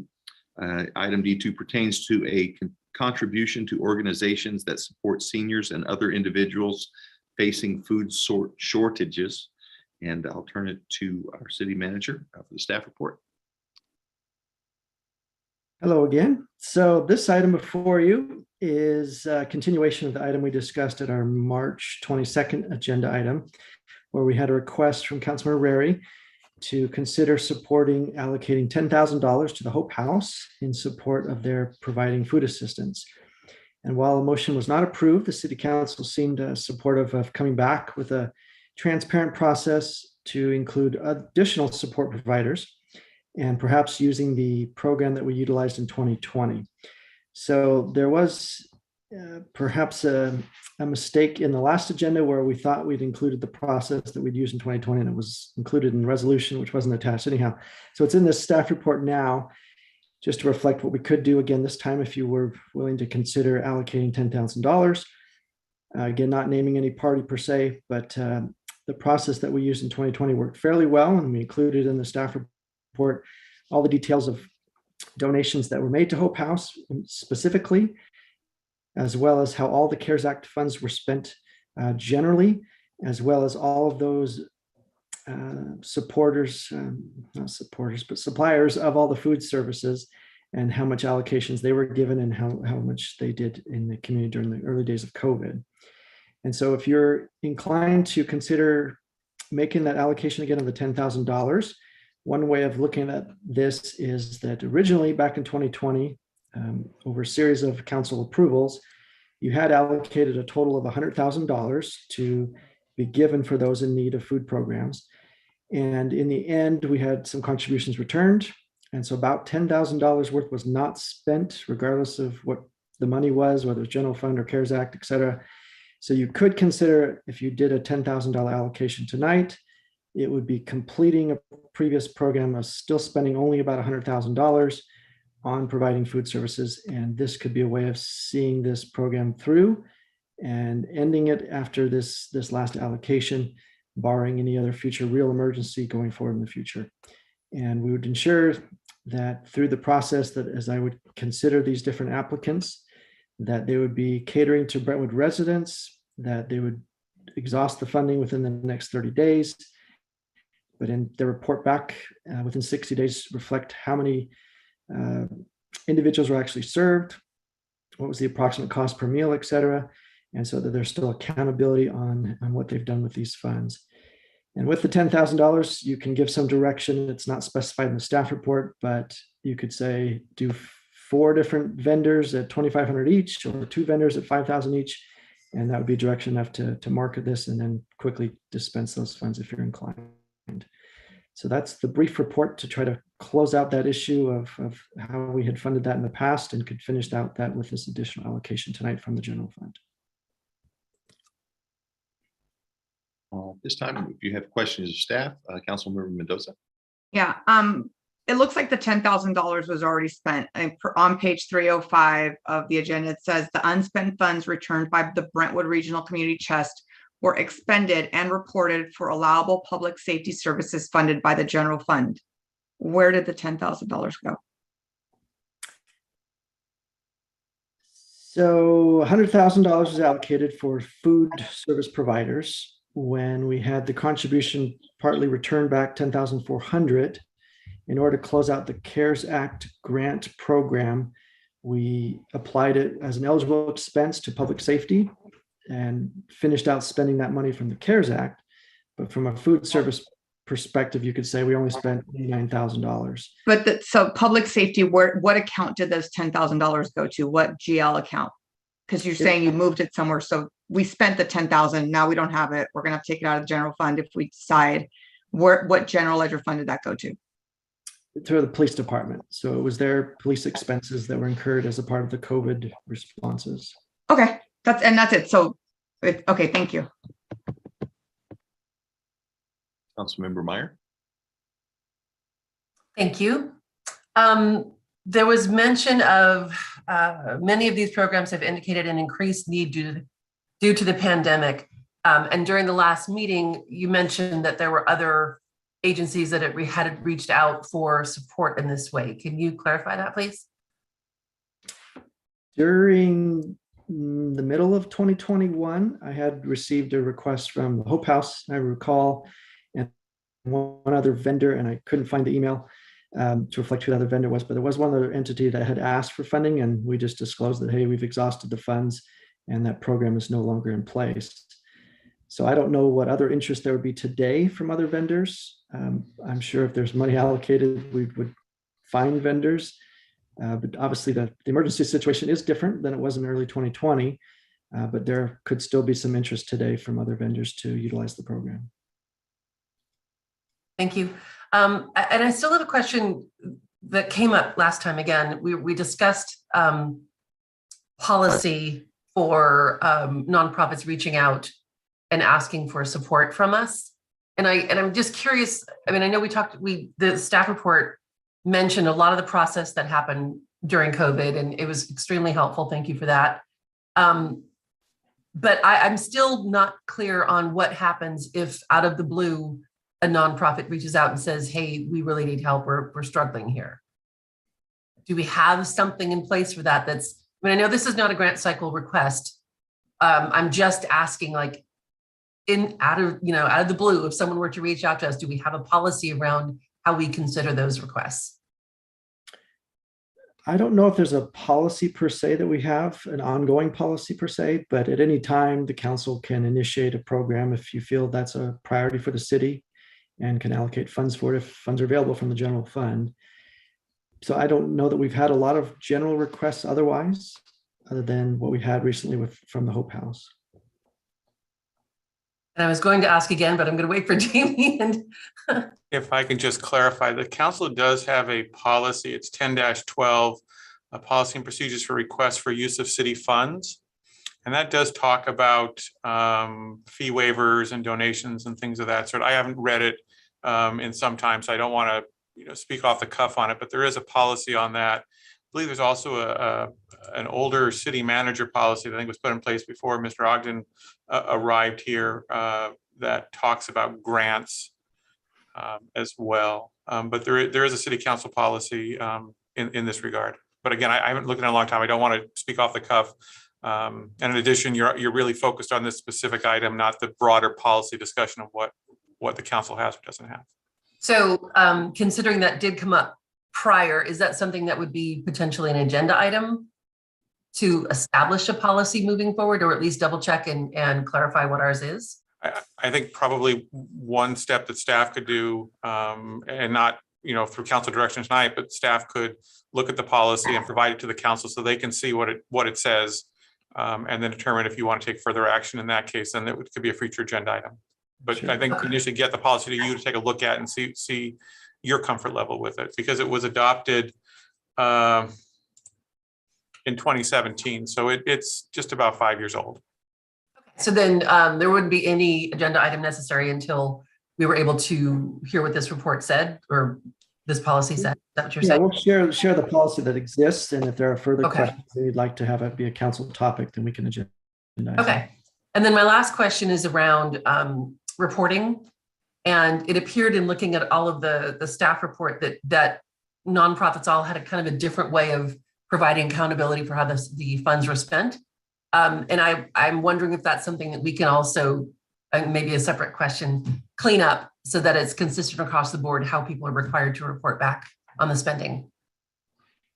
Yeah, there was no template provided them, but there was information requested, 5 different categories of information they had to respond back to. So some were in a narrative format, some were in an Excel format. For our purposes, it worked because it was fairly straightforward information. And during a crisis. Correct. If this were an ongoing program, I think it would be worth spending the time to formalize that. But again, it depends on what you want to do tonight. We could certainly look at that. Okay, thank you. Councilmember Mendoza. Why aren't we following policy 10-12 with this request if we have a policy? Who are you asking? You. This was a request from Councilmember Rary, so we put it on the agenda. But if we have a policy around asks, financial asks, I would think that the whole council has to abide by the policy. So why are we not following a policy that we have in place? I don't know if we're not following the policy. We could have included it in this report. That would have been appropriate. So you have that in concert with this request. Can you pull it up, and is it long or short? Like, what does it say that the policy is? Sounds like if Damien has it, maybe he can put it up on the screen, but it may not be relevant to tonight's agenda item. I know that's his call. Can I make a clarification here?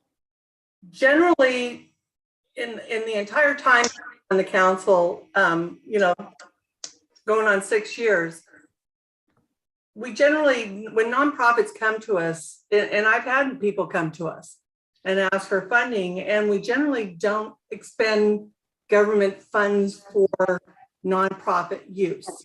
And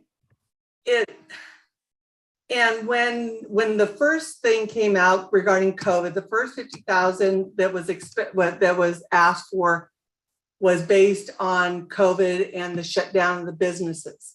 The second 50,000 that was asked for was due to unemployment funds ending. And so that was what that 50,000 was for. Had I not known about that 10,000 was returned in from the Brentwood Regional Community Chest, I would have told them that there's nothing that we could do. It was only that 10,000 that I was aware of, which made me turn this request in, because there was 10,000 left of the 100,000 that we had allocated.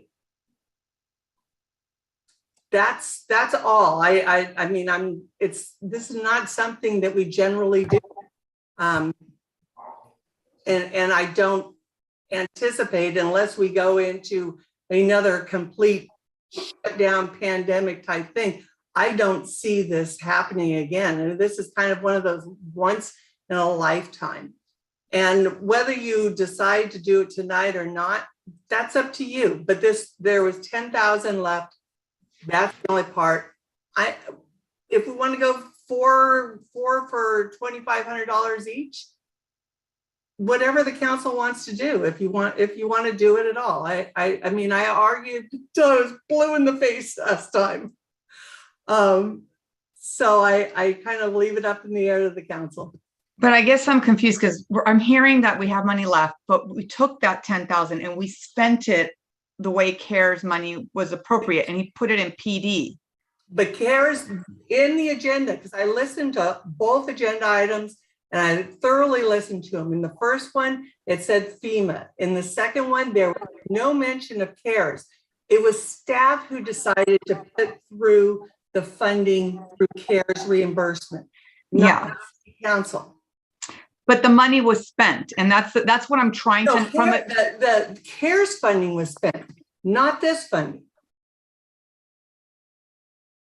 Yeah, so if you netted how much we spent on police services and netted how much we spent on food services, there was 10,000 that was swapped, and we could finish swapping that back, is what we're saying. So it's not a missing 10,000. It's just another way of looking at the funds, that each would be made whole again.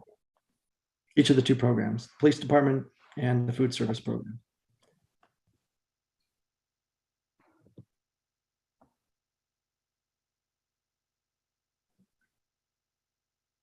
Vice Mayor Rodriguez.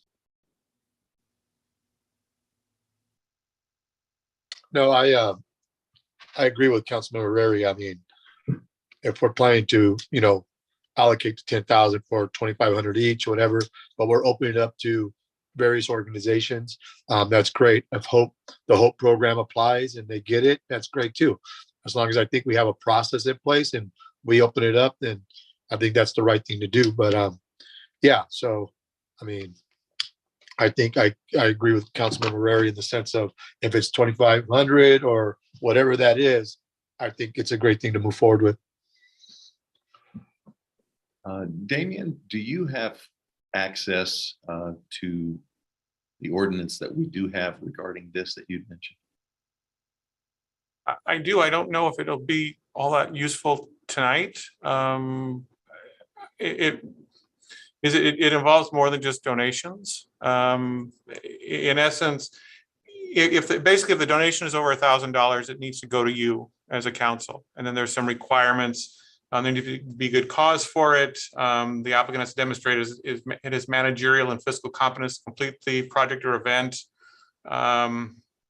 things of that sort. And from what I'm hearing, I think what you're doing meets these requirements as I'm looking through them quickly. But again, I'm concerned if we can put it up there, but there are other sections to this, and I don't know if it's going to be useful to have me scroll through this policy during your meeting and show you the different sections.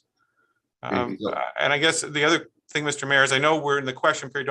We just don't want to forget the public still has the opportunity to comment on this before council gets into too much of a discussion on it. Yes, thank you. So in essence, according to your opinion, by happy incident, we are abiding by the current from my quick look at it, as I'm sitting here during your meeting, it looks like that this meets, I think, pretty much everything. There's a certificate of insurance requirement, so I don't know if that has happened yet.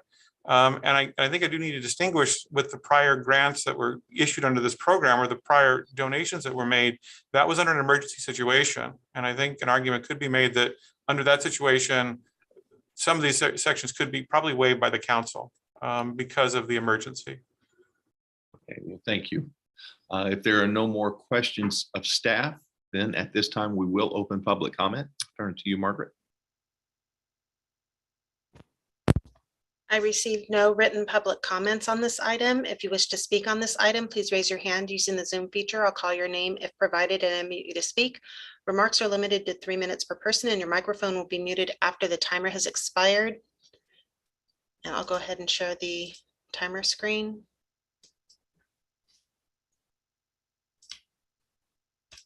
And I have 2 speakers with their hands raised. I'll start with Rod, followed by Dave Funk. Rod, go ahead. Hi, thank you, Margaret. So I'm listening to all this, and it's a little hard to thread through.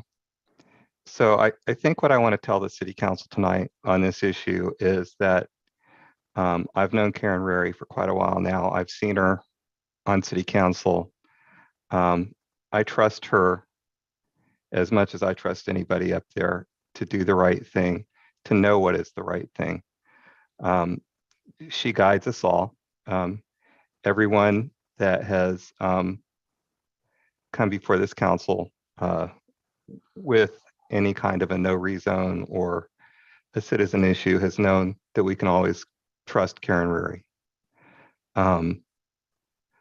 And if what she is saying here tonight is that there's $10,000 that could be distributed, that's as much as I need to know on this. I appreciate so much the work that Mendoza and Meyer do, but at the end of the day, I think we need to stop, standing on process here and just stand up and stand with Karen and do what needs to be done. I thank you so much.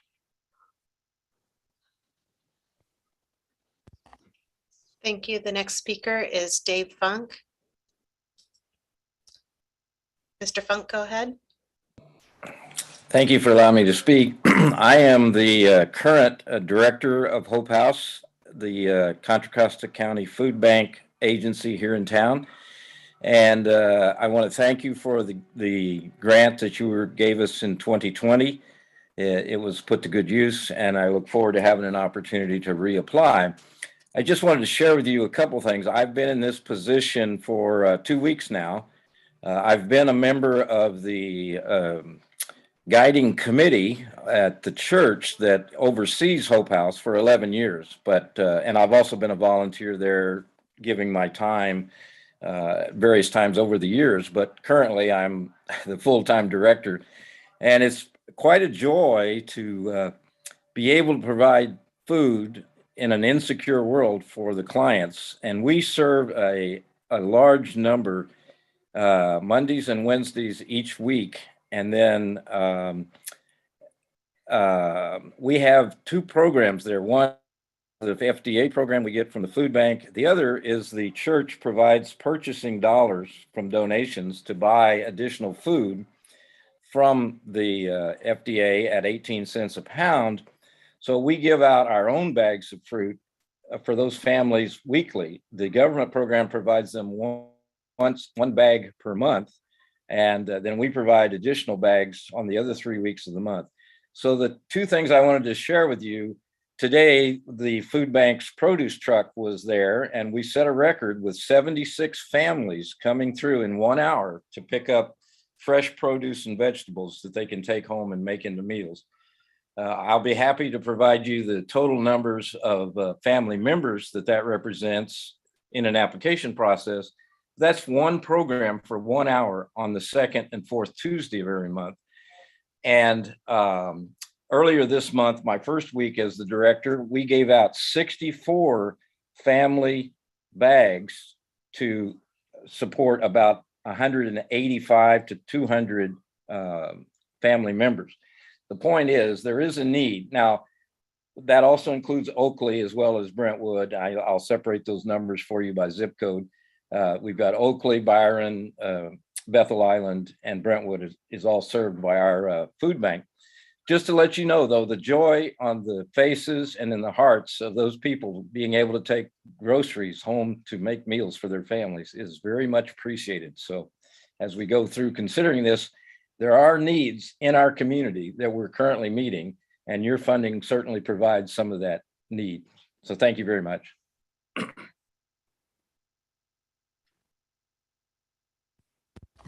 Thank you. I have no additional speakers with their hands. Oh, I have one more speaker with their hand raised. Carolina Villaseca, go ahead. Hi. So I just kind of want to summarize. Like Rod said, this was difficult to go through. Obviously, listening to the speaker before, the program is a really good program, and yes, it should receive the funding. And to Mrs. Mendoza's point, we have to follow procedure to make sure that a swapping isn't necessary later on. My husband is a CPA, and if he had heard this, his toes would have curled, because it's really bad accounting to take money from one account, like police, and put it into another account that is not police.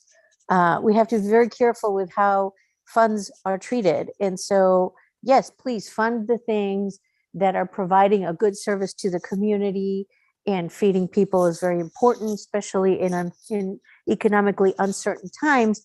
Let's just, do it the right way so that the funds go where they need to go and things can be done in a clear manner. Thank you. Thank you. I have no additional speakers with their hands raised.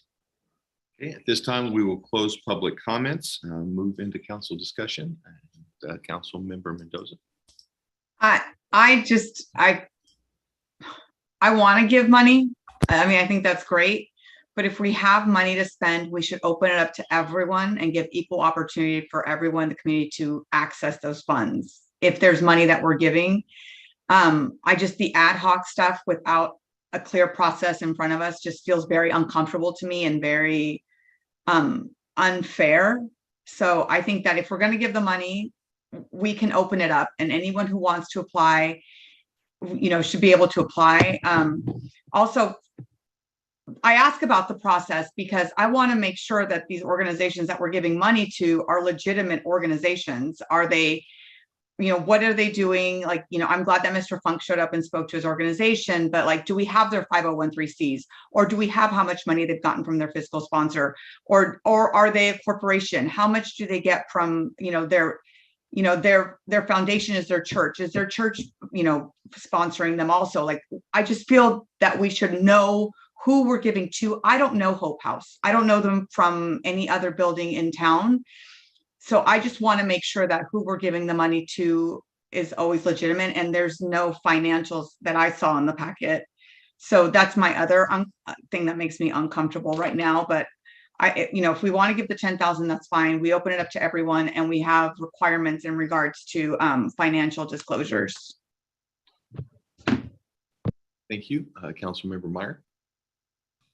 Thank you. I would like to, first of all, thank Mr. Funk for joining us this evening and staying on to be able to speak on this item. I think, I mean, I know I speak for myself, and I would guess I could speak for everyone when I say we're not trying to take food out of anyone's mouths. This is purely a policy and transparency issue. I said last month I had no problem actually distributing the funds. That wasn't my issue. My concern was just understanding what happens if it comes up again. So I do appreciate the comments from the callers. I think this is not an insult to anyone or an implication that anyone has done anything wrong or shady. This is just trying to make sure that when we have requests like this, they all go through the same process. I mentioned earlier that I thought that our reporting needs to be more consistent across the board for every nonprofit. I think the financials, the people served, the numbers served, and some of that, like Tim said, it was in the report, but it was reported differently. And I appreciate Mr. Funk talking about the cities served. And I would, of course, like to know who in Brentwood was served, not who, excuse me, the numbers in Brentwood that were served. So this is all to say, I've never objected to supporting nonprofits who need help, just trying to understand for the sake of transparency, which I think we've focused on a lot in this council, just to make sure it's consistent across the board. It's fair to anybody who applies. The reporting is the same and the process is the same. So that would be my request. I do feel like we should move forward with this because clearly there is a need, and I think we've talked about it enough that we can all establish that there is a need. There's nothing shady going on with that, but we do need to, once we find out what the process is, discuss as council if we need to change it. How do we be more clear with it? How do we make sure our nonprofits in town understand what it means to go through this process and what the reporting would be? Thank you. Thank you. Vice Mayor Rodriguez. Yeah, I agree. And I also want to thank the gentleman for coming up and speaking. I think that was great. And we do know that there's a need out there. And I would like to also see, a process, but I also feel that we need to put that money, give that money out to the community. But there does need to be a process. At the same time, we got to open it up for everybody. I think that, and like I said, if Hope House is the one that gets it, great. But at the end of the day, I think we need to be transparent with everybody. Thank you. Councilmember Rary. As I mentioned earlier, well, first off, Hope House is the Methodist church across the street from City Hall. So they actually do their distribution out on Pine Street over there by Independence High School, across from where Johnny's sitting right now. And I've driven downtown and I've seen that line come out of their building around the corner and down the block. I've seen it a couple of times when I've been in the downtown area. So there is a need there. But again, this is a first come, first serve thing. We could open up to, initial 2,500. If after, I don't know, the last time I think we opened it up after 15 days, if there was still funds left that they could reapply, but they had to turn in their previous paperwork before moving forward. And I think that's in the documentation that you have right there. I mean, that'd be a way to possibly get 5 or 4 different organizations or less, depending on how the funds are used over the next 15 days. If that's amenable to everybody else. I think that is a good idea. I will want to also add my agreement with everyone that's spoken. This is something that is a good thing, and there is clearly a need, and I'm certainly in favor of it. And Councilmember Rary, if your process that you just described is a motion. It is. Okay. Wait, Johnny's got his hand up. I think he still has it up from previously. Yeah, I do. I'm sorry about that, guys.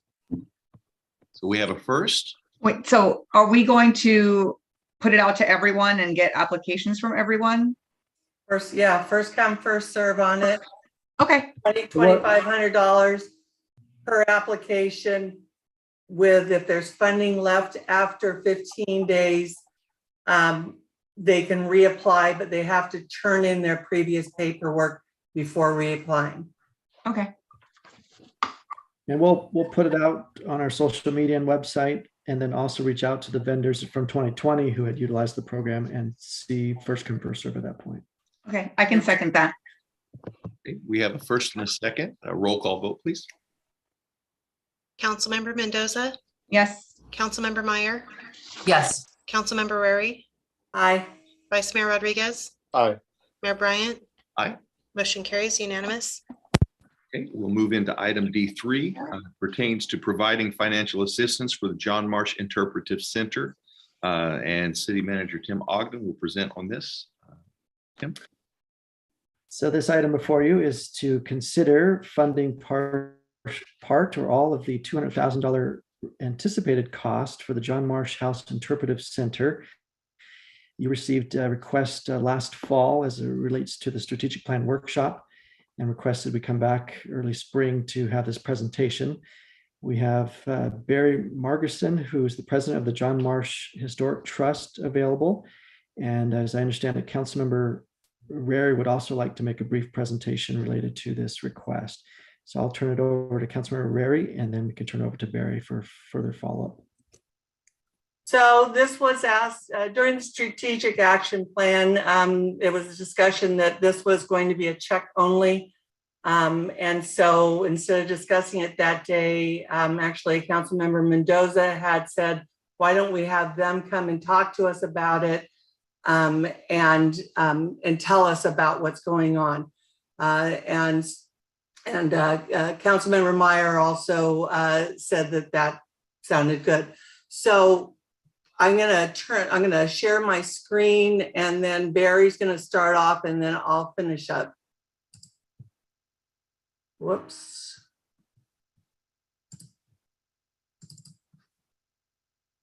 Okay, let me get to.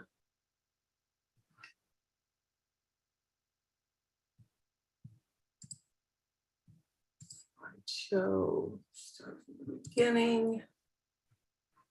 And Barry, if you want to, has he been promoted? Yes. I'll turn it over to you, Barry.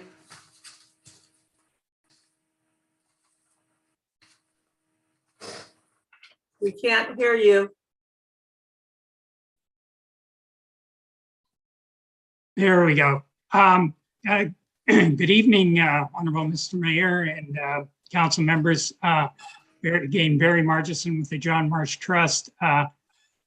We've got a presentation before you this evening, but I would like to thank the City Council for all their past support on our annual Heritage Day events out at the John Marsh House. And that's really been helpful for introducing the whole story of the Marsh Creek State Park to the public. If we could go to that first, on the Interpretive Center, that's the project you see before you. It consists of two shade structures with picnic tables in them. There's a handicap parking spot in the upper part of the screen, and a regular parking spot. Most significantly, if anybody's gone to an event out at the Marsh Creek State Park, the portable toilet is sort of a key acquisition to have this. We've used this area in the past for our fourth grade school programs, interpreting Rancho life at the Marsh House. So we think this is really going to be a major way to move forward, getting public participation out of the house. As you can see in our little dollar silver coin there, the trust has already raised $18,000 towards completion of the interpretive center. So what we would like to request is make the argument that the completion of the interpretive center at the Marsh Creek State Historic Park will provide a way for the agri-tourists annually. There's 150,000 estimated agri-tourists annually visiting our UPEGs, our wineries, even our olive ranches out in Brentwood. And the completion of this interpretive center would provide a way for the residents, the agri-tourists, the school children to experience the rich agricultural history of East Contra Costa. At the center, the trust will tell the story of why people were drawn to settle in our fertile valley on the eastern side of the Diablo mountain range. Interpreters will highlight our area's bounty of fertile soils, precious surface and groundwater resources, along with our long crop growing season. And the emphasis here is not just the history of John Marsh's legacy, but more sort of like an extended period of time, how each wave of settlement, that first the Native Americans, then the Mexican and Anglo settlers, the whole Western movement, starting with Bidwell coming out to the John Marsh House, all of those settling people out here, they've sort of built up a unique agricultural heritage. And I think that's the primary story we want to tell at this interpretive center. So we thought if people come out there, that the programs they could participate, actually active participation, would be like grinding cornmeal on the traditional stone mills.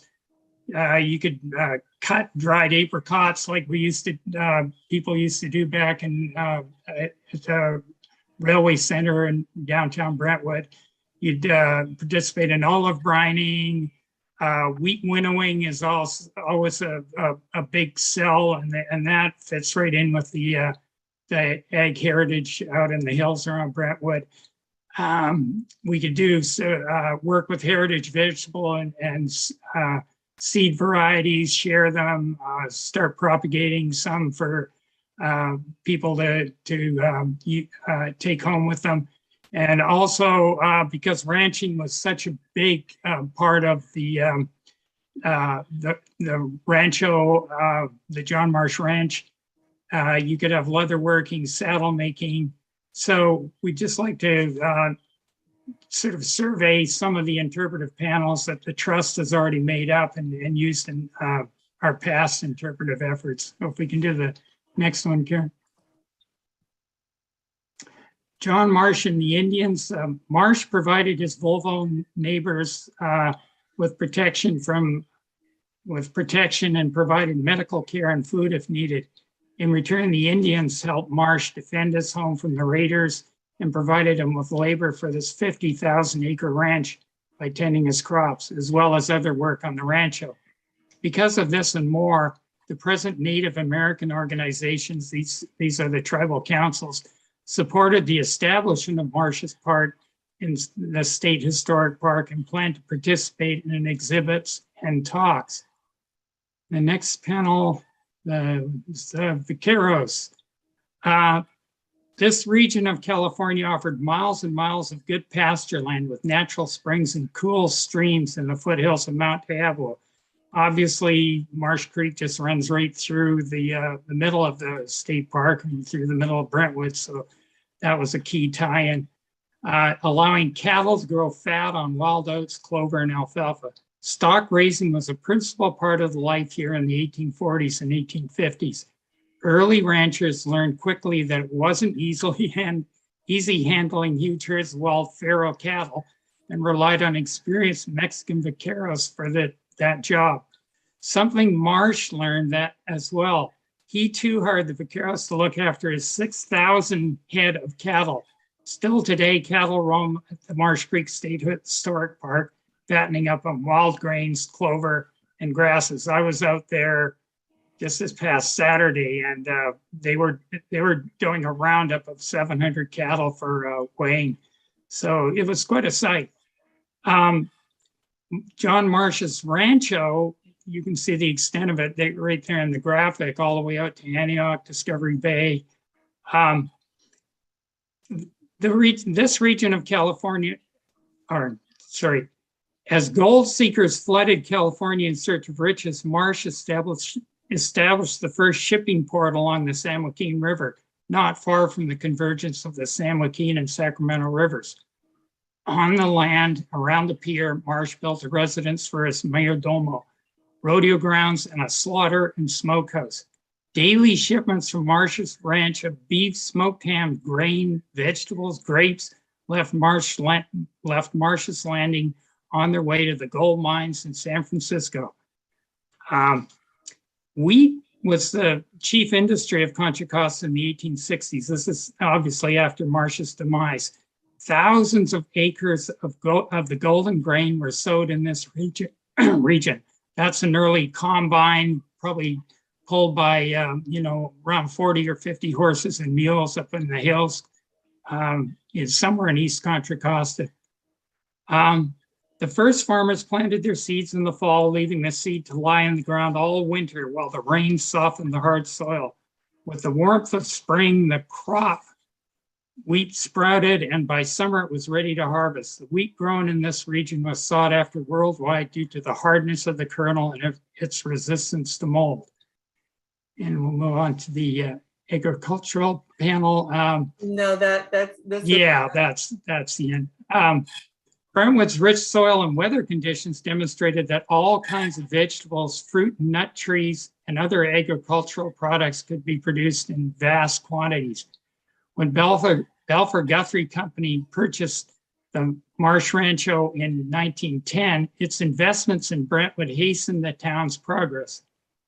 After the Balfour Guthrie Company purchased Rancho Los Meganos, they planned and installed the first irrigation system, mapped out the town, and subdivided farmland, advancing agriculture from dryland grain farming to the irrigated alfalfa farms and dairies. Then in 1922, Balfour Guthrie planted orchards, and that's when, Brentwood farming really took off. That added to Brentwood's reputation as an agricultural mecca. Fast forward to today, over 10,000 acres of former Rancho Los Meganos still serves as farmland for crops and orchards, as well as grazing land for cattle. By partnering with Harvest Time as a member, the Interpretive Center won't only be a nice picnic area for you pickers, it will bring to light the history of farming and cattle ranching in Brentwood. So thank you, Mr. Mayor and the Council, for your consideration of funding the IC this evening. So I've got a little bit too. In 2018, the city adopted an economic development strategic action plan. In that plan, it states the city should support the development of the John Marsh House as a historical farm. The opening of the Interpretive Center will be the catalyst for bringing awareness to the house. This will be the first time the historic state park will be open to the public since becoming a park in 2007. We've had one-day events out there, but we have never been able to open it up to the public on a continual basis. The more people who see this historic home, the easier it will be to fundraise. Now, the city also established and signed into a memorandum of understanding between the California Department of Parks and Recreation. And in there, they said that they would cooperate in development, restoration, conservation, and maintenance of the park property for state park, open space, recreations, educational, and historic preservation purposes. And the city shall contribute funds and resources to such projects for improvement, restoration, and maintenance of the property. And in due time, the city shall consider contributing funds of staffing 2 people at the property. So that was started with City Manager John Stevenson and signed with Donna Landeros. Now, to date, not including the recent $1.2 million to California State Parks for restoration efforts of the house, the trust has raised $2.9 million to restore the house. While there are many grants that make up that number, the trust itself raised $600,000 of those funds. As for the interpretive center, we have already raised over 18,000 and plan to kick off a formal fundraising effort after our meeting later this month. We've had to stall on kicking this off as we didn't have access to our Facebook page. It was in the hands of our previous executive director, and we just got access to this last Friday. In 2019, we began working with Harvest Time and the Contra Costa wine growers to kick off the inaugural equine and wine fundraising event in the Marsh Creek State Historic Park. But due to state park COVID restrictions, that event was sidelined and has been for the past 2.5 years. We anticipate launching that event next year. Now, there's been a question about the funds and that 1.2 million, which went to the California State Park, not to the John Marsh House. But here's an update. State parks, the funds were not available until February of this year. So what, a month and a half ago. And since September, state parks gathered historical information. Unfortunately, due to new state building codes, they need to produce new design drawings. And the timeline here shows that by mid-September, 80% of the design drawings will be done. Sequel will begin in the fall, and the design drawings should be complete by mid-January of 2023. Bid packages will then go out with a deadline of May 2023. Construction will begin as summer of 2023 with an estimated completion date of spring 2024. And this is for further stabilization of the home. We've asked for additional, the additional steps. What do we need for each step going forward? And we were told by the state park system that they don't have the capability to do that. They'll finish this project, and as funding becomes available, they will then go out and do the same type of process that they're doing here. So it's a step-by-step, and this is by what the state park system will do. The interpretive center that we saw in the beginning, we've been told that there's 80% of the drawings done.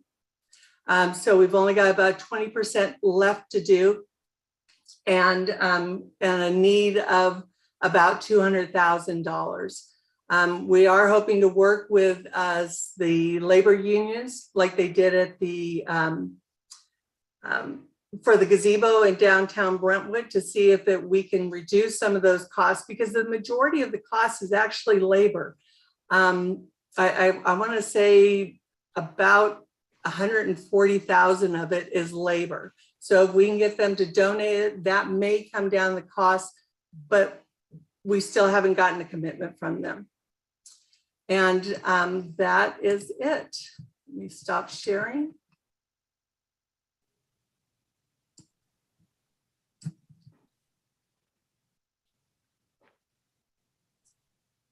And I guess any questions for Barry or myself? Any questions from council? I have a couple questions. When the interpretive center is available, how accessible will that be to the general public? It will be open to the public. So that area, the gate, everything else will be open to allow them to come into the interpretive center, to drive up into that area. So, for example, if they go out to the U-Picks and they decide they need a place to picnic, would that be something that they could head toward? They could, and as a member of the Harvest Time, as a Harvest Time member, we would have Harvest Time sign out there. We would, and hopefully we'd be able to put on their wayfinding signs, which was something that we had, as part of the Ag Committee, had requested that they do at that time. Also, are there, I know there are trails and everything out there. Are those going to be accessible as well to visitors? I'm not sure that the trails will be open yet. They are, I brought forward the land and conservation grant for $6 million that they are going to work on and apply for, which could help open up those trails. the equine and wine event would be something that would open up the trails. Thank you. Vice Mayor Rodriguez. Yeah, Karen, and thank you, gentlemen, for speaking. Very good PowerPoint. Quick question. So could you explain again, Karen? I think it was 1.2 or 1.4 million dollars. Where are you guys at with that in regards to those funds? I mean, are they being used? Are they going to be used, or how's that work? That was the last slide that I gave you, and Yeah. the funds did not get it was, by the time it was funded, it was 1.2 million, down from the 1.4 originally said. That went to state parks. That did not come to the John Marsh House. Funds, they started doing some research. State parks gathered historical information from September and through February. And as I said, unfortunately, due to new building codes, all the design drawings that we had before need to be redone. I mean, yeah, because of new building codes by the state, our design drawings need to be redone. So are those funds still specifically allocated for the John Marsh? They cannot be used for anything else? For stabilization of the house, yes. And they can't be used for anything else. So John Marsh at some point is going to get those funds. No, we don't get the funds. We're a fundraising mechanism for the state parks. So any funds that we get, we give over to them to do. Yeah, but I mean, in their budget or however they do it, are the funds specifically allocated for the John Marsh? They can't be used for anything else from the state parks. Nothing else.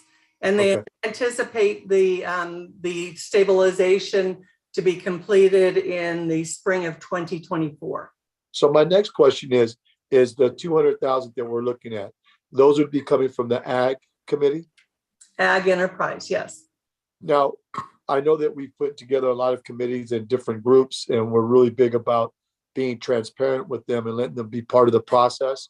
So why aren't we not letting them be part of the process of voting on the 200,000 to be allocated for something like this? This was direction at our strategic action plan during that full day. I brought this up, and it was actually Councilmember Mendoza and Councilmember Meyer that asked for this to come back to the city council. Yeah, because I know I sit on that committee, and I think it would be great if they had some input in this, especially if the funds are coming directly out of their budget. But it's not their budget. It's the city's budget. Yeah, well, it's under the Ag Committee, right? It's in regards to Ag. So obviously we put them in that position to be able to have a say or give us some direction and guidance to how these monies should be used, correct? They could, yeah. Okay. But it's, as I said, it's not their funds. I mean, we could use it for even going out and land trust and conserving land. So it's not necessarily, while it can be used for agritourism and ag enterprise, it is the city council that decides on what it is to be used for.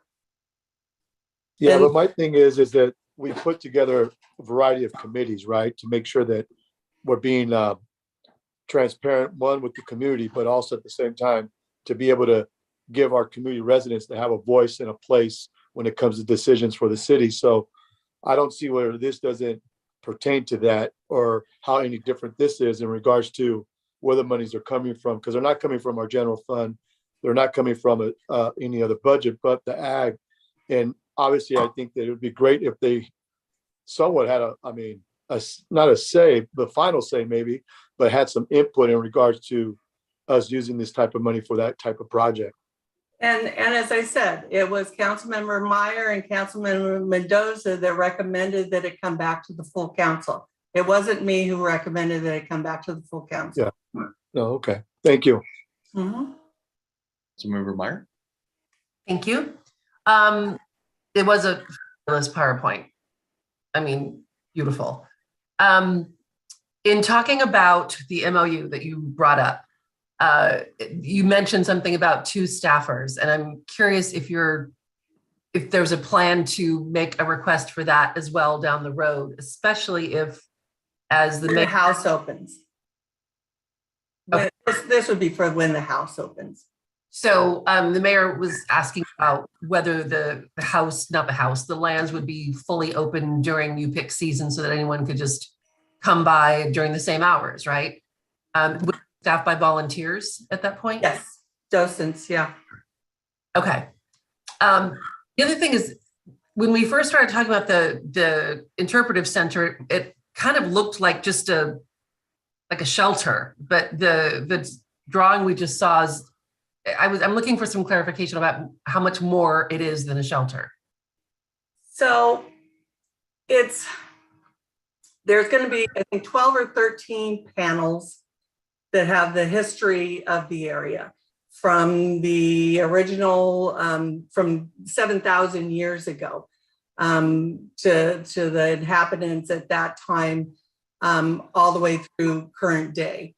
You saw, I think, 3 or 4, I forget how many of the panels that were in there, the vaqueros and the marsh and the Indians.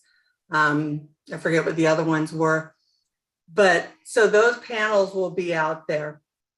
The shade structures are there for the picnicking area or for holding classes.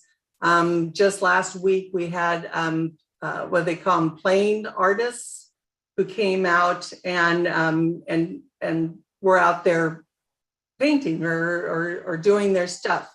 That might be a place for them for respite. But it will have the bathrooms there. It will have the handicapped and regular parking. And we originally, when we first started looking at this, I mean, our estimate, the pricing that we gave in it was like, I think, $75,000 or $85,000. And then as government got a hold of it, the state parks, all of a sudden that number went up to $200,000, because we have to do things specifically to the way that they say. There are artifacts underneath the ground there. And so they can only be put, the posts and so forth can only be put in a certain way so that we don't disturb enough of the ground below. And that has already gone through the archaeologists there to make sure that we are protecting the ground that is out on the Marsh House. But the original one I think you saw was just kind of was the first version. And then the second version came with the expanded amount of. The first version looked like it could have worked with the barn raising, like community barn. Absolutely, absolutely. I'll have more comments later, but I wanted to ask one more question, and this would be for I guess Tim. Tim there. In regards to the MOU, has there been an ongoing understanding or expectation of things coming to this point where, a large chunk of change would be allotted to the John Marsh House for this? I mean, has this been something that's been expected for a long time? Has there been discussion about the MOU changing over the years? I mean, I'm just looking for more clarification on that, because this is the first I've seen of the actual MOU. So I'm just curious about what the city's position on that has been since it was first introduced all those years ago. The MOU, if I understand right, was executed in 2006. I'm not aware if it's been amended since. I just became aware of the MOU just last week in talking with Councilmember Rary. So we would need to spend more time looking at that record and any additional records. But it's really up to the council what you'd like to do with this request tonight. Regardless of what the MOU states, you can tie it to that or you don't have to, but either way. Okay, thank you. Hey, I have a question about, we all know how the state goes, right? They say they're going to do something, then they don't do it, they change their mind. I have concerns because I think it's great that the trust is coming and presenting, but is there a possibility to have the state rep come in and speak to their commitments, what they're going to do, because to ask for money that we're going to give, and then they might not follow through on their commitments. And I don't even know exactly what their commitments are, but I mean, I just don't want to throw money at something that then is not going to happen. So who's going to run the park day in and day out? Who owns that responsibility? Who is going to do the operations? And is there any way for them to come and speak? And maybe it's not to us, maybe it's to the ag committee about their commitments to us. If they're, you know, because when we do, you know, I was looking, we've given them 31,000. So like 200,000 is a big jump, but I think, you know, supporting what we've done, you know, the Heritage Day and all of that is great. But it's a big jump from like 6,500 a year to $200,000 in an ask. So I don't know, what did they say about their commitments and then coming out and the ask? So Elise from the state park system, she is our liaison from the park system. And she just came on board basically when that 1.2 million started getting involved, which is great because she's been very responsive. Yeah. Which is great for us. And she actually told us, because when we were asking, okay, what can we do? What about the next steps so that we can start fundraising for further work on the house? And she told us, she goes, the first step you should do is get that interpretive center done. She goes, that's where we need to move forward on. So that came straight from state parks and our liaison, who is overseeing the workload that I just put up on the screen. Okay. Do you think they would be open to negotiations? I mean, they want Brentwood to, so they're asking for Brentwood to pay for all of it. The state doesn't want to chip in anything? Well, I think the state just chipped in 1.2 million for the restoration. Well, that was the state, the park district. The park district doesn't want us to chip in anything. It's their park. So I mean, remember, it's a partnership, right? So now you're asking us to cover all of it, which feels a little bit weird. But also, it's weird to me that the trust is asking for money, not the state who owns the operations of it, right? We are the fundraising arm. We are a cooperating association. But you could raise all the money in the world, and from an operations perspective, things might not get done if they don't sign off, right? They have to sign off on anything that you do, right?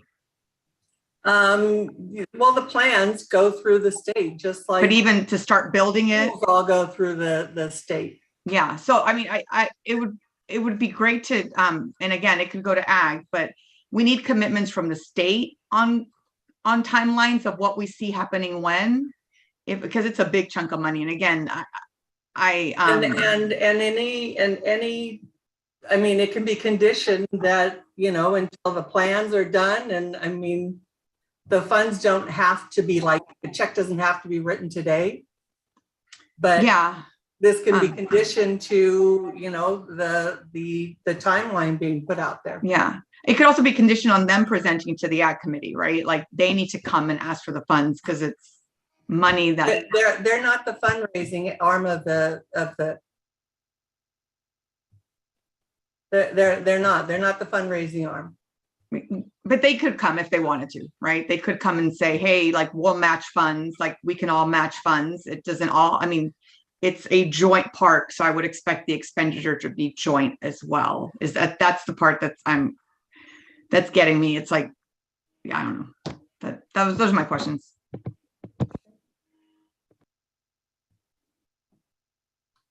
I had one more question. Clarifying, this 200,000 is simply to fulfill the void in order to get the drawings. Is that correct? No, this will, it'll finish the drawings and build it and open that section of the park, which hasn't, I mean, the park has not been opened to the public since it became a park in 2007. Okay, and what kind of timeline, if this gets funded, are you looking at for it to be completely built? You know, as I said, I mean, we're looking at that restoration and we're looking at 2024, but I don't anticipate 2024. This is a lot simpler than doing stabilization and having to draw out all those plans. Barry, do you have, could you answer that at all? I have something from the Northern Service Center, the state parks at a planning arm up in Sonoma County, and they said the duration of the project would be 4 months, including a landscape architect, project and construction manager, and a construction inspector. So it sounds like if it gets funded, they're ready to move and complete in 4 months. That's fast. Councilmember Meyer. I seem to remember East Bay Regional Parks was involved with part of this. I mean, I know they were at the event. There was some discussion about the trails and such. I mean, I know it's state park land, but East Bay Regional Parks had some, I don't want to say Creek Trail. It's okay, the Creek Trail that they're looking at several different ways. One is going on the outside of the park. And the other one they have, which they haven't gotten approval from the state park yet, is to go through the state park to Round Valley. I'm only bringing it up because I wonder if they've been approached about supplementing, since they'll benefit from this as well. No, it's not their park. Right, but they've been involved in the discussion and some of the meetings and would certainly benefit if this goes through. I mean, it would give people who are on the trail a place to go and sit for a while. Yeah, it's.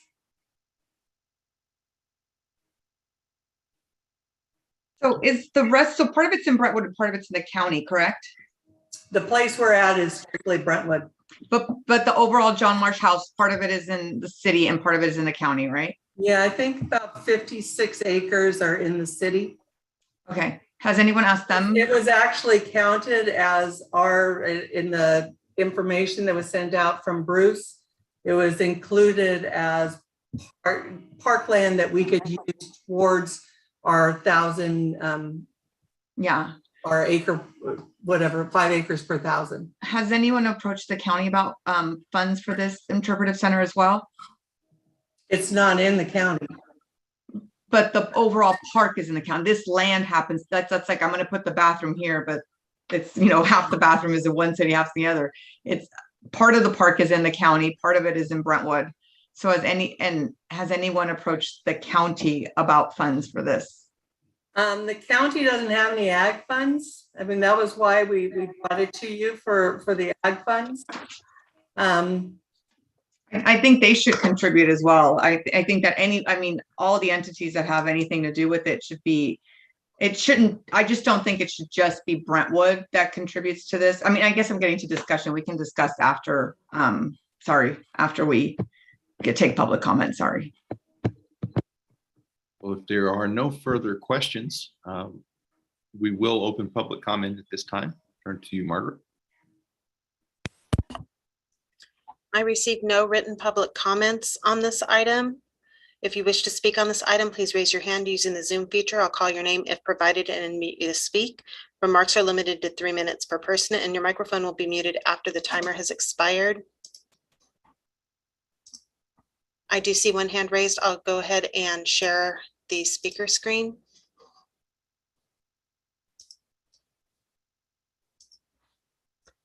And I'll call on Rod. Rod, go ahead. Thank you, Margaret. So this is the first time I'm just learning about this tonight as I sit here and watch. And my first impression of it is it's a really wonderful site for a park. I live in Deer Ridge. I look out over my fence and I can actually see cows grazing in that park sometimes. So I have a love for the park, and I would like to be able to go to the park, the state park. I think this would be a really good first step to get people in there. I do also like the idea of having it as a spot for people to pause on their way out of town, so they don't just run in, grab their cherries and leave. You know, they have someplace to sit down and reflect, and maybe stick around for a little while. Maybe, you know, go to a restaurant or something, bring a little money in. So I like the idea of it. I like the idea of it for me to be able to go over there, and I imagine many Brentwood residents would feel the same way. Just to go over there and hang out over by the John Marsh house. So it's a really solid thing. I don't know too much about the process that you're discussing tonight, but I would be inclined as a resident to support this idea. And I certainly wouldn't mind my tax dollars going towards it. So I guess that's really all I had to say. I'd like to see it happen. Thank you. Thank you. The next speaker is Cinziana Todor. Cinziana, go ahead. Hi, good evening. I'll be very brief. I like the idea of having a park and the interpretive center to explain the history of our settlement here and everything that was presented in that PowerPoint. However, I am very unclear why Brentwood is necessarily stuck with the maintenance and restoration, and when it sounds like it's a collaboration or some sort of a foundation where different parties have a stake in it. And also the presentation itself and the whole concept of it needs to really show the return on the investment. I understand it's a nonprofit or whatever type of organization this is. And like I said, I'm very supportive of it. I think it's going to be a good addition to our city or to our harvest time activities and so on. But it's just very unclear what the project is about, what we're funding, what we're getting out of it, if Brentwood residents will have any kind of benefits on top of what somebody from San Jose would come during cherry picking and visiting this objective and so on. So it's just very unclear to me, like, what we're getting out of this investment and having this part of the assets of Brentwood, if you will. So I would like to see more details around that. 200,000 sounds like a lot in some situations, and some situations do not, as long as it's supported by details and, like I said, some analysis that will show the benefits, financial and educational or what have you, of this objective that we're funding. Thank you. Thank you. I have no additional speakers with their hands raised. This time we'll close public comments and move into council discussion. I would like to see this go back to ag and have, you know, it's part of harvest time. They said they're part of harvest time, like have it discussed there. I'd also, I'm uncomfortable with the total amount. I think that we should talk to the county and anyone else and maybe matching funds like 100 grand and they fundraise for the other 100 grand. I don't, you know, I support it. I think it's great for tourism, but I don't know. I feel uncomfortable with the whole entire amount. I think maybe, you know, if we match half and then they raise half, I think I'd feel comfortable with that. Mayor Rodriguez. Yes. I would like to see it go back to the ag committee. I'd like to see what they have to say and what their feelings are towards this in regards to the funds going to this. And then also, I agree with Councilmember Mendoza that, you know, at some point, those other entities need to step up as well and do some type of funding. I don't know if it's in-kind donations or if it's actual dollars itself, but it can't be on the shoulders of the city, I think, only. We know that the state stepped up and hopefully those monies come through to support them. But I really like to see this go to the ag committee. I think we created these committees for a reason. These monies are coming from that group, and I think it'd be nice to get their input. Councilmember Meyer. I just want to say I would agree with what Councilmember Mendoza and Vice Mayor Rodriguez said as far as the ag committee. It just makes sense, and I know that fund is fairly healthy, but I do feel like it is something that's up for discussion. And if this is ag related specifically, like we're saying it is, then the ag enterprise, it just makes sense for it to go there. Not because anybody has an expectation of it getting shot down, but just that it's part of our process. If it's ag enterprise, then it's ag enterprise. So I do support that. I think that's a really a wise move. I think that having that discussion in that group would help us to understand how to connect this with harvest time. Do we add it to their marketing? You know, all of that kind of thing. And I'm sure that with all of those great agricultural minds in that group, that we'll have some good feedback on how to best utilize this project to bring it, you know, with the U-Pick and keeping people in town when they're doing that kind of activity. And of course, I mentioned East Bay Regional Parks. I'd love to see some other entities contributing to it as well. Thanks.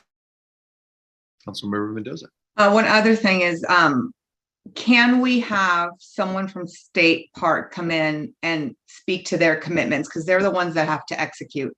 So while they're the fundraising arm, the actual people who are going to do it and say they're going to do it is a totally different group. So having them come to ag and spell out their commitments, because are they going to do it in this fiscal year? Are they going to do it in next fiscal year? Does it come out of this fiscal year's budget? Does it come out of next fiscal year's budget?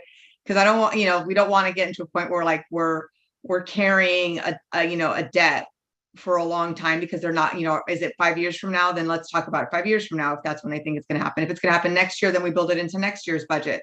But just so that we have a solid commitment from the state of when it's going to happen, just so it's clean. Councilmember Rary. So the ag committee, and I know both Susanna and Johnny are very new to it. You two are the two people that make the decisions on what takes place in there. There's a working group which is separate. And that's where they all discuss during the working group for the projects that they want to work on. But the things that come before the ag committee are things that you you can take public comments just like you do from everything, but you're not going to have a round table discussion with them. It's going to be a public comment on the agenda item, just like what's happening today. So that's the difference between it. There's an ag enterprise committee and there's an ag enterprise working group. And the working group talks about the things that they want to do, which neither one of them have really met in quite some time. I mean, over the last couple of years, they haven't met a whole lot. So I think Johnny mentioned at our last meeting, that was the first time in a year that he had been at a meeting.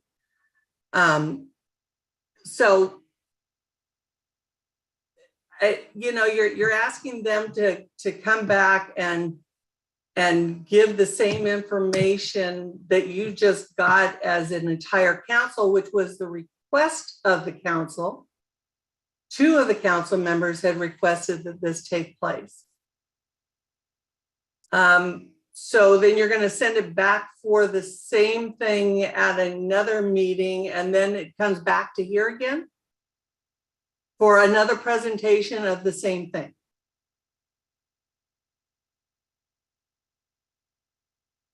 Because that's how it works. Once it goes to the ag committee, then it comes back over here.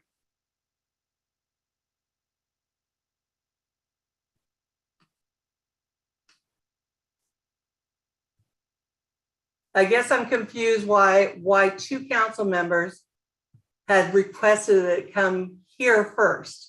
I'm going to be honest. I was new when I requested it, so I didn't understand the process fully. That was December. That was I know. 3 months But ago. but ag hadn't met. I didn't even understand what ag did. So if I have the right to change my mind if I feel uncomfortable with something I said. And like I've said before, I'm going to make mistakes. And this is one of them that I felt like I made. At that point, that's when I should have said, let's send it to ag, the subject matter experts, let's get their input. I should have done that. But I'm also happy we brought it now, because now I'm like, but wait a minute, like this is the trust. This isn't the actual operations arm of what we are asking. So why are we committing money when we haven't even heard from the actual people who are going to execute, if they're going to execute? So that's kind of why I'm sending it back to ag also. Let's make sure they're going to execute. And when are they going to execute? And what do the final drawings look like? Because are these the final drawings? I mean, I think you said they were. Final drawings are going to get down to the detail of how deep do you go down for this? How much gravel, how deep of gravel needs to go there? What do we need to do over here for the bathrooms? What kind of enclosure needs to go on that? But I still think there's a lot of questions like I had tonight that I think ag could manage, and, you know, again, with subject matter experts could answer. But I hope that you don't take this wrong, but it's just like, I have the right to make a mistake and come back and fix it. And I hope that you're not upset that I would do that. Because I don't know. Vice Mayor Rodriguez. Yeah, and Karen's right. I think the last meeting I attended with Karen was my first ag meeting, but we did just recently have another one where Councilmember Meyer was there. So it was really, to be honest with you, we've had 2 meetings actually at a short period of time, which is great. But I think that we created these committees and these groups for a reason. And I think this is one of those reasons, right? And then I think we need to follow the same process that we're expecting to do with all the other groups that we've created. And I think that, you know, it needs to go in front of them, get their input, see what they say, see what they think. This funding is coming from, and even though they have, you know, they have enough to be able to cover this, it's still we got to respect the process. And I think we've created that process, and regardless of who it is, we need to respect it. So for me, I think it's important that we go in front of the ag, and at that point, then maybe hearing what they have to say, me and Councilmember Myers could share that and then look at next steps. Councilmember Meyer. Completely agree. I love the John Marsh House. I visited. I enjoyed being there. I think it's a fantastic benefit to the city.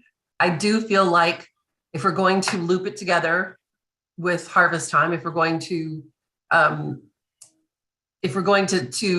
connect it with that part of our city's history and our tourism and all of that, I just feel like it's out of respect, out of what Vice Mayor Rodriguez said as far as process. It just makes sense. I don't see this as being something that is that should make anybody upset, because really it's just us following our transparency and our process, and the fact that we are treating asks the same way and the way we should be.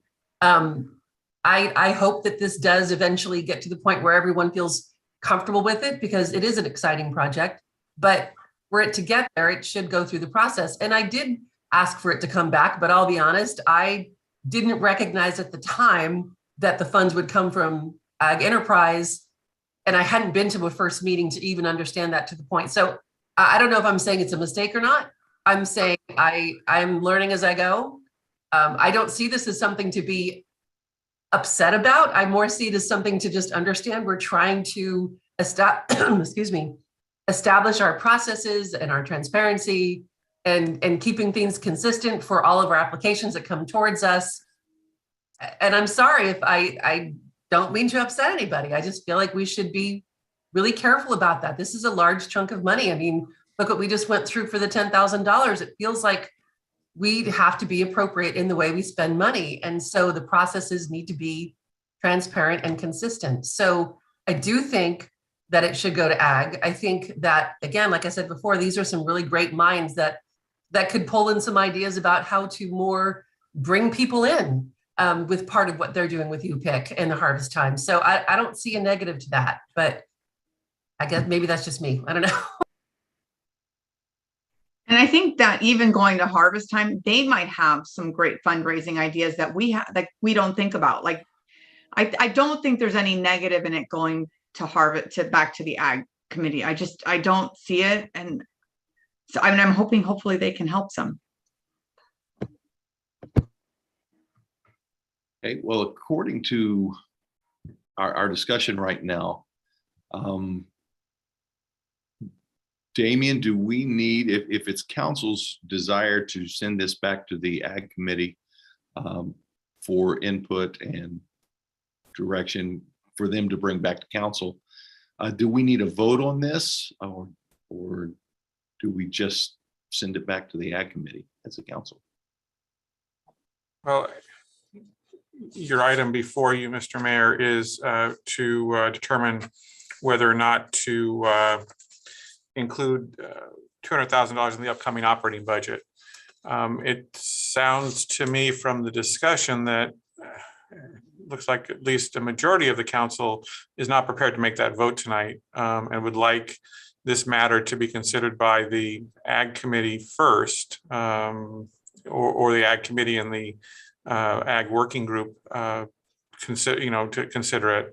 And so I think it would be appropriate to make a motion to send it there if that's what the council wishes to do at this point. If there's not a motion to do the funding allocation of the upcoming budget.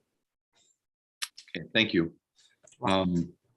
So Mayor, I'd like to make a motion that we bring this to the ag committee. And I think there's another group too. I don't know how that works. I'm still learning that, but before making any type of decision tonight. Okay. Is that pretty much what we're looking at saying, Mayor? That seems to be what the discussion was, Damien. I think it depends on if you're going to get a second to that motion. Oh, okay. I'll second it. Okay, we have a first. Although, do we need to specify the working group as well? Like he mentioned the other group. So do we need? Yeah. I'm sorry about The that. working group is for the farmers to talk about the things they want to get done. It's different from the ag enterprise. And we haven't had a working group probably in maybe 2 years. And once you send it back to the ag committee now owns it. You can send it to whoever you want to also review it if you want before it comes back to the council. And Councilmember Rary is correct. It is creating a little more extra steps now because staff has to prepare for the ag mitigation committee and then bring it back to the council at some point for a very similar discussion. But if that's what the council would like to do, that then the committee would then own what they want to do with it at that point until it comes back to the council. But I think what we're all trying to say, Tim, is that we're trying to respect the process, right? We've created this process, and I mean, if we're going to hold a standard for everyone else, we obviously need to give that same respect to the ag committee to be part of this and hear their input. At the end of the day, they may think it's a great thing and move forward, and at the end of the day, we may not, or we may too, or they might help us see it differently, but we still need to respect the process. I mean, if we're going to expect everyone else do it, I think Councilmember Meyer said it well. I mean, we're expecting $10,000 to go through a process, and now we're talking about $200,000. So, yeah, I think it's important. You keep saying that you keep mentioning they when you talk about the ag enterprise. The ag enterprise committee is you and Councilmember Meyer. It is not the farmers. They are your public that come in to comment on things. But one of the things that I've heard a lot being on this council, especially within the last year and a half, is that the public's comment's very important. The public's input's very important. Regardless if we're on the committee or not, I think we've created these committees so that we could hear what the public has to say. So to me, that's important. I'm trying to describe to you what your committee is, because the way you keep talking is that you don't understand what the committee is because you keep saying they. Okay, well, I think the committee's the group that obviously is able to give me and Councilmember Myers the input, but also an idea or the feel of what the community or the farmers are thinking. And then hopefully we could come back and share that with you guys to hopefully make decisions. That's what I'm understanding. Okay, we have a motion on the floor and a second. Could I get a roll call vote, please? Councilmember Mendoza, Yes. Councilmember Meyer, Yes. Councilmember Rary, Abstain. Vice Mayor Rodriguez, Yes. Mayor Bryant, Aye. motion carries with 4 in favor and 1 abstention. Okay. And if I may, just procedurally, I'm sure Councilmember, okay. I'm Councilmember quite Rivera. aware. All right, thank you. And just for the rest of the council, as I've said in the past, it happens every once in a while. An abstention does count as a yes vote for purposes of keeping records. So thank you. Thank you. I'll move on to item D4, pertains to Brentwood Neighborhood Committee's duties, goals, and guidelines. And Recreation Manager Chris Farrell will present on this item. Chris. And we'll be calling on I think Bruce. we still have Barry on here. Yes. Thank you. And we're calling Bruce, not Chris.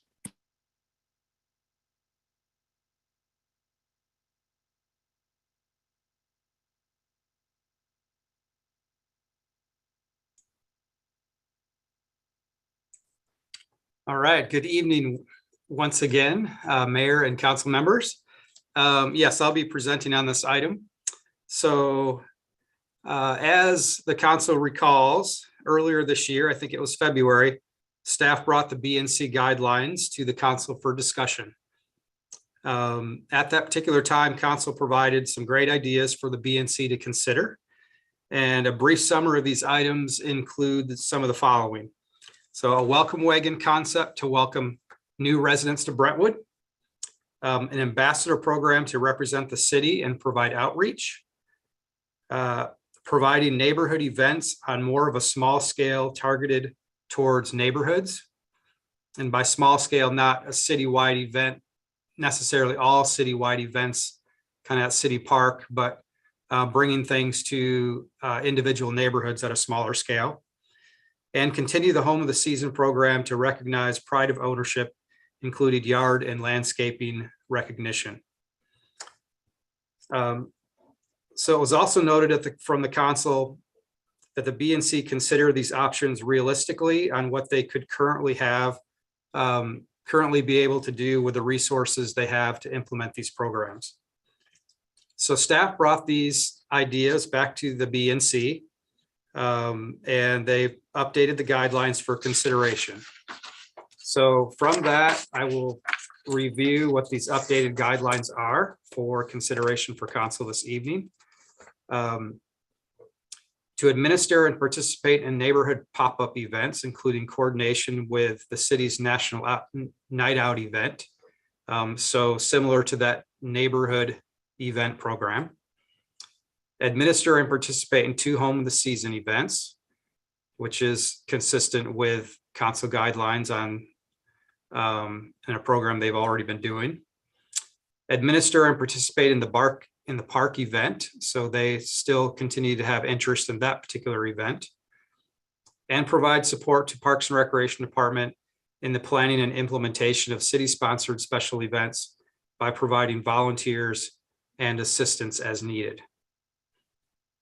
So that's the guidelines that they have brought forward as something that they would like to begin with. I don't think it necessarily means that we couldn't add to that in the future, but this is where they are asking for a recommendation to get the BNC up and running again. So staff is looking for council consideration for approval of these updated guidelines so we can begin the recruitment for new members and begin the implementation process. So that concludes my presentation, and I'd be happy to help answer any questions. Any questions of staff regarding this item? Councilmember Meyer. Thank you, Bruce. A couple, I think if I recall, you said there was only one member that showed up to have this discussion with you? Yes, that's correct. So to clarify, when I say the BNC, we're actually down to 2 BNC members right now. When this discussion was had, it was with Chris Farrell, our recreation manager, and the chair of the BNC. So it was the 2. And do you know if any of the previous, have any of them said that they would seek reappointment? I'm not aware of that at this point. I think one of them is moving out of state. So that's why it went from 3 down to 2. Okay. And then where would we go from here? Is it just a recruitment for 11 members? And then what would be the minimum? So we would put out an application process for recruitment, and it is for 11 members. So we would work towards getting the full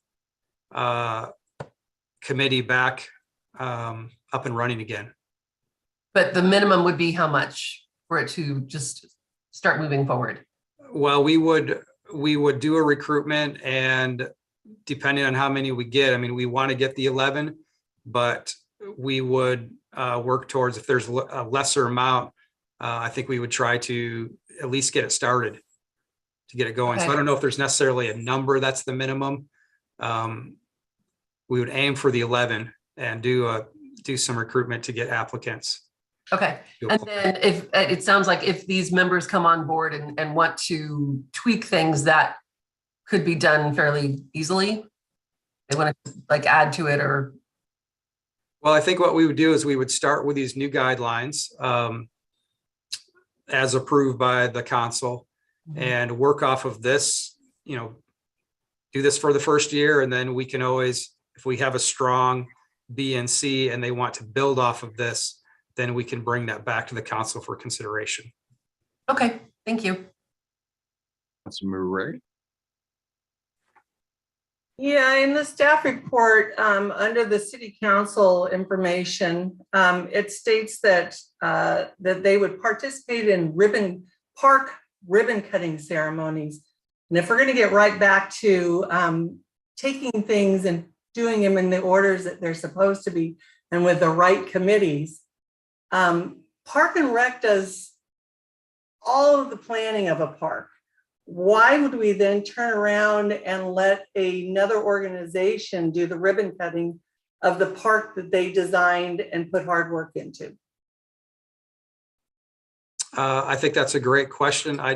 It says pop-up event, so I don't. It's and specifically, it's at the. Let me get back to it. It's on page 317. It says neighborhood events committee would plan and implement small scale events in neighborhood parks, including park ribbon cutting events. So that is one that was, I think, recommended by the city council.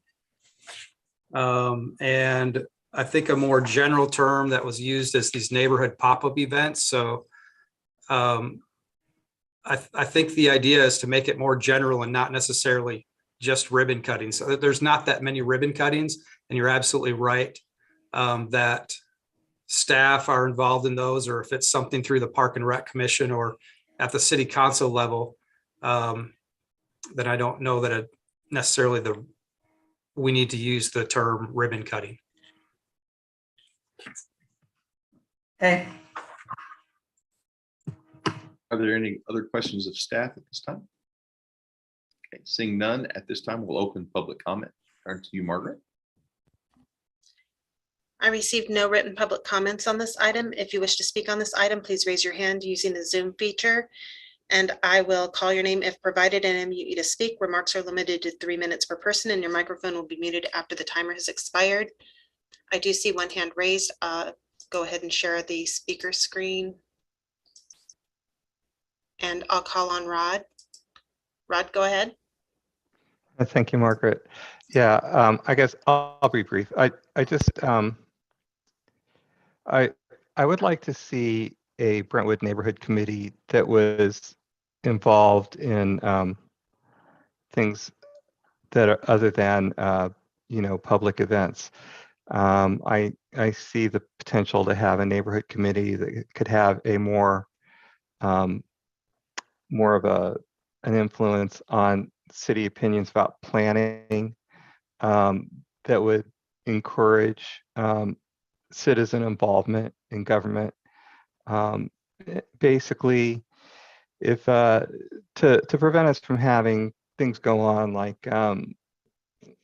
Goodwill kind of got out of hand before it was taken care of, to where people have somebody in their neighborhood that they know is well connected with the city government, and so that their voices get heard. I do think that all of the civic involvement with the parades and the ribbon cuttings and the yard contests and whatnot, I think that's all great fun, and I'm glad that you have aspirations to have the public involved in that. But I just wish that there was a deeper purpose, a connectivity with the people of the city in the business of the city, and not just necessarily the ceremonial aspects of the city. Thank you. That's all I had to say. Thank you. I have no additional speakers with their hands raised. At this time, we will close public comments. Councilmember Rary. Bruce, when was the last time that you had a full Brentwood Neighborhood Committee? All 11 members? It's been a while. I want to say it was around the time of the last council elections. 2020? So yeah, around 2020. It's been a while. Okay. All right. And looking at the amount that are left on there, I mean, I know that we haven't gone out to get it, but and being on the original committee, which was a liaison between the city council and the community, so they kind of like what Rod was saying, so that your neighbors could come to you and you could help them resolve problems. And looking at the few things that are on there, I don't know. Is there a reason to continue this committee? I mean, that being one of the founding members on it, it's hard to say that, but it just doesn't. I don't know. It doesn't seem like enough. That's my opinion. Sorry, I was going to say something along the same lines. There doesn't seem to be a lot of meat to this. Like, it's just, I mean, it's fine if they want to do it, but there's not a lot there. And I do remember Councilman Rary speaking about how there used to be a liaison, and I'm not sure if it's just something they don't want to do, because things are pretty loud in our city and we have a lot of vocal people. So I don't know if they're just afraid of like just the climate right now, which could be it. And I don't blame them for that. But when you spoke to the chair, is this something the chair feels like we should continue? Like, does he see the value?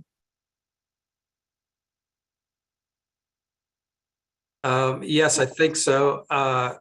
Chris is the one that was communicating with the chair, and I can see if Chris is available to get popped up on the meeting. If I think she's listening in right now. She might be able to have that information. I mean, if this is what they want to do and they're satisfied, that's okay. I do wish it was a little bit more, but I also, on the other side, I do understand it's a very different political climate. And although it's not a political role, they could be pulled into conversations that get a little heated. So I understand that. I'm fine either way. If they want to do it and you think you can recruit, that's fine. But I wish it was a little bit more. And I do wish they were kind of, telling us what they're hearing.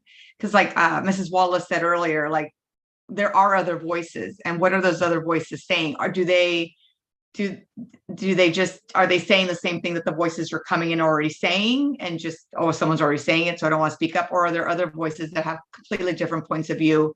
That would be great to know. Or if someone needs help, like, how do we help them?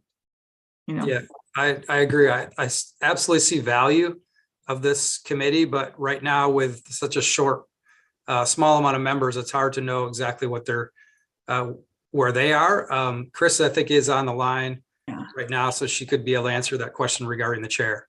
Yeah, and it also could have been COVID. I mean, COVID was crazy. So, I mean, it's not like there's been many activities in the last couple of years either. So I don't know if that was a factor with the, you know. Good evening, Council. It's Chris. Good to see everyone. To give you more information, yes, I was able to meet with the chair. The last time that we had a full committee was pre-COVID, and I think obviously during COVID, they weren't allowed to hold any of their events. So I think people just kind of fell off and lost interest. And then actually several, I think 3 members have actually moved out of state. So it was just a conversation with the chair. So you are only hearing one person's opinion. He was not really open to the ambassador, like the city outreach part, or even the welcome wagon. It wasn't something of interest to him in particular. He really liked the concept of the small neighborhood activities where you really get to know your neighbors. He said that he feels like Brentwood has lost part of that feel, that people move into your neighborhood and you don't have a way to meet them anymore. And so he just thought that that was where he saw it heading. I think he also agreed with what council had brought up towards the end of the discussion the last time we spoke on this issue, in that let's keep it for now a small task list and very general, so that when we do get the 11 members on board, they have some options on how they want to move that. So maybe we use the term pop-up event, but maybe what that means to 11 people is different than what it meant to the chair. So he's envisioning a pop-up event to be, let's have a little hot dog cookout at the neighborhood park to get to know your neighbors. Well, maybe a pop-up event to somebody else is having a booth at the farmer's market and getting input from people about different ideas in the city. I mean, it's a pretty general term, and I think that that was intentional, so that when the 11 come on board, they can decide what a pop-up event is and kind of what niche it fills. So he is very passionate about continuing the BNC, but obviously we lost 10 other members that maybe didn't feel that same way. So I think there is potential. And I think that bringing 11 people on board with new creative ideas could bring something special. But I'm guessing it's hard to know. It was just a conversation with one person and their feedback. Thank you, Chris. Council Member Meyer. Thank you. And Chris, that actually answered some questions too. I love the idea of setting up a booth at a farmer's market to solicit feedback on agenda items and issues. I think that's fantastic. But I'm trying to remember, and it's a question that's probably rhetorical, but I thought at one point we even discussed having BNC be either a subgroup or in some sort of partnership with the leadership roundtable that Tim started.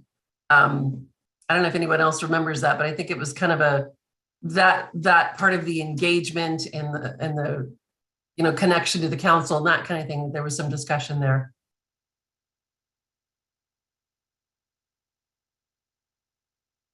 I also remember that conversation, Councilmember Meyer.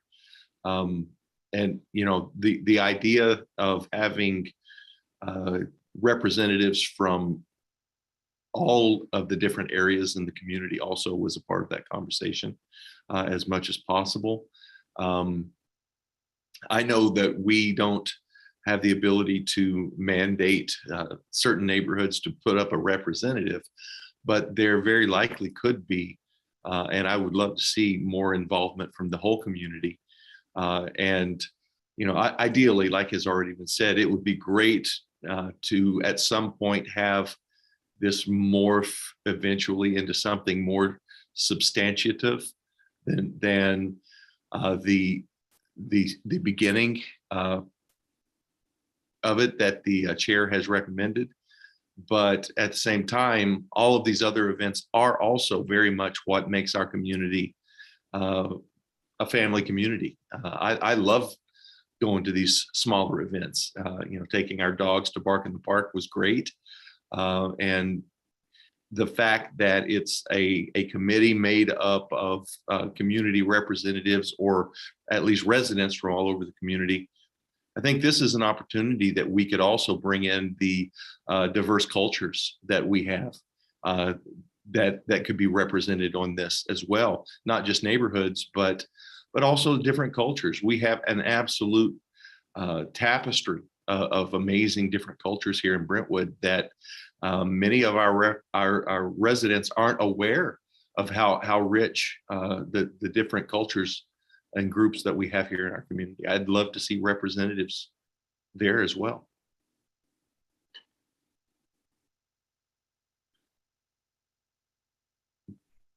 Having said that, do we have a recommendation or a motion on this item?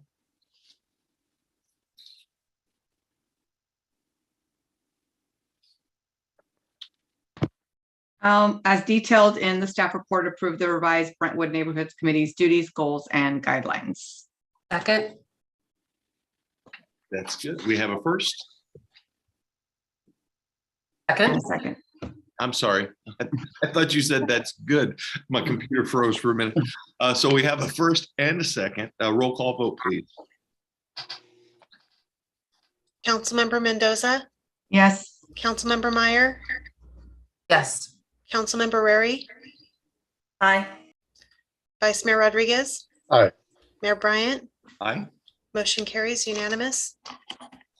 Okay, now we are moving into item E1, new requests. If you have a new agenda request, future agenda request in consideration of our recently approved strategic plan, please raise your hand and I'll call on you. Councilmember Mendoza. Hi, so this one actually comes up because Vice Mayor Johnny has ODOT, you have a church, and I don't feel that you should be excluded from asking for grants and stuff, but I think we need a process for it when it is a sitting council member asking for any support. And I think we need staff to look in that, and it's going to have to something that's super transparent, because we all complain about Washington and everyone's like in position because they want to make money off their position. So just for us to give you the opportunity to do it, but also giving full transparency to the community. So that way no one says, we're hindering their role outside before you got on council, and anything you were getting before, you're getting it now.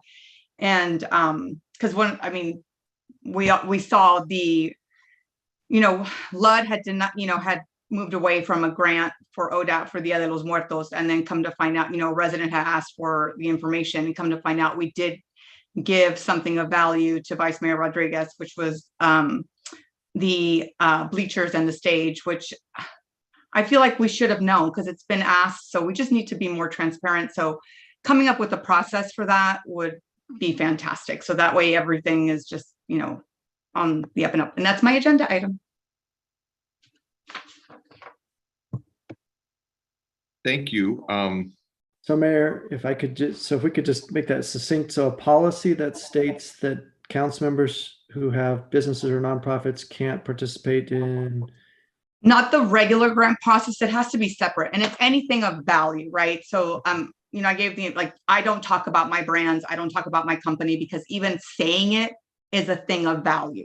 So, I just think we need to, anything that's a thing of value, we should not be having that at council. And if you do, it should be a very clear ask. This is my ask. This is why I'm asking for it. These are my financials. This is what it's going to do. And this is the value of it. So that it's very clear to everyone in the public, because, we all get calls about stuff. So I just want to not get calls about anything, not get any posts about anything. And that way it's super clear. Thank you. Councilmember Meyer. Thank you. This is about proclamations. Actually, Councilmember Meyer, really quick, Mayor, can I correct what Councilmember Mendoza said, because it was incorrect? Not on this item right now. We are just taking the future agenda item request. I understand. At that time, during. Yeah, just because my name was mentioned and the organization obviously I work for, but also it wasn't correct information. I just not sure if I could correct that. When we have this discussion later, should this come back, I think that would be the appropriate time to have that conversation. Council Member Meyer. We, as we all know, we have very long council meetings. Today we had several proclamations. They were very valid and impactful and meaningful. But there are times we have proclamations come to us that don't have recipients that come live to receive them and make a presentation about them. And I think in a case like that, we should look at trying to leave those in consent or just read the heading or something to shorten them. I think they can still have meaning if we don't read the entire thing, if there's no one there to receive it. So I don't know if that means that there's a shortened version that we read if there's no one here. I don't know if that means that all of them go on consent, and if we have somebody in the audience who is going to receive it, that we pull them out of it. I just feel like there should be a way, again, not to cut out proclamations that are really meaningful to our residents, because the ones we had tonight definitely were, but to not just check a box on some of the stuff that's a national, holiday or recognition when it's not something that means something locally. Tim, is that enough information on that? Yes, thank you. That's clear. Okay. And then under the same kind of heading, and this might just be an email, I don't know, but the resident who called in and asked about recognition of what our Ukrainian families are going through and feeling, and what we represent as a city as far as the immigrants and the refugees that could be coming through our doors. And if there is if I don't know if that's a proclamation in response to what she's looking for, some kind of recognition that we have families in the city that are suffering and that have families in Ukraine that are suffering. Is that a proclamation, or what? Yeah, I think a proclamation would be best to show the city council support for those who are in turmoil in Ukraine. And we can find some draft language somewhere and put something together. In a case like that, there would be somebody local who it means a lot to that would want to receive it. Absolutely. Okay, thank you. That's it. Thank you. Vice Mayor Rodriguez, is your hand up from earlier or? Oh, okay. Yeah. Thank you. I'll wait till later. Thanks. Councilmember Mendoza. I wasn't sure if Councilmember Meyer was going to ask for this. When it comes to Ukraine, I think she had a very valid point. There's going to be a lot of refugees that are coming into this country. And I don't know if it's a Facebook post or maybe somewhere on our page that we can post resources, because I know there's national organizations that you can link to if you want to host families or if you want to donate.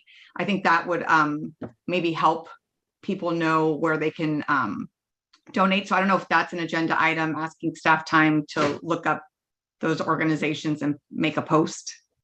Or should I revise mine, or should that be something separate? I think they're separate. Okay. Yeah.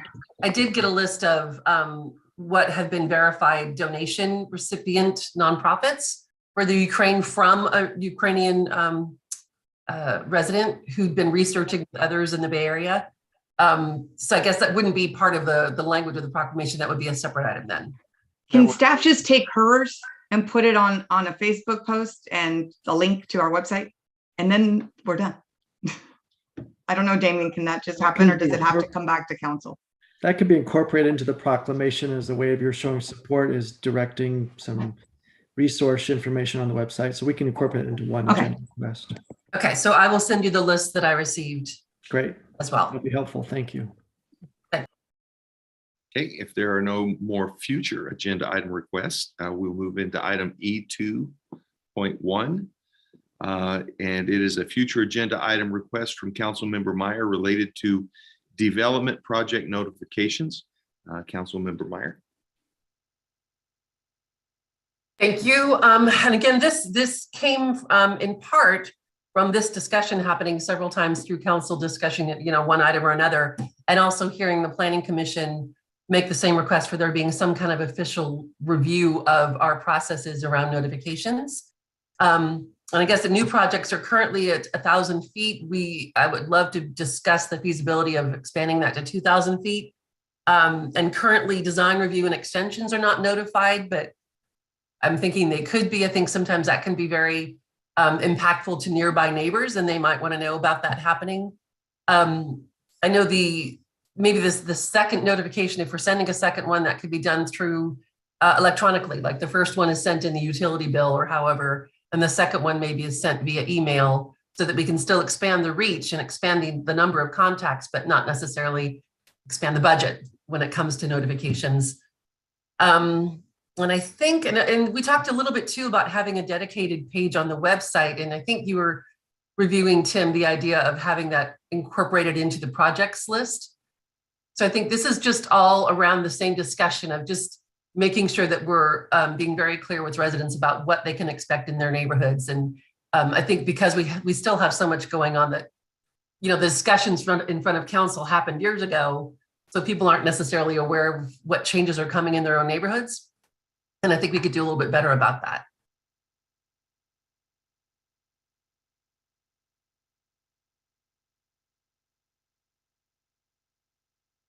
At this time, we will open public comments. Margaret? I received no written public comments on this item. If you wish to speak on this item, please raise your hand using the Zoom feature. I'll call your name if provided and unmute you to speak. Remarks are limited to 3 minutes per person, and your microphone will be muted after the timer has expired. And I do have one hand raised, and I'll call on Rod. Rod, go ahead. Thank you, Margaret. As a member of the Alliance for a Better Brentwood, I think such an idea is excellent. People too often don't know what's coming in their neighborhood. Too often we have to go out and make people aware just because they just have no idea. People in Brentwood work all day and then drive an hour or two, and then they spend their time when they're home with their families, you know, trying to have a life. And I think anything that we can do to increase awareness so that people can really understand what's going on around them, what they can expect to see, there's nothing but a benefit to that. So I would really endorse that. Thank you. Thank you. I have no additional hands raised. Okay. At this time, we will close public comment, move into council discussion. I will say that I spoke to some of the planning commissioners as well regarding this item. I think it's absolutely something that we need to do as a city. I completely agree with Councilmember Meyer. Certainly I'd like to see looking into, again, the feasibility of the distance as well. And I would also like, if possible, to have things like this, items like this on our website, have a part of our website that our community can just click on and find out, you know, what's going on at different parts of the community. You know, we really are very serious about transparency. We've made great strides toward it. And I think that this is something that just makes perfect sense as well. I agree. I think we have to do it. I think I asked for it when I wasn't on council, but council ignored me. So I'm glad that Councilwoman Meyer brought it up. But I think it's great. You know, someone just called me about a public notice that we made. So, you know, making sure that public notices, I know they're in the paper, but not everyone, the paper doesn't have 100% circulation. So, and now you sometimes you even have to pay to read part of it. But if we could have a page just for public notices also, that would be nice, so that it mirrors what we're publishing in the paper. Councilmember Rarick. Mayor, if I could jump in real quick. Yes. I just want to show the city council, based on our new website, what we have in place already. That may be addressing a lot of these questions, but we have a public notices section under the community development page that if you click on, it shows all the recent public notices that have been issued. So just another resource that we already have, but maybe we can market that better and showcase that off for the residents. Terrific. Thank you. I love having ideas that are already in place. That really is awesome. So you talking about what's the current distance right now that has to be noticed? Is it 500 feet? I believe it's 1,000 feet. I think it's less, but 300 to 500, I think, is what it is now.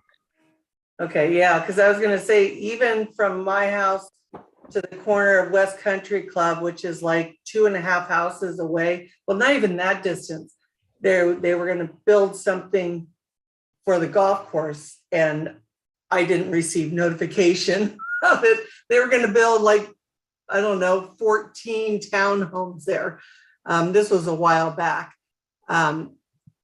But I mean, when we start expanding it, are you talking about expanding it as the crow flies? And I mean, then how many more houses is this going to go out to? The cost of the paper, the cost of the people having to put the envelopes together, the stamps, and the price of stamps are going up in order to reach a larger audience. I think people get involved when they want to get involved.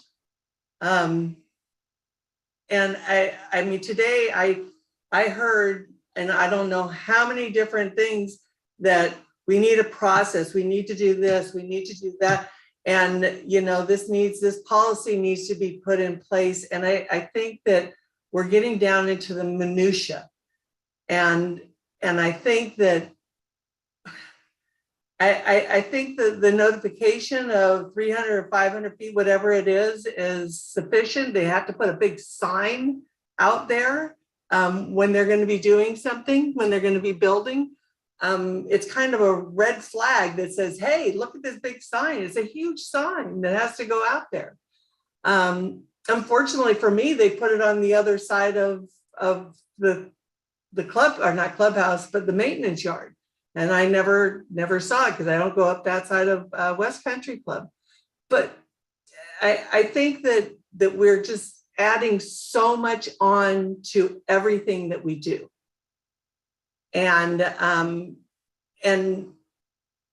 think that the process is, I mean, they've worked pretty well for a long time. And now to have to add more policy over more policy seems, I don't know, I don't see the purpose. Councilmember Mendoza. I'm on the public notice of public hearings and all this stuff. And for example, there was one for Vineyard Academy in the paper. It's not on this list. So should it be on this list? These are all from 2020.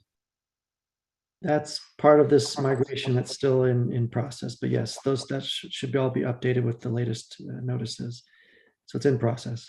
And I do agree with Councilman Rary about the expense. And I know I go back to our utility bills. How can we leverage what we're already doing to put the notices out? Because I mean, the reason I mentioned it when I wasn't on council is because we kept feeling like, oh my gosh, like we didn't know about this. Like it's just, we only have a week, we only have 2 weeks or whatever. And you all know what research it goes into when you're reviewing a development or reviewing a business and trying to like read EIR, like it's a lot of work. So I know we notice it.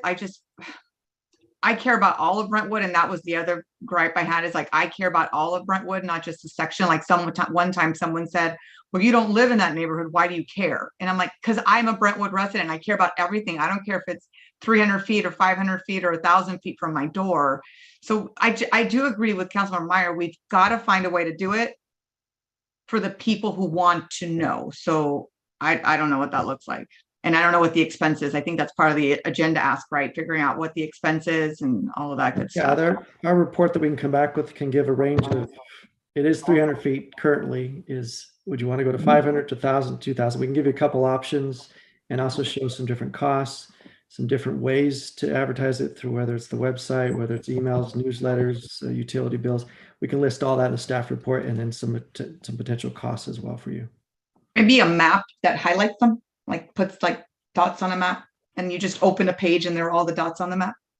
because our new system's supposed to be fantastic, right? It is. Councilmember Ray?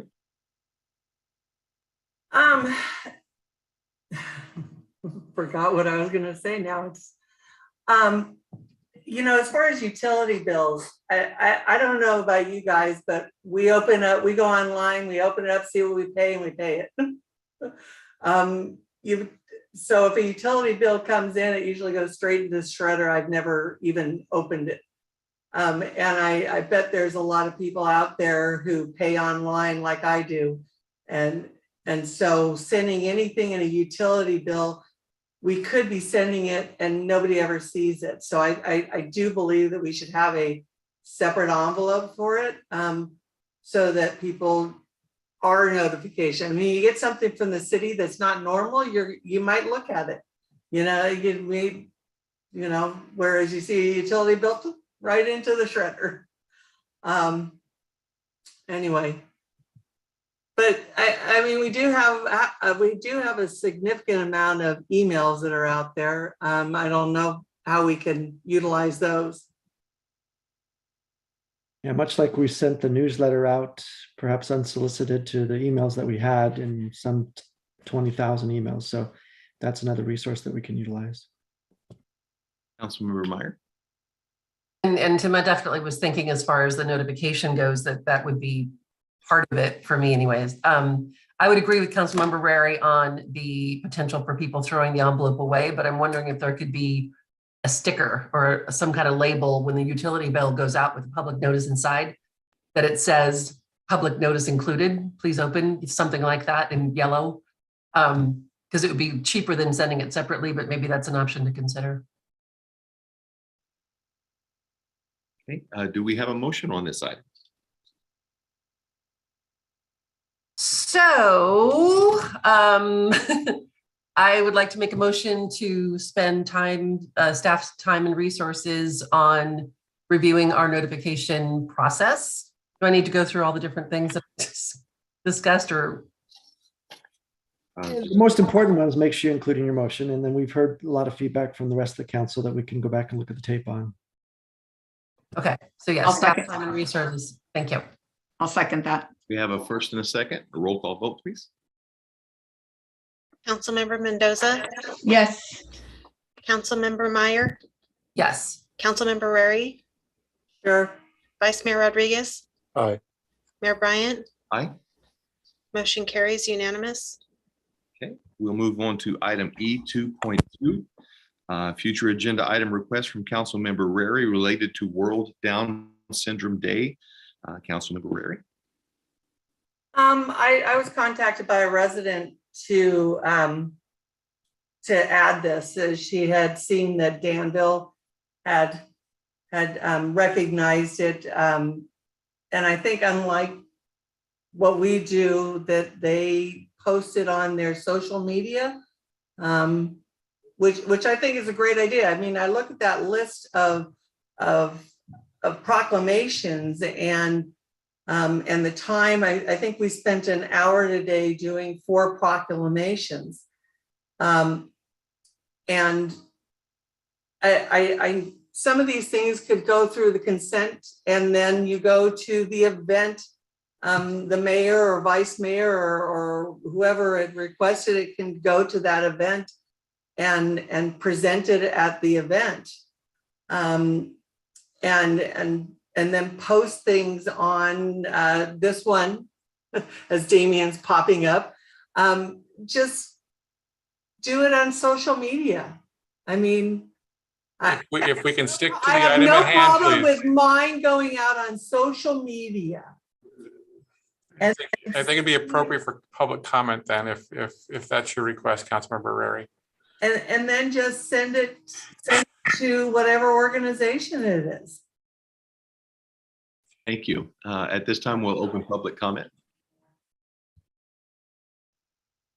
I received no written public comments on this item. If you wish to speak on this item, please raise your hand using the Zoom feature. I'll call your name if provided and unmute you to speak.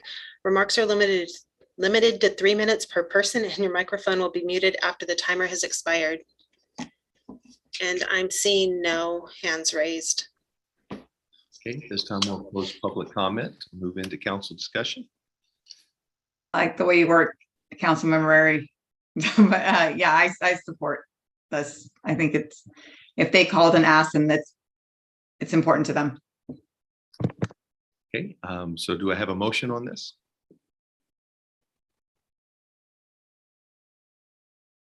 I'll make a motion to include National Down Syndrome Day. I think it was March 21st. And I'll second that. We have a first and a second. Roll call vote, please. Councilmember Mendoza, Yes. Councilmember Meyer, Yes. Councilmember Rary, Trying to find my Zoom back again. Aye. Vice Mayor Rodriguez, Aye. Mayor Bryant, Aye. motion carries unanimous. Okay, move into item E 2.3, a future item request from Councilmember Rary relating to animal services. Councilmember Rary. So as I said, a couple of years ago, I had asked that we look into working with our neighboring cities, maybe to get a nonprofit out here to run a no-kill shelter. But I think at this point, we really just need to bring the Director of Animal Services out here to talk to us about what cuts have been made, how it's affecting the services to us, maybe giving us response times, how many calls in Brentwood are not being answered, what's the time that it could take, for an animal service officer to respond to something, what things aren't being taken care of any longer. I think we need to know how it's affecting our neighbors, because you got dogs barking, you got dogs biting people, you have loose dogs, cats, and I think that just having them come give us a presentation so that we are more aware of what's actually happening in our city with these reduction in services. Thank you. At this time, we'll open public comments. Margaret. I received no written public comments on this item. If you wish to speak on this item, please raise your hand. Using the Zoom feature, I'll call your name if provided and unmute you to speak. Remarks are limited to 3 minutes per person, and your microphone will be muted after the timer has expired. I do see one hand raised. I believe this is the call-in person who had spoke earlier. Do you want me to go ahead and? That's fine for this item. Caller, go ahead.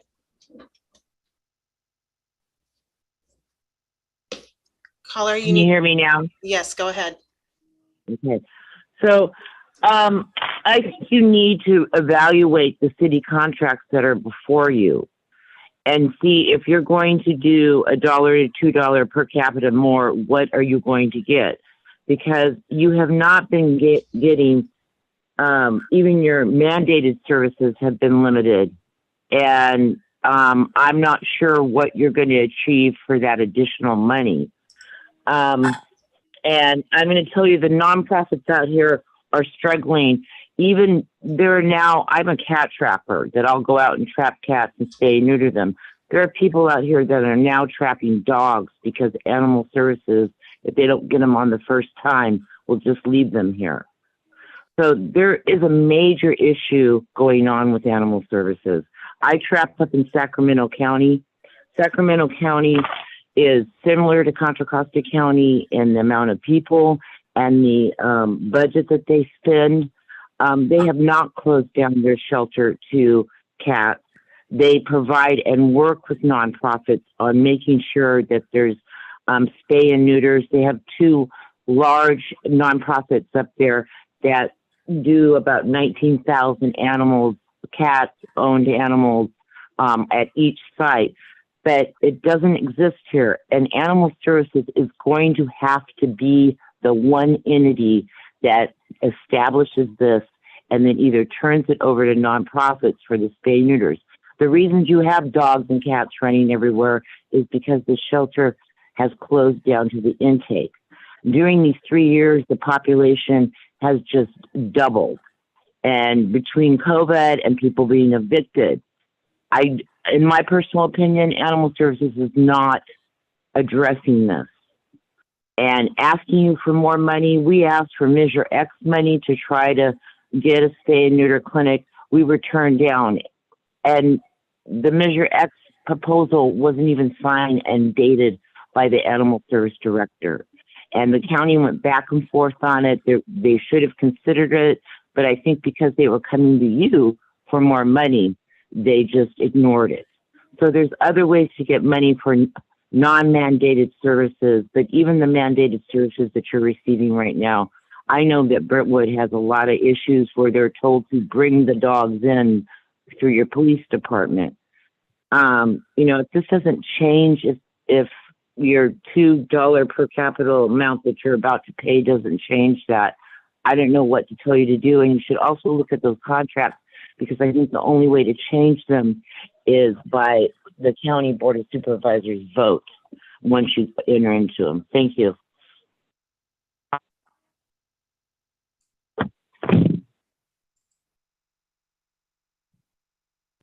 have no additional speakers with their hands raised. This time we'll close public comments, move into council discussion. Councilmember Rary. And I'd have to agree with her on that. After Lisa had called me the other day, I went onto the website there. They had 13 cats available, and it specifically says in there that not unless it's ill, do not bring a cat to them. If you find a litter of cats, unless they are skin and bones, don't bring them into them. Leave them where they are. And if you find another cat, if it's been around your neighborhood and you just don't, it's always hanging out of your house, and you don't want that cat there, don't bring it to them. They won't take it. It was a whole page on it. There was there 36 dogs that were there? But even in there, it says if you show up to the animal shelter, they won't allow you to go in and see the animals. You have to have an appointment. And, one of the things that I've done is, you go in there and you may not have any intention of adopting, but by the time you leave, you may have 2 kittens with you, or a puppy dog that you never thought that you wanted until you saw that little face look at you, and then you turn around and walk away. They previously, and I didn't see the application, but their application used to have to bring every single family member in your household and your animals down to the animal shelter to be able to adopt, so that they make sure that everybody in your household is okay with you adopting. So and she, when she came and spoke to us a couple of years ago, and I brought that up, she goes, well, yeah, that we still are doing that. So it's kind of hard to get dogs and cats adopted if you're not allowing people to come in to actually see them. You can make an appointment, but I'll tell you, you get those people who just come in, I just want to go see those animals, and then walk out with something. I know that I've walked in for one cat, and I did it with a puppy too. We walked in for one puppy and we walked out with two cats. So yeah, it's kind of frustrating. And so I'd like to see what the services are and what this contract's about, and what we're going to get for it. Is that a motion? That's a motion. Okay, do we have a second? Sure, yes. Okay, we have a first and a second. Roll call vote, please. Councilmember Mendoza, Yes. Councilmember Meyer, Yes. Councilmember Rary, Aye. Vice Mayor Rodriguez, Aye. Mayor Bryant. Aye. Motion carries unanimous. At this time, we'll move into the final motion. Do I have a motion for adjournment? So moved. So moved. Second. We have a first and a second. Roll call vote, please. Councilmember Mendoza, Yes. Councilmember Meyer, Yes. Councilmember Rary, Sorry, I muted myself. Yes. Vice Mayor Rodriguez, Aye. Mayor Bryant, Aye. motion carries unanimous. We are adjourned. Thank you, everyone, for your work. Be safe.